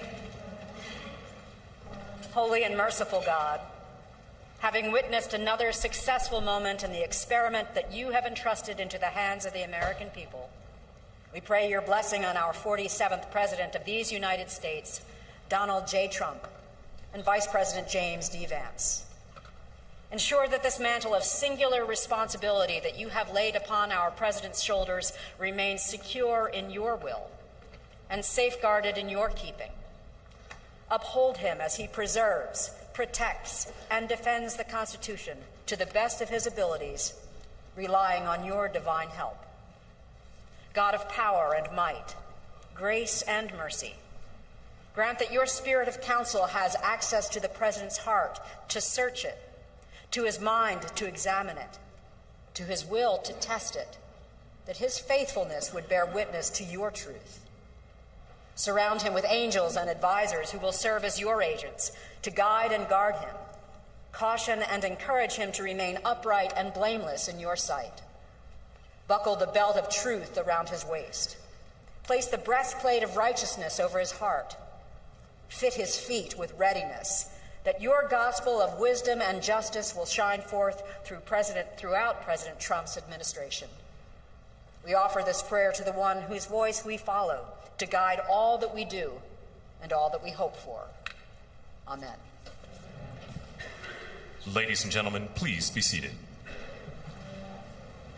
Please remain at your seats as President Trump, Vice President Vance, the Joint Congressional Committee on Inaugural Ceremonies, and the official party depart National Statuary Hall.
We are back with you, looking now at pictures from inside the Capitol Visitor Center. This is what traditionally would be outside on the east front of the Capitol, but with a lot of today's inauguration-related activities brought inside, this is what's known as pass and review. This is where an incoming president makes a symbolic review of the troops of the U.S. military. Traditionally, this would be something we would see kick off the parade, leaving the Capitol headed down toward the White House. So instead, this will be occurring at this point. President Donald Trump will come in and perform this ceremonial duty and then head on to the Capital One Arena, where, again, there will be other events taking place this afternoon in lieu of that traditional parade. So this pass and review, this is something that we traditionally see as part of our inauguration activities. It is consistent on the schedule. It's not a really intensive inspection of the military, but again, it is considered to be something symbolic and is a traditional sort of duty for the commander-in-chief or the official in charge of the military to give them a look over, since as president, that also comes with that the commander-in-chief duties and the person who is atop the United States military forces. So we are seeing all of that taking place here in the Congressional Visitor Center. And shortly, we do expect that we will see President Donald Trump coming into this space to participate in pass and review before he and Vice President JD Vance head on to the Capital One Arena. For the past more than an hour, they have been taking part in the traditional Inauguration Day luncheon, also on the Capitol complex. And you were looking at some images of that earlier. That event recently wrapped up, and so this is what's next here on our schedule. Let's listen in as it gets going.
We see President Donald Trump and First Lady Melania Trump entering the area where the passing review is taking place.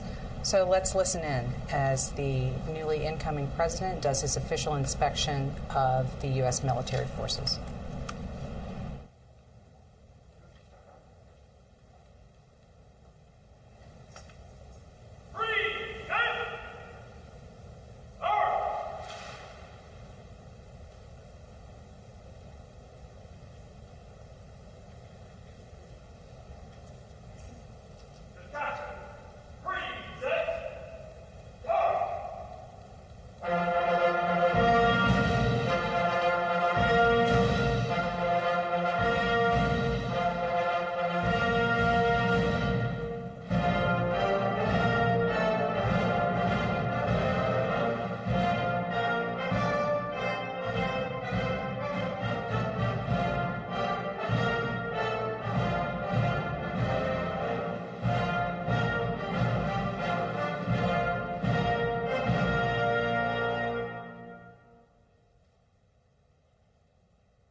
The next.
taking a look here at the Capitol. Now that the passing review, ceremonial inspection of the military has concluded, we see President Donald Trump and First Lady Melania Trump exiting the Capitol.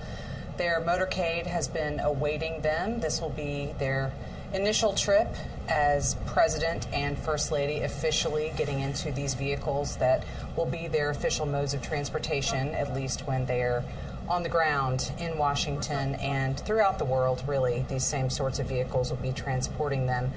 But now they are headed to what is standing in for the inaugural parade. There you see the Capital One Arena. That is elsewhere here across Washington.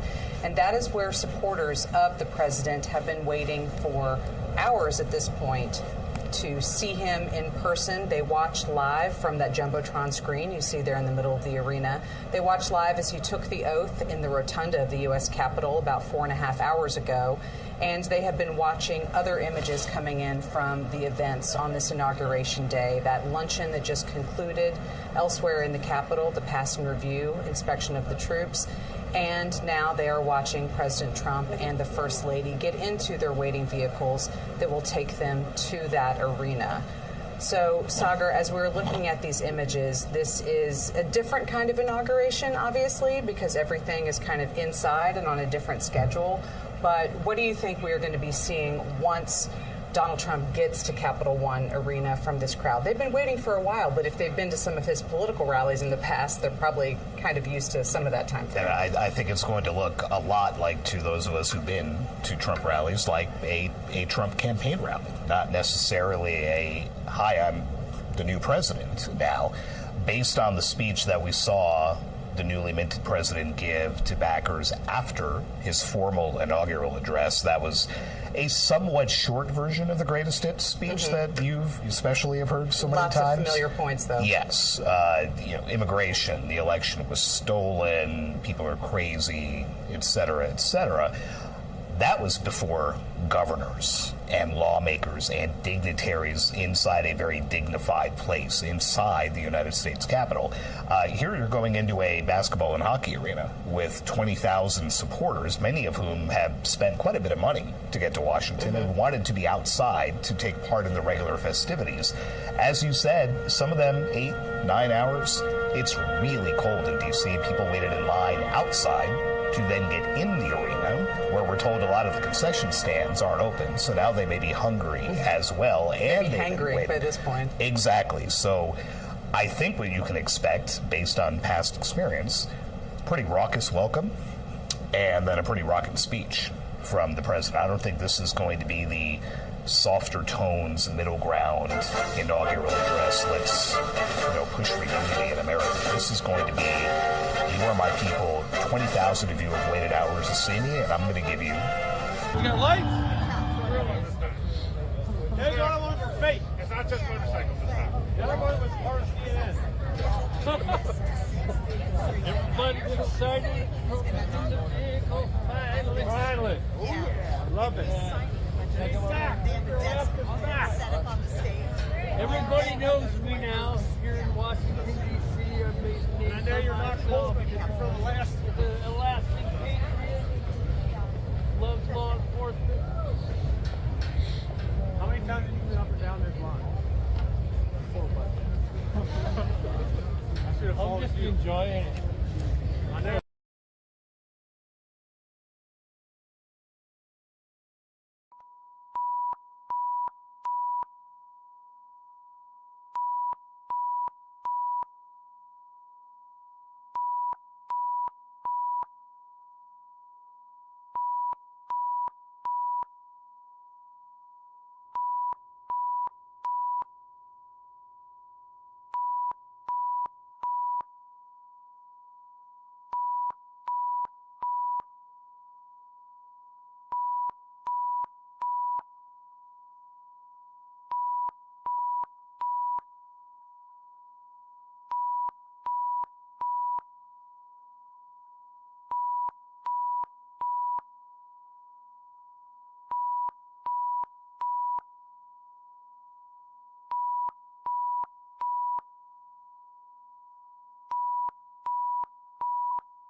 currently, by my count, 21 degrees outside in D.C., and the wind gusts have made it feel much colder than that. So we see now the motorcade making its way. I mean, you see more security and reporters and video cameras than you do just people outside watching. And it's odd because we're so used to this route being 7, 8, 9, 10 deep with people who had long ago rented hotels along this route, paid thousands of dollars to be able to watch from there. And, you know, here there's a smattering of people just to watch the limousine go by, not the slow version of the motorcade like during a parade. This is, you know, the regular, again, motorcade getting a president from point A to point B as quickly and as safely as they can do it. And that typical part of the parade that we see for that last stretch in inaugurations past, where the president will get out and make it on foot. I think you said earlier that Jimmy Carter was the first president to go the entire way. That entire 3-mile route from the Capitol to the White House. Jimmy and Rosalind Carter said, you know what? We want people to see us. We want them to think that this office belongs to them, because it does, and we want them to watch us the entire way from the seat of power to the executive mansion. Seeing the motorcade slowing down to a stop right there. I mean, maybe somebody was in the crosswalk. I could have been wrong. That van you see, the modified truck there, that is the Secret Service counter-assault team. These are the very heavily armed and armored operators whose job it is to repel an attack on the motorcade. Never been deployed. Actually, have not had to jump out of the vans and do it, but when we get up on the White House driveway and they open their doors and they start taking their stuff out, it's not a group of gentlemen you want to mess with. Understood.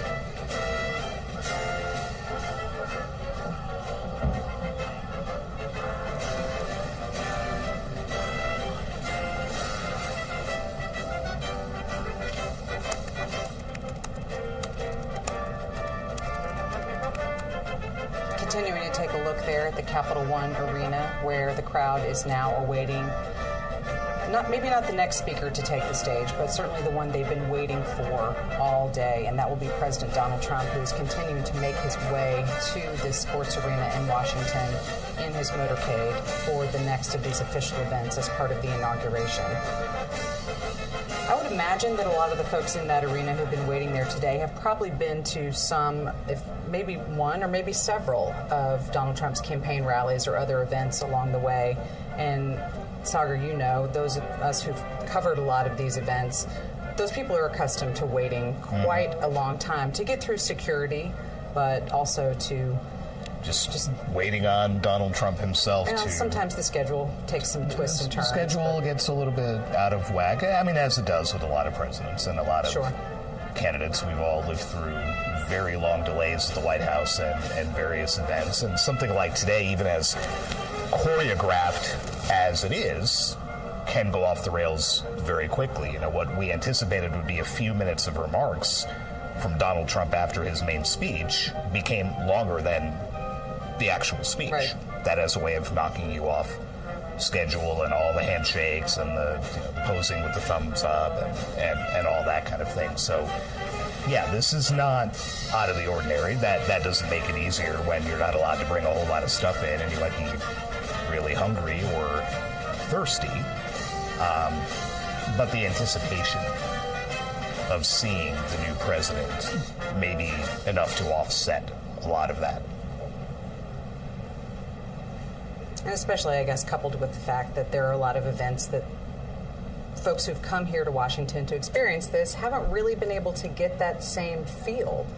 You know, we're all these set pieces of being on the west front of the Capitol and the parade and those moments where his supporters would get to see in person Donald Trump at this point not really having that because of all of the weather-related changes, but that is very understandable because it's for safety and it is extremely, extremely cold. I mean, there have been a lot of the usual parties, Friday night, Saturday night, Sunday night receptions, but that might not be something the average Trump supporter might attend. I mean, we're talking balls where people are, black tie, paying thousands of dollars to get in. High-level donors and supporters. Right, exactly. Folks who are willing to put out that kind of money, whereas a lot of times in Washington for inaugurations, you have people who bring their kids and their families just to be able to say, we watched this peaceful transfer of power, a hallmark of American democracy. We wanted our kids outside to watch the outgoing president and the new president roll by. They didn't get that today. Did some of those folks get into the arena? Maybe. Capacity 20,000. That's less than a tenth of the number of people that were expected to be on the West Front and on the Capitol grounds. Forget all the general admission areas on the National Mall, along the parade route, wherever else. You're looking at, maybe in the neighborhood of 300,000 people, and now you're down to 20,000. I'm not great with the math, but that math doesn't seem great. A lot of people who wanted to see something are not going to get to see it. Just a fraction of what would have been possible, but still. Fraction, that's probably a better way than to try to actually do the math in my head. But this arena that's been hosting NBA and NHL games and concerts, and I mean, I've taken my nephews and niece to the circus and to see the Harlem Globetrotters in this building. I mean, it's hosted everything. This is a new one. This is not something that what used to be called the MCI Center, then became the Verizon Center, is now Capital One Arena. This is not something that it's ever hosted. This is not something that's really happened on this scale. The old Capitol Center in the D.C. suburbs in Maryland hosted a very truncated celebration for Ronald Reagan's 1985 inauguration. That was the last time something was moved indoors, but there was no parade. How, again, they're going to pull off an actual parade in this building? Again, I've seen a lot of different kinds of events in there over the years, but this will be something different. I've been to many college basketball games in that arena back when it was the MCI Center, kind of dating myself a bit, but I still refer to it as just simply Verizon with my wife, and that it hasn't been called that for a couple of years now. I'm not violating any naming deals or anything, but to me, it was MCI, like for you, for a long time, and then Verizon. And people in D.C. who remember the old Capitol Center, long since demolished, have been conflating the two names. So you have Capital One Arena, the new one. The Capitol Center no longer exists. The Capitol. So there have been all kinds of, well, wait, which building is what? What time's the Cap Center thing? Like, well, it's not, because they blew up the building 20 some odd years ago. A lot of concerts and games there as well.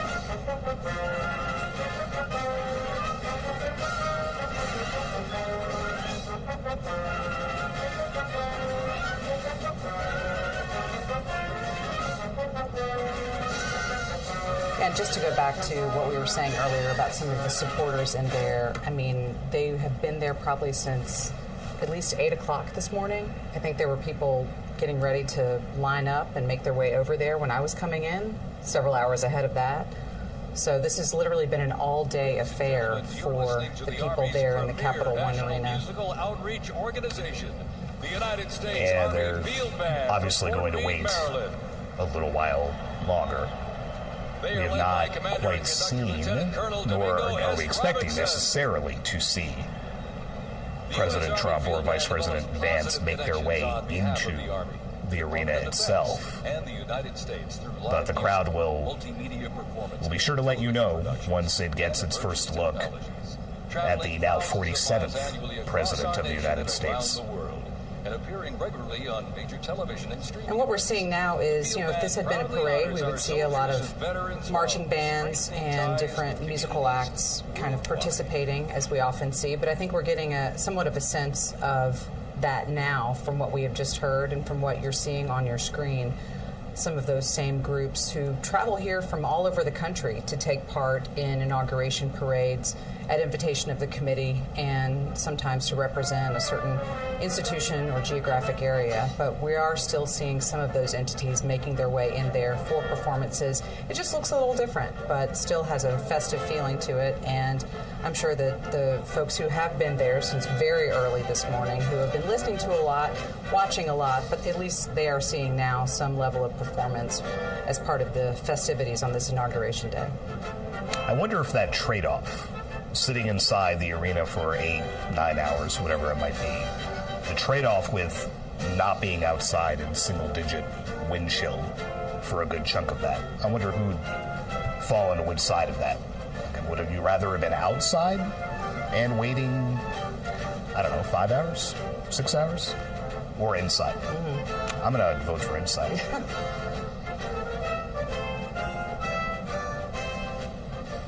And if you did bring little kids, then here's hoping your bag had some,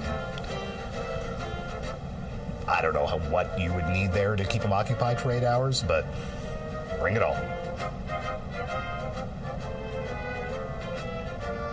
Yeah, and too, just logistically, Sagar, when we think about this is the same arena where Donald Trump spoke last night, and it's really only been in the last 48 hours, really, that all of the logistics for this inauguration have been completely transformed from everything we've talked about of what usually happens to what we see happening now. So using this space for multiple different things, trying to figure out how to accommodate not only the supporters that have been there since early this morning, but also these musical groups and other participants taking place in what would have been the parade. I can't imagine all the work that it takes to get into that, but for whatever level of frustration anybody has been feeling about this is what we're seeing. They were able to figure out how to make it all come together. It's just kind of important to note all of the planning that usually takes years for an inauguration and for all of the events that come together had to be changed at the very, very last minute to accommodate this Arctic blast that we're feeling here in Washington. And the Capitol Rotunda is always the fallback, the bad weather fallback, since it was for Ronald Reagan 40 years ago. It hasn't had to be used, but there exists that possibility. At least they've done it before. There is a way to obviously secure that building and secure that space. To transfer a pro sports arena into this, I mean, you imagine what the logistics involved in this have been over the last 48, 72 hours. You know, we all first got word Friday afternoon, like, hey, they might move it inside, to, oh, wow, they moved it inside. Oh, wow, that must be a terrible. I mean, I have a headache thinking about that for them. To be able to pull it off, you know, the rotunda, everything there seemed to go well, at least, you know, outside looking in, everything went off without a hitch. Is this easier to secure if you look at it perhaps from the Secret Service standpoint? Absolutely. An actual building, it's always going to be easier to secure than an outdoor event, as we saw twice this summer.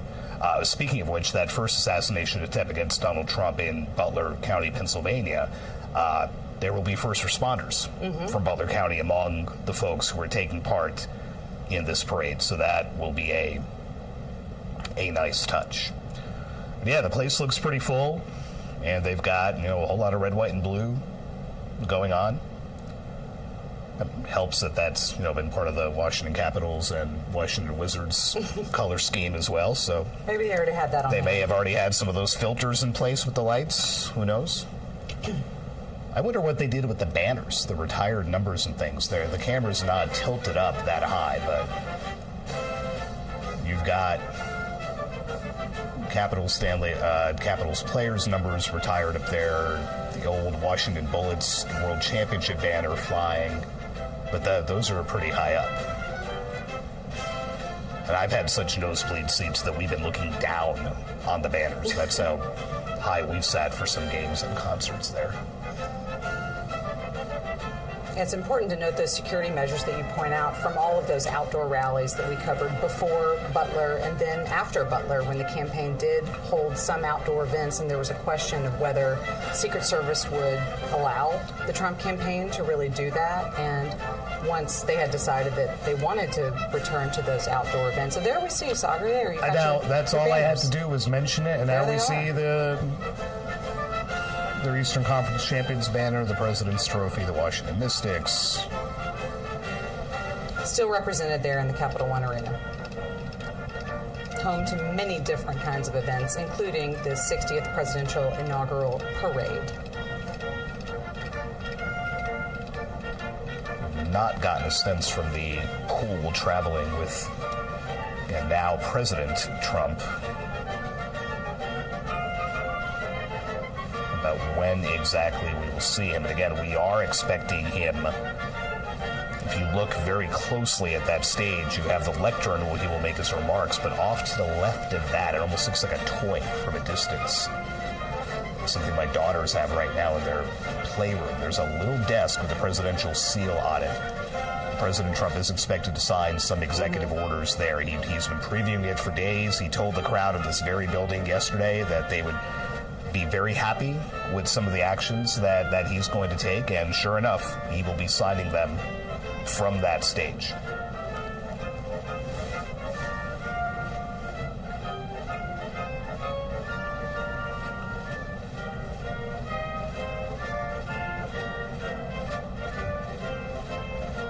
Yes, Sagar, and if we see remarks from President Trump signing of those executive orders that you were talking about, this isn't the last thing on their dance card, so to speak, for the evening.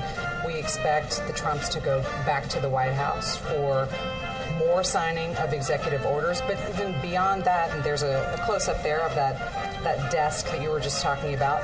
But after that, there's a series of inaugural balls where we expect the President and First Lady to attend this evening. There's the Commander-in-Chief inaugural ball, there's the Liberty inaugural ball, and then the Starlight ball. So 3 separate events where we expect to see the President and First Lady beyond what's going to be happening in this arena.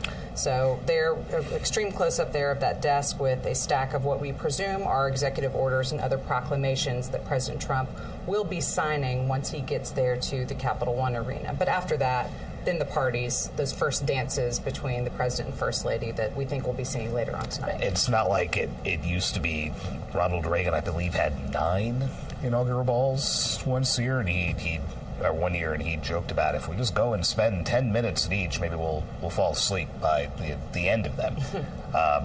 That's a lot of transit. That's a lot of in and out of the vehicles and dancing, and 3 seems a little bit more manageable. There we can see some of the pool photographers who've been traveling around with President Trump today. So anticipate that when we see them, that means that we will be seeing him at least relatively shortly, so they can be out front to get those shots as he and First Lady Melania Trump, we believe, will be coming into this arena. With Dodo almost smack in the middle of the screen is Evan Vucci, who's the AP's chief Washington photographer, who's covered more inaugurations than I can think of. So.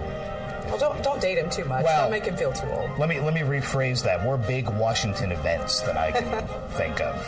Yeah, I don't think he would like any kind of age reference there. But if we see Evan Vucci there and he's right in front, then you know that we know there's a president pretty close whomever by. The dignitary is recovering here, he's getting close. You saw on that little table, which I'm not sure why I think that's funny, but it just looks like this tiny little table in this giant arena. The box with the pens. It would look to be that the Trump Sharpies are back. If you recall, we don't just use a ballpoint pen or a little fine tip marker. These are full-on Sharpies that make noise when signing. You can certainly hear them. Yes, and President Trump used to revel in handing out boxes of those. I was in the Oval Office one time when he had a group of kids, and he summoned an aide to bring 3 more boxes of them, and was just handing each kid 3 and 4, just kind of flinging them out of this kids grabbing Sharpies and jamming them into their pockets. Hey, it's a souvenir. I would take a presidential Sharpie. but it just makes such a distinct sound. I was about to say, we saw earlier as the president was signing some other proclamations dealing with a lot of staff and some other things, aside from the executive orders that we believe will be coming later.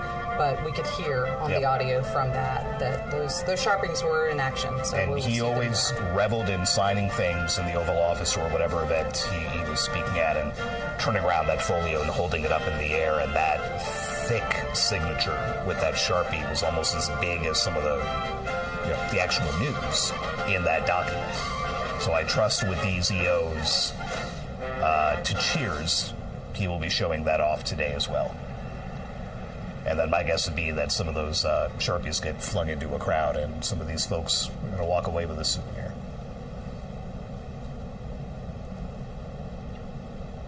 A look at some of the musicians there who are providing the soundtrack to this stage of the events here in Capital One Arena. Otherwise, they would probably be marching outside on the cold streets of Washington, but they are inside, as are all of our parade-related events this afternoon.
bullets and bayonets back to the top. Bullets.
name is Dan Taylor, and I'm very honored to be requested by our president to be your parade announcer. And it's great to be here with you. I have to say it is a bit of a different format for a parade, but of course our president wanted to keep us safe, wanted to keep us warm. And I can tell you something, the talent that's going to be going through these doors into this arena, it is going to get hot in here tonight. So thank you for joining us as we celebrate this historic occasion on behalf of the Trump-Vance Presidential Inaugural Committee. The ceremony is about to begin. We're going to get things underway, so if you're with family and friends, been talking in the halls or whatever, get down to your seats, grab a snack. We're going to get the show on the road.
going to play Americans Be Our National Spirit.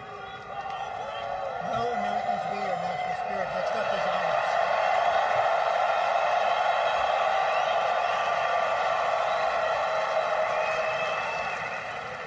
Next up, the Herald will play honors.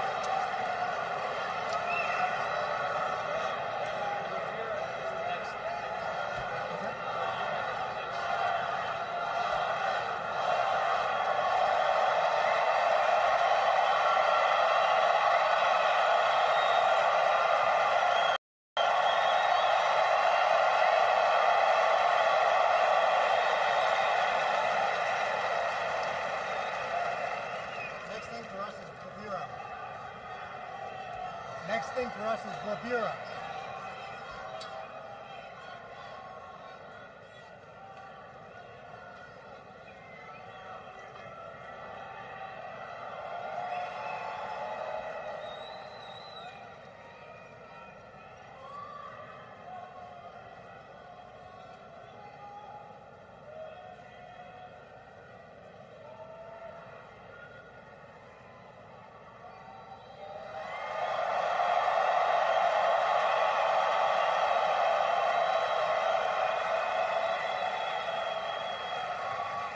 Ladies and gentlemen, we'd like to welcome the official fanfare music group of the President of the United States. Under the direction of Major Aaron Morris, the U.S. Army Band Herald Trumpets performing their fanfare that's actually written for the 47th President of the United States. Listen to this, it's amazing. This is Brass and Glory.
Ladies and gentlemen, please welcome the 50th Vice President of the United States of America, Vice President JD Vance, accompanied by the Second Lady, Mrs. Usha Vance.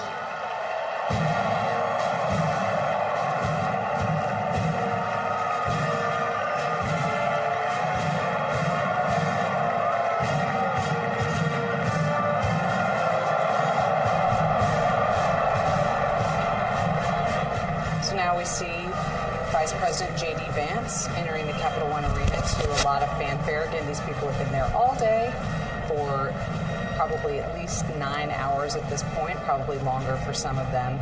So very excited to see their first glimpse in person of one of the two men whom they support who were sworn into the top two executive offices in the U.S. today. There is Vice President JD Vance holding one of his children in his arms. This is clearly a long day for the entire family, not just those politicians who are officially being sworn in.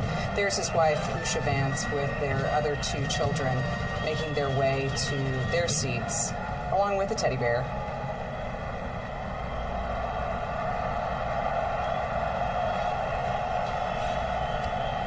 Mirabelle was sucking the thumb during her dad taking the oath, and I don't know if that thumb's come out of her mouth since then, but, you know, at age 3, why not when you're on stage in front of 20,000 people?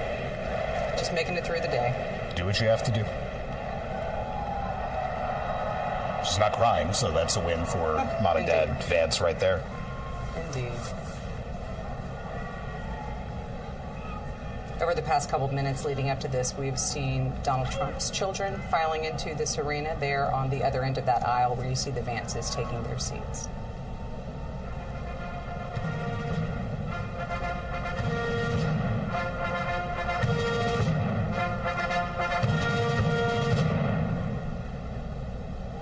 Ladies and gentlemen, please welcome the 47th President of the United States of America.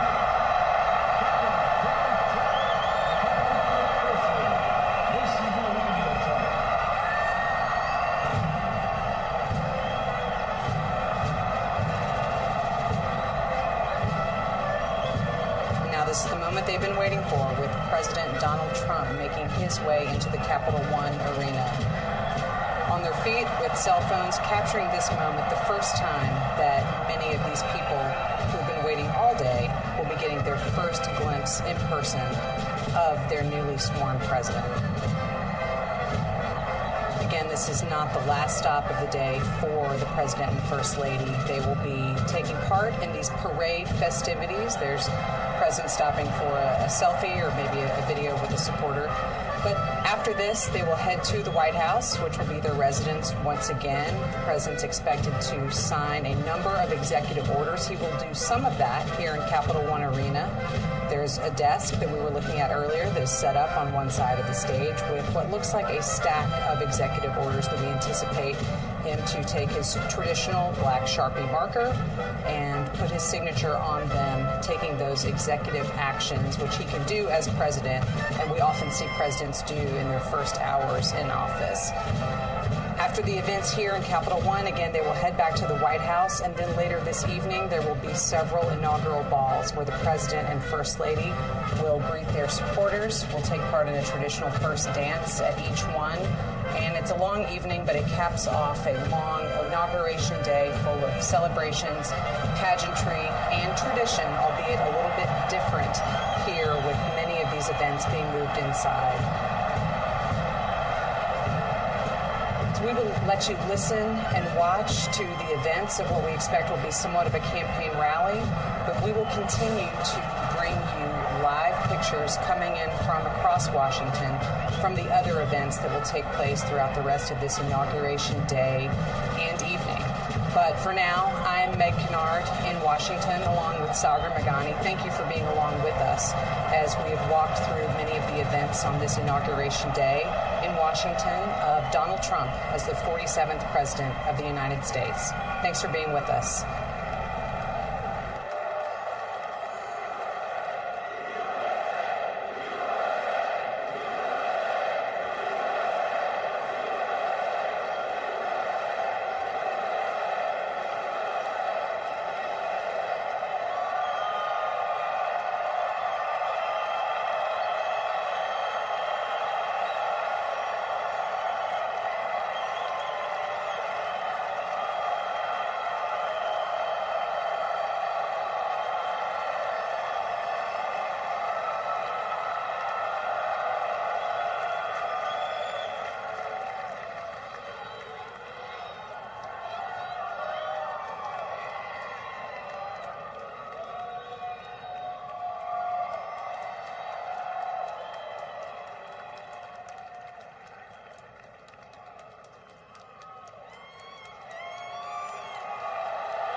Ladies and gentlemen, we now present a selection of participants for the 2025 Presidential Inaugural Parade.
Ladies and gentlemen, the heroes of Butler County are here.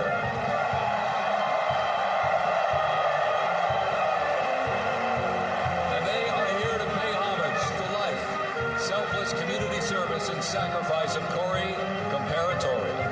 Mr. Comparatori, a 10-year U.S. Army Reserve veteran and past fire chief to the Buffalo Township Volunteer Fire Company, who died during the assassination attempt on the life of President Trump in Butler, Pennsylvania, July 13th, 2024. Their formation consists of Pennsylvania State Police, local police, county sheriffs, emergency services unit, EMS, 911 radio dispatch, and hospital personnel, who all heroically stepped into action during the horrific attack. They are also paying tribute to the courageous service of first responders nationwide.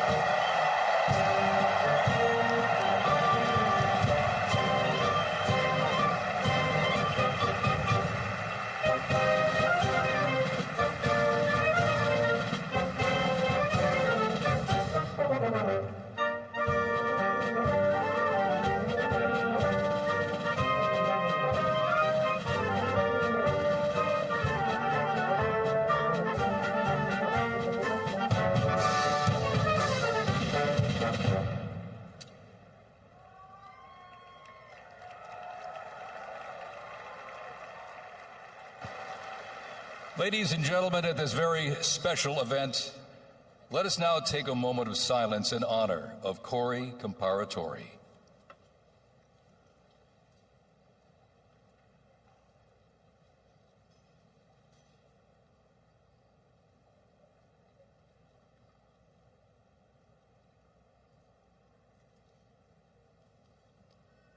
Thank you very much, ladies and gentlemen.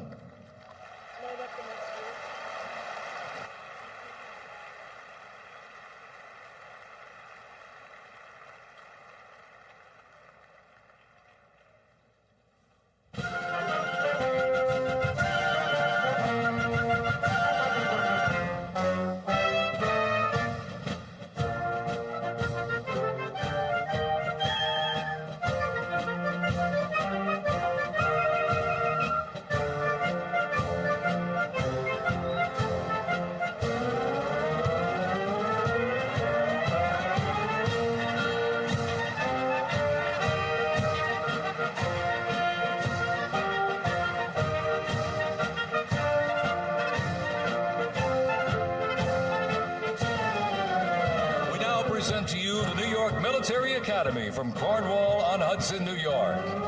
New New York Military Academy stands out due to its unique connection to the president himself.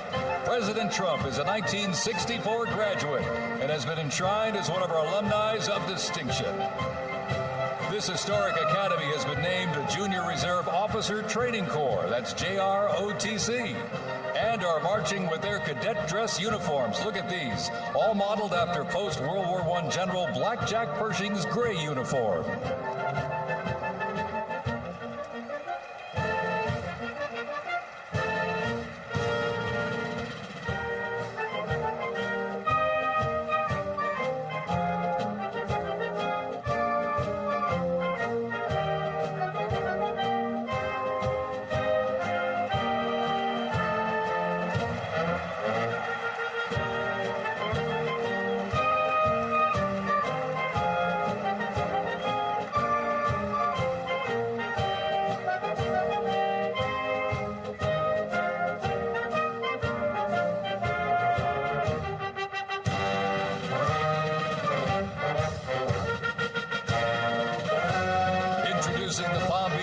And Fire Honor Guard unit representing the town of Palm Beach, Florida.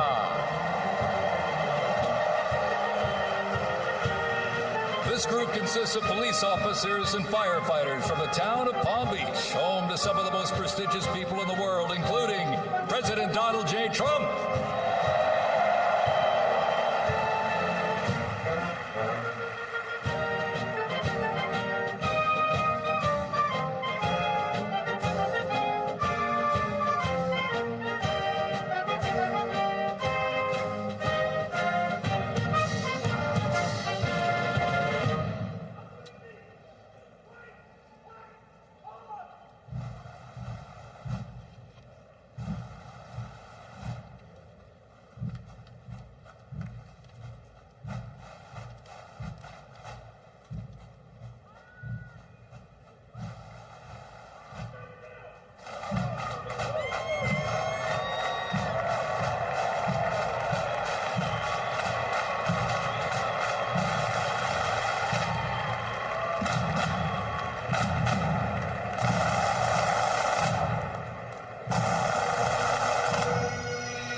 December. The band has had the distinct honor to perform at the 75th commemoration of the attack on Pearl Harbor in Oahu, Hawaii. The band has also played for hospitalized children, military veterans, as well as the 1980 and 2005 presidential inaugural parades, and His Holiness Pope John Paul II. The NYPD Emerald Society Pipes and Drums formed way back in 1960. And you know, they are the oldest, largest police pipe band in the United States, comprised of all active and retired police officers of various ranks and assignments. Listen to those bagpipes. Let's hear it for it, folks.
one that hits close to home for our Vice President. We now welcome the Middletown High School Marching Band and cheerleaders.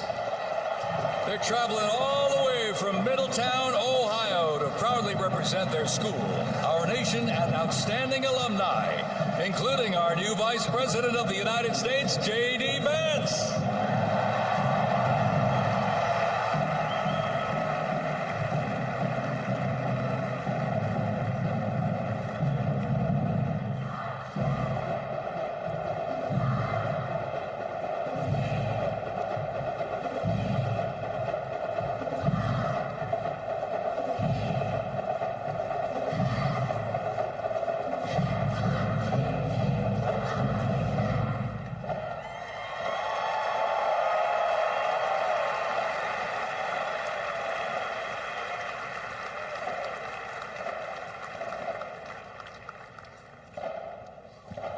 The band has performed in countless parades, community and sporting events, as well as competitions. They have also always qualified for the Ohio Music Educators Association state finals for 23 years straight. How about that? And have earned the highest rating in 18 of those appearances. Woo! And today they performed America's Sweet Land of Liberty.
While they cheer here in the arena, let's cheer for him again, folks, from our VP hometown, Middletown High School Marching Band.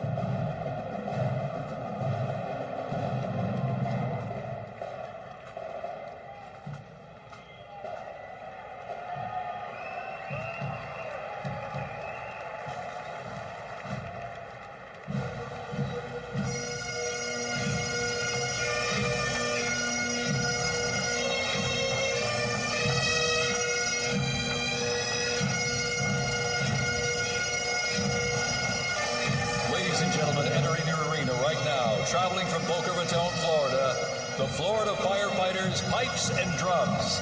And they are well seasoned when it comes to civic events. They've played and participated in parades, memorials, and other ceremonial events across both the United States and Europe. Today, they are wearing their most notable uniforms. What a great photo opportunity. Consisting of the Glengarry headgear and kilts. And they are proud to honor their fallen brothers and sisters each and every day.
As the Florida fighter fighters, pipes and drums leave the arena, we keep the rhythm and the drums going.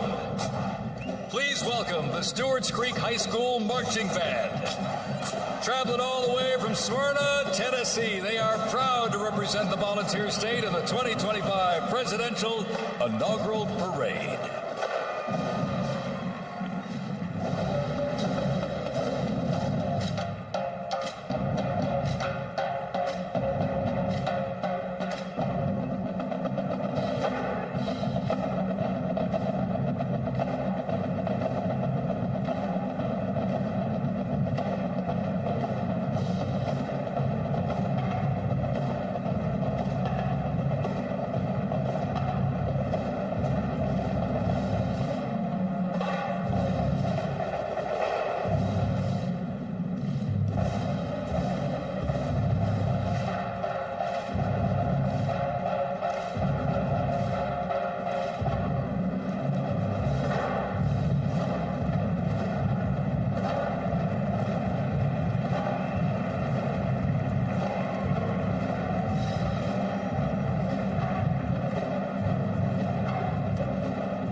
band as the beat of the drums continues. Established in 2013, that band has rapidly become one of Tennessee's premier high school music programs.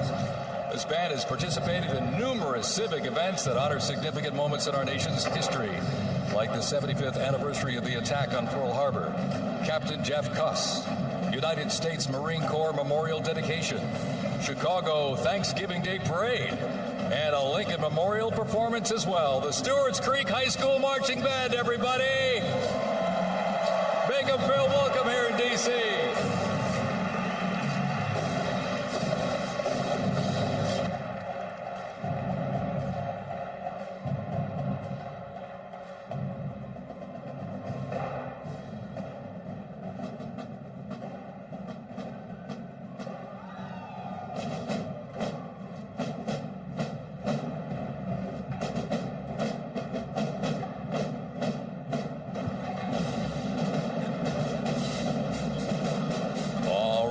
Ladies and gentlemen, now welcoming the Mississippi Valley State University Band.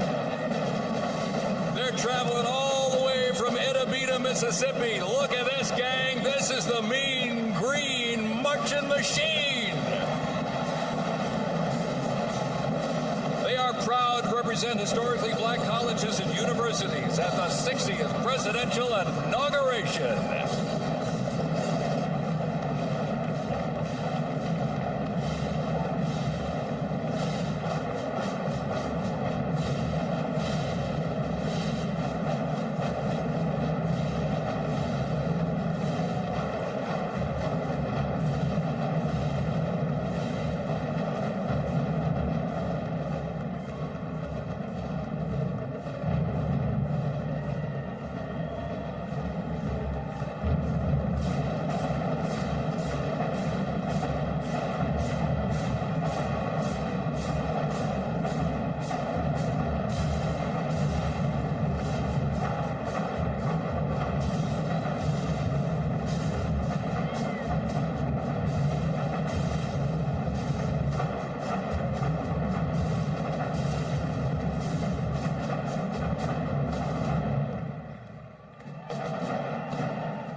bring close to 300 from the Mississippi Valley State University Band.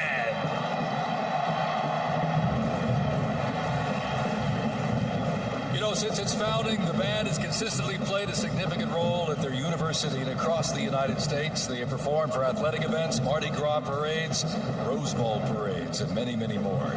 The Mississippi Valley State University Band takes great pride in presenting culturally diverse presentations for students, faculty, and the surrounding Mississippi communities.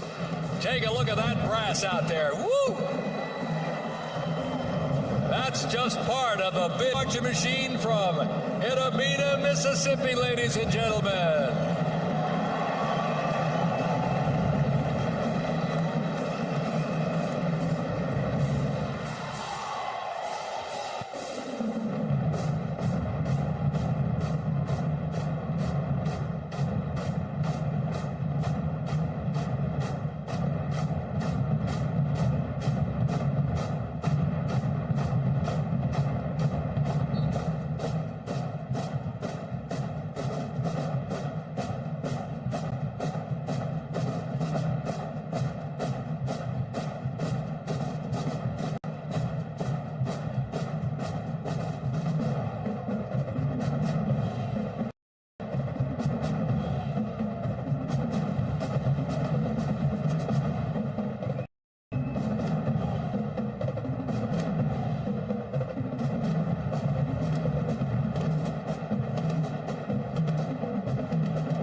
Ladies and gentlemen, please welcome our new special envoy to the Middle East, Steve Witkoff.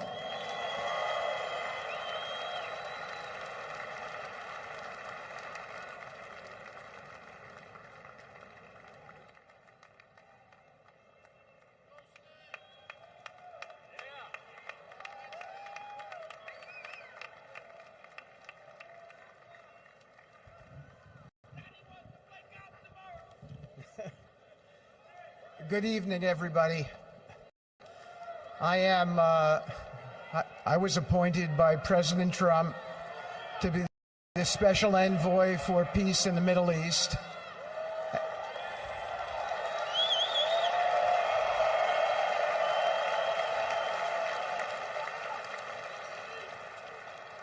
And I'd like to describe to you some of the things we're doing and how it informs on President Trump's policies. First of all, it is an honor to stand before you today as I reflect on the enormity of the role that President Trump has tasked me with.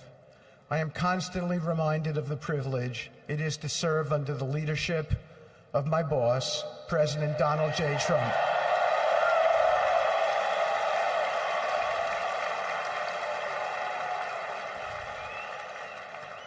His presidency has provided a clear, bold vision for the Middle East, and it is this vision that guides every step I take in the mission.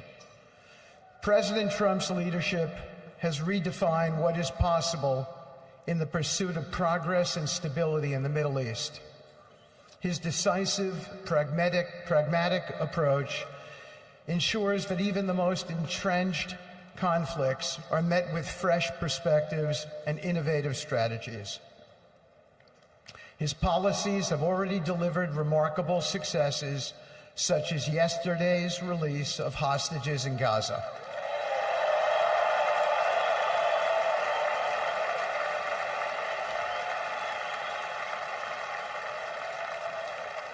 Thank you. This achievement demonstrates the strength of President Trump's leadership and the respect he commands on the global stage. It is yet another example of his ability to deliver results in the most complex and challenging situations. The Abraham Accords, a testament to his vision and determination, have also brought historic progress to the region, transforming old rivalries into new alliances. These agreements are not merely symbolic. They represent a practical roadmap for peace, economic cooperation, and mutual respect across nations. My role, as President Trump has tasked me, is straightforward yet profoundly challenging: to turn his vision into actionable outcomes. He sets the agenda, he lays the framework, and he inspires people like me into bold action.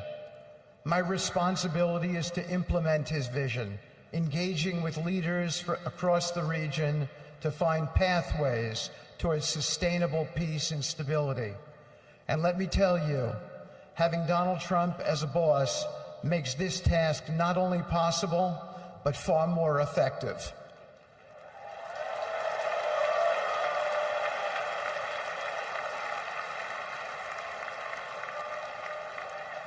President Trump's reputation as a leader who delivers results resonates far beyond Washington.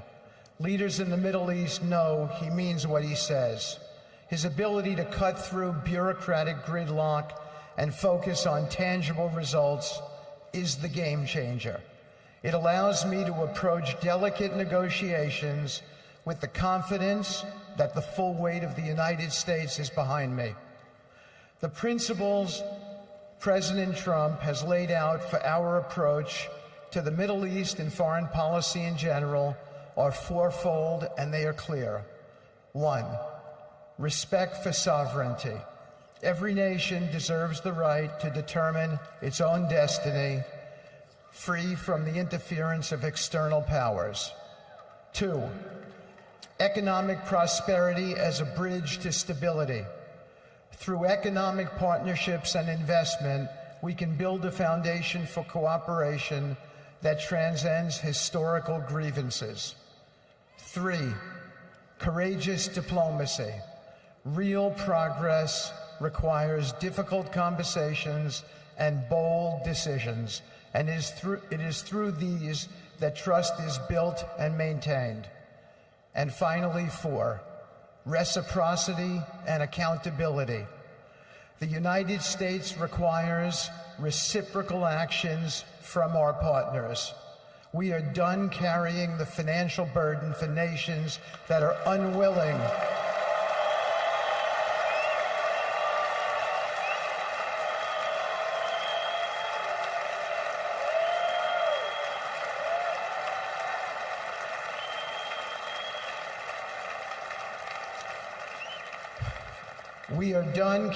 the financial burden for nations that are unwilling to fund their own progress.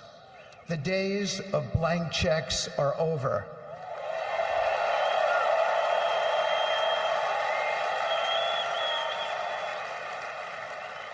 Partnerships under President Trump's leadership must be equitable, and contributions must reflect shared commitments to our goals. In my work, I've seen firsthand how these principles resonate. They provide a foundation that transcends politics and speaks to the shared humanity of all people in a region. Leaders across the Middle East recognized that this Trump administration is serious about results, not symbolic gestures, but real, meaningful progress that improves lives. Thank you.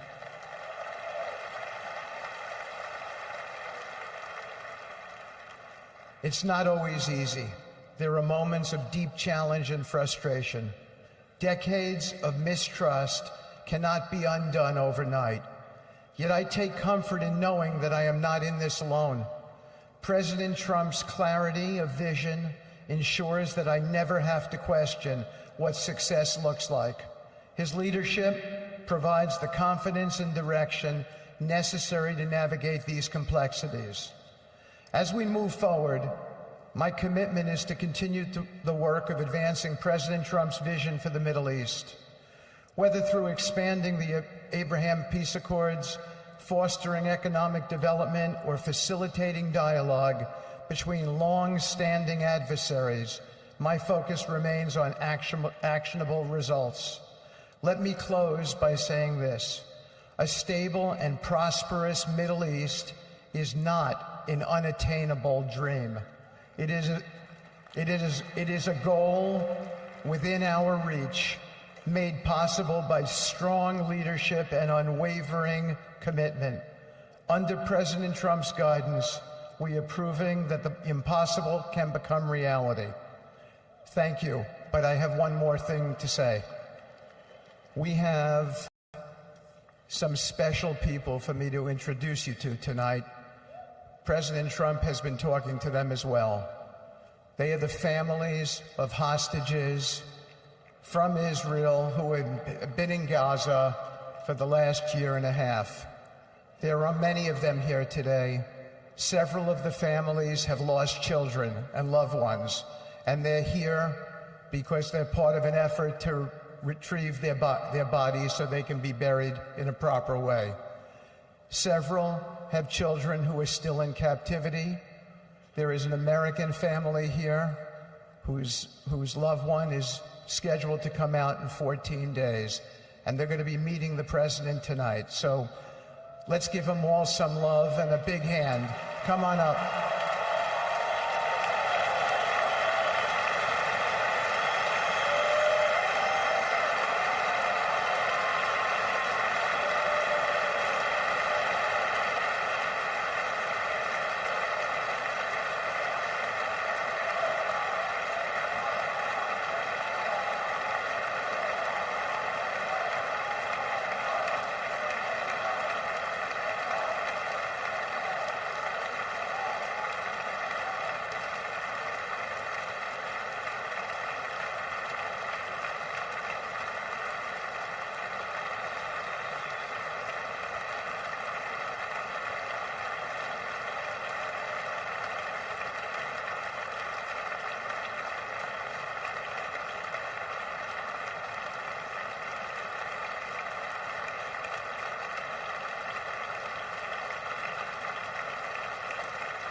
And now I get to introduce my dear friend and the President of the United States, Donald J. Trump.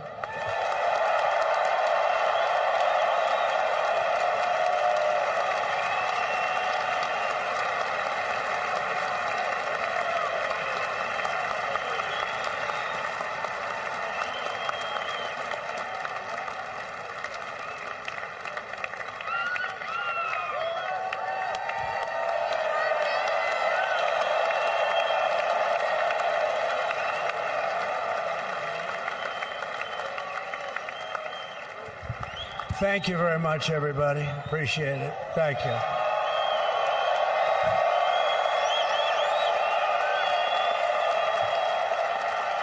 So now the work begins. We won, but now the work begins. We have to bring them home.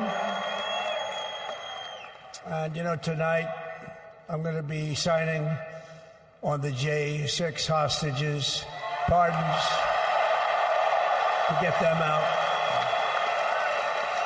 And as soon as I leave, I'm going to the Oval Office and we'll be signing pardons for a lot of people, a lot of people. And thank you to Steve Witkoff. He's a great guy. He's a friend of mine. He's been a very successful man. He's a great negotiator. He's a wonderful guy. People love him. And he's got a tremendous power of persuasion. And that's what we need. We don't need stiffs. We don't need stiffs. We got a lot of stiffs. You just had a whole load of them.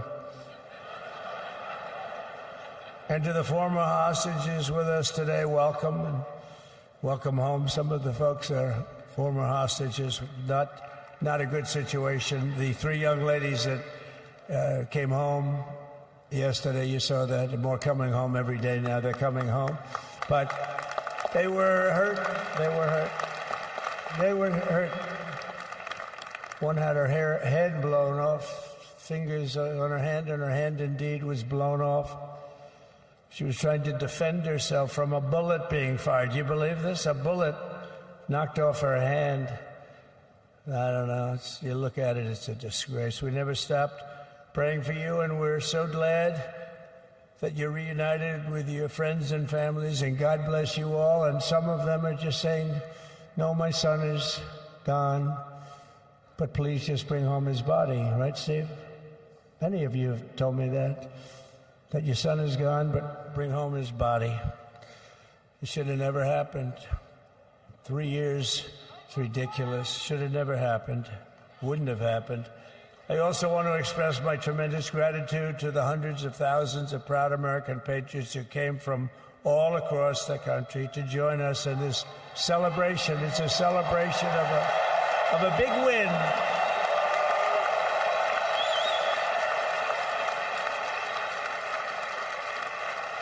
And you're witnessing the dawn of the golden age of America. That's what it's going to be. We're bringing it back. We're going to bring it back fast. We're going to bring it back fast.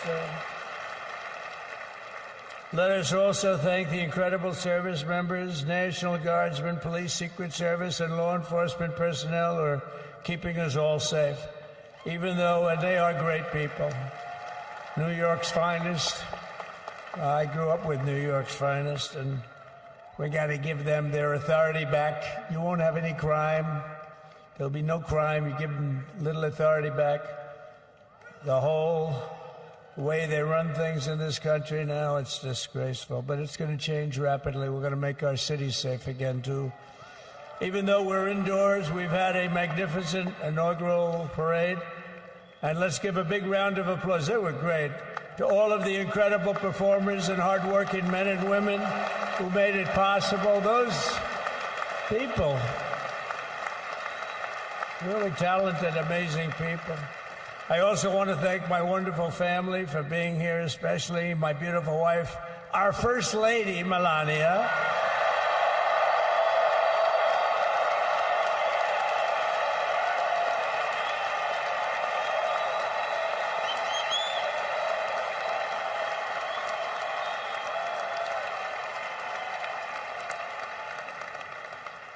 They love our First Lady. And also JD. How good has JD been?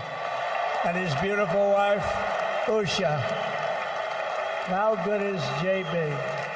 JD has been great. He's another good negotiator, Steve. He's a great negotiator, too. We need negotiators in this country. But so many of the people on the stage behind, not only family members, as an example, Lara Trump, the wife of Eric. She was the head of the Republican Party, along with my friend Michael. Stand up, the two of you. What a job. What a job they did. They worked so hard. They knew there'd be rigging, but they said, we're going to make it too big to rig, and we did. We made it too big to rig. We won every swing state by a lot. We won the popular vote by millions and millions of votes. We won the whole ball of wax.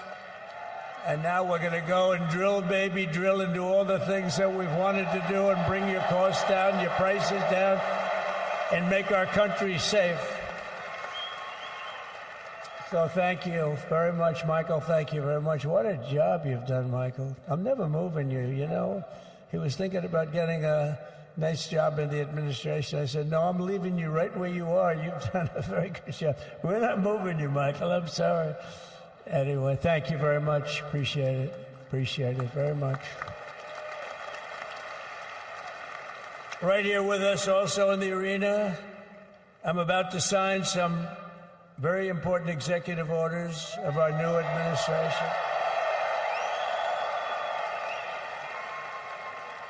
Hey, Don, will you stand up, please? Don is another one. How about Don? This guy.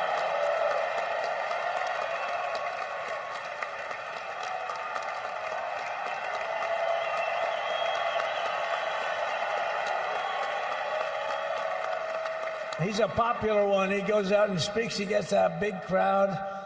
He's a little on the rough side sometimes, but that's what you want. He's done a fantastic job, and he loves our country. Thanks, Don. Great job. You've done a great job. And Ivanka.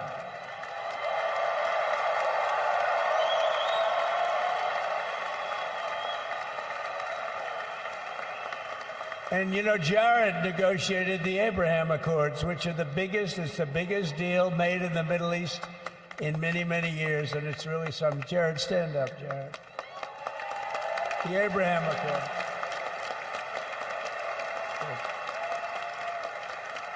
And Tiffany's going to have a little baby. And Michael.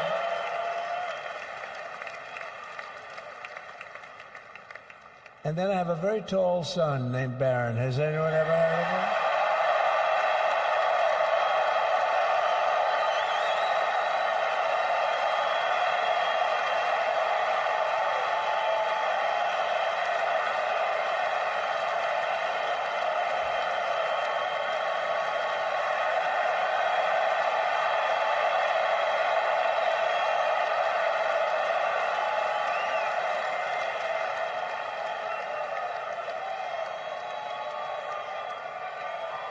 Thank you.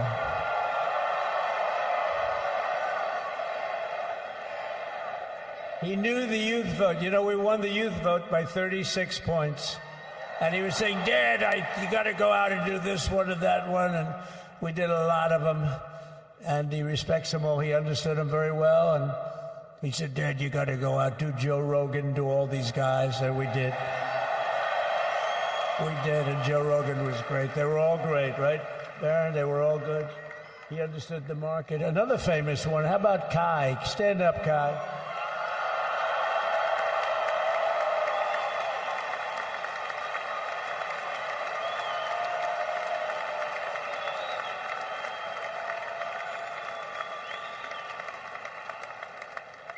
Is that Byron Donalds back there?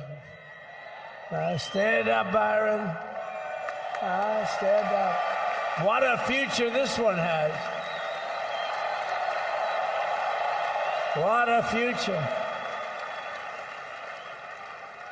That's great, Byron. Thank you very much. And how about Lutnick, Secretary of Commerce? He's going to take in more money than any country has ever even thought about.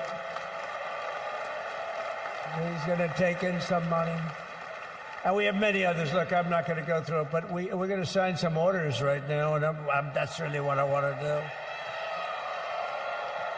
So we're going to sign executive orders. First, I'll revoke nearly 80 destructive and radical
I said, sir, it won't be unified like it is. It's so beautiful the way it is. And it is getting great reviews. You know, if I put... So I said, all right, I won't put it in my speech, but you know what? I'm speaking in front of a hell of a lot of people at a place called Capitol One Arena, and I'll talk about it there. So we're going to be going over the beautiful Oval Office, one of the great offices in history. Even if it wasn't beautiful, it's the Oval Office, but it is beautiful. And we love the Oval Office. It all starts with the wars start and end there. Everything starts and ends at the Oval Office. We love it. But we're going to go to the Oval Office. We're going to release our great hostages that didn't do, for the most part, they didn't do stuff wrong. You take a look at what went on, and look what happens in other parts of the country. In Portland, where they kill people, they destroy the city, nothing happens to them. In Seattle, where they took over a big chunk of the city, nothing happened. Minneapolis, where they burned down the city, nothing happened. Essentially nothing happened. All they want to do is go after the J6 hostages. A 76-year-old grandmother was arrested the other day because she was looking at the Capitol or something like that. No, we're not going to put up with that crap anymore.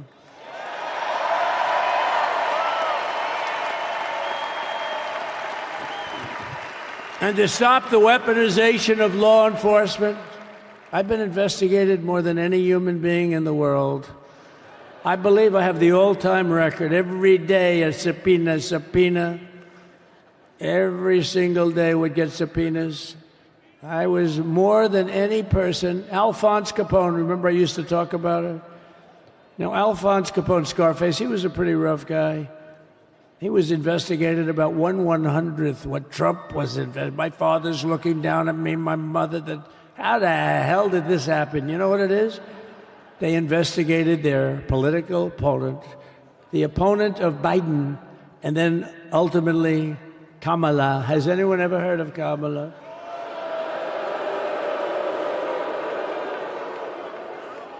We had to beat two opponents, you know? We had to beat Biden, then we beat him. Now he goes on top. The guy was like 39 points down. I think I could have beaten Trump. They should have left me and I would have beaten. No, his debate performance wasn't the best, right? That's what killed him. And then they had to change, and that's like you get into a fight. The great Dana White spoke last night. We love Dana White, right? UFC. That's like he puts in two fighters, one of them's getting creamed, getting really beaten, and they say, all right, take him out, let's put somebody else in to finish up the fight. That's what they did to us. They gave us somebody new, but we took care of both of them. So we beat actually two opponents. But to stop the weaponization of law enforcement and our government, I will also sign an order directing every federal agency to preserve all records pertaining to political persecutions under the last administration, of which there were many, and beginning the process of exposing any and all abuses of power, even though he's pardoned many of these people. Can you believe it? He's pardoned them. You know why he did it while I was speaking? Because that way I couldn't speak about it. I was speaking. I didn't know he did it. I finished my speech, and they said, sir, he pardoned his whole family. I said, oh, can I go back out there and talk about it? Somehow that wouldn't be very elegant. Our First Lady would say, please don't do that. But we have plenty of time to talk about it, and we will. We're doing all of this on our very first day in office. You know, don't forget, we've been in this position, really, where we won the primaries in record time. We were the fastest win of a primary ever in political history, which is a very nice thing. It's nice to know.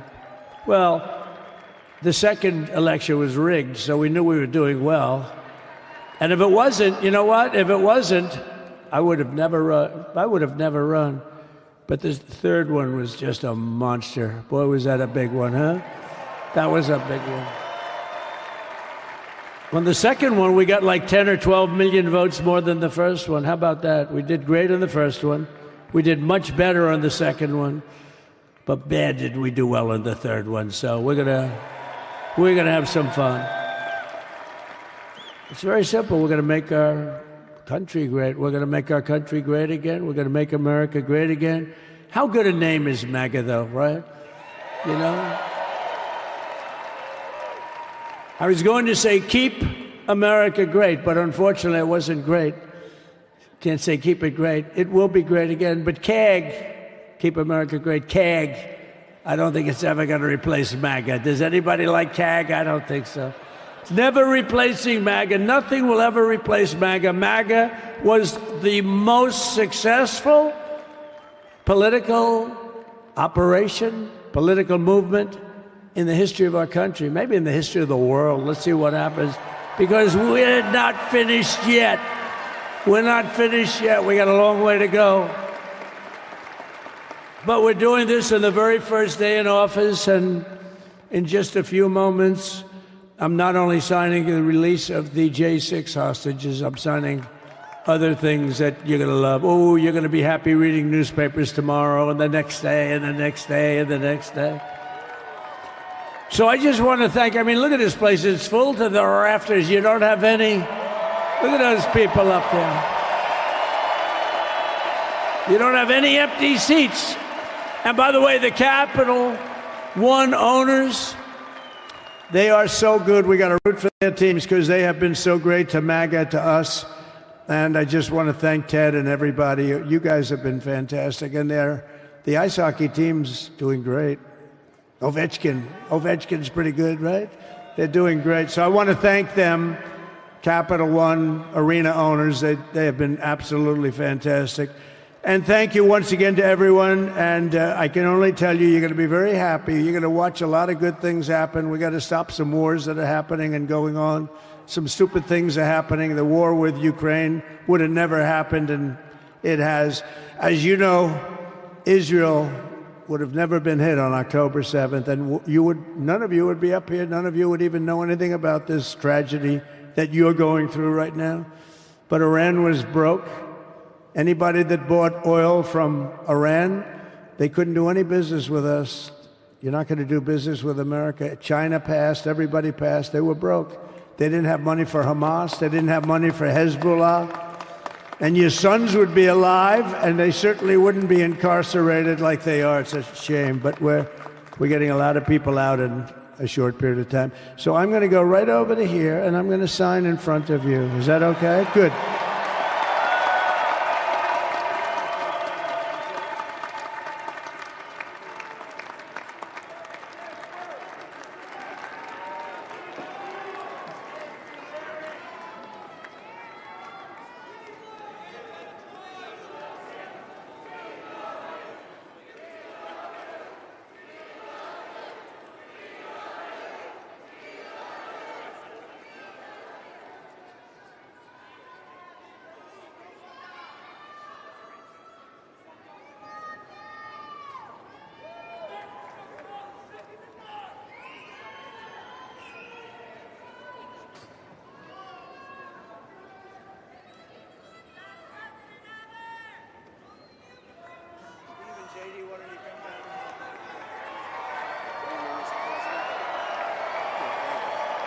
Do you have that other one to sign? Sorry, what's it? Do you have the other one to sign? We don't have it over here yet, sir. We'll have it for you back at the oval. The first is the rescissions of 78 Biden-era EOs and presidential memoranda. You want to call it out? Do you want to say it? Do you want to say it? Oh, if you want me to, sir. Why don't you say what I'm signing? Sure. The first item that President Trump is signing is the rescission of 78 Biden-era executive actions, executive orders, presidential memoranda, and others.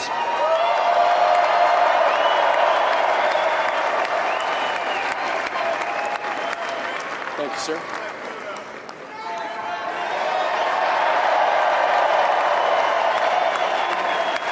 Thank you. The second item, President Trump, is a regulatory freeze, as you announced in your speech, preventing bureaucrats from issuing any more regulations until we have full control of this, the government and this administration.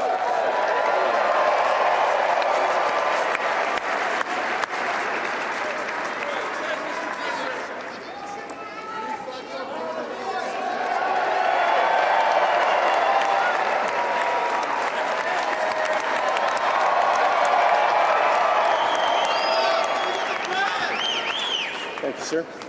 Sir, can I have a pen? The next item, sir, is a freeze on all federal hiring, excepting the military and a number of other excluded categories, again, until full control of the government is achieved and we understand the objectives of government going forward.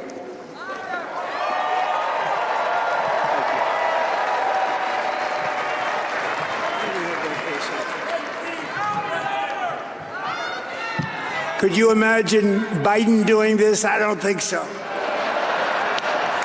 I don't think so.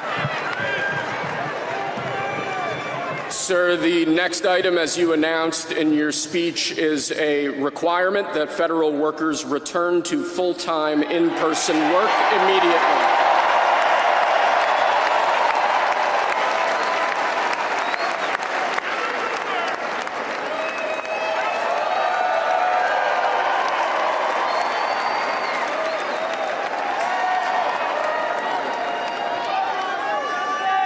Thank you, sir. Next, we have a directive to every department and agency in the federal government to address the cost of living crisis that has cost Americans so dearly.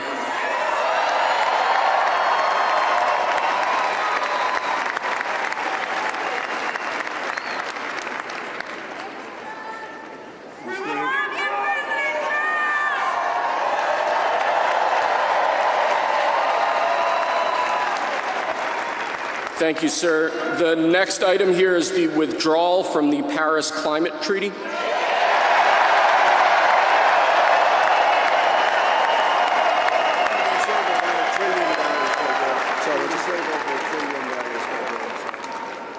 Yes, sir.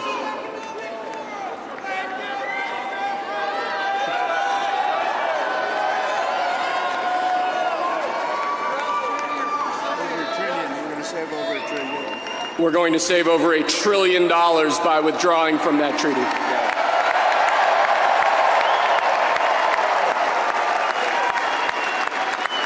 And the next item, sir, is a letter that will be transmitted to the United Nations explaining that we are withdrawing from the Paris Climate Treaty.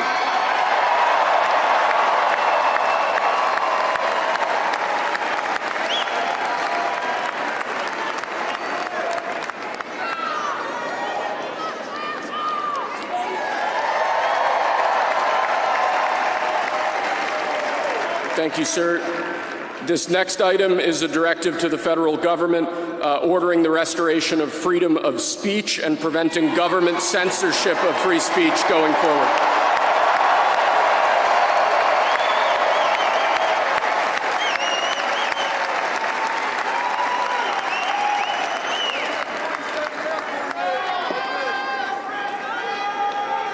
And lastly, sir, before we go back to the Oval Office to sign a large number of other items, is a directive to the federal government ending the weaponization of government against the political adversaries of the previous administration, as we've seen.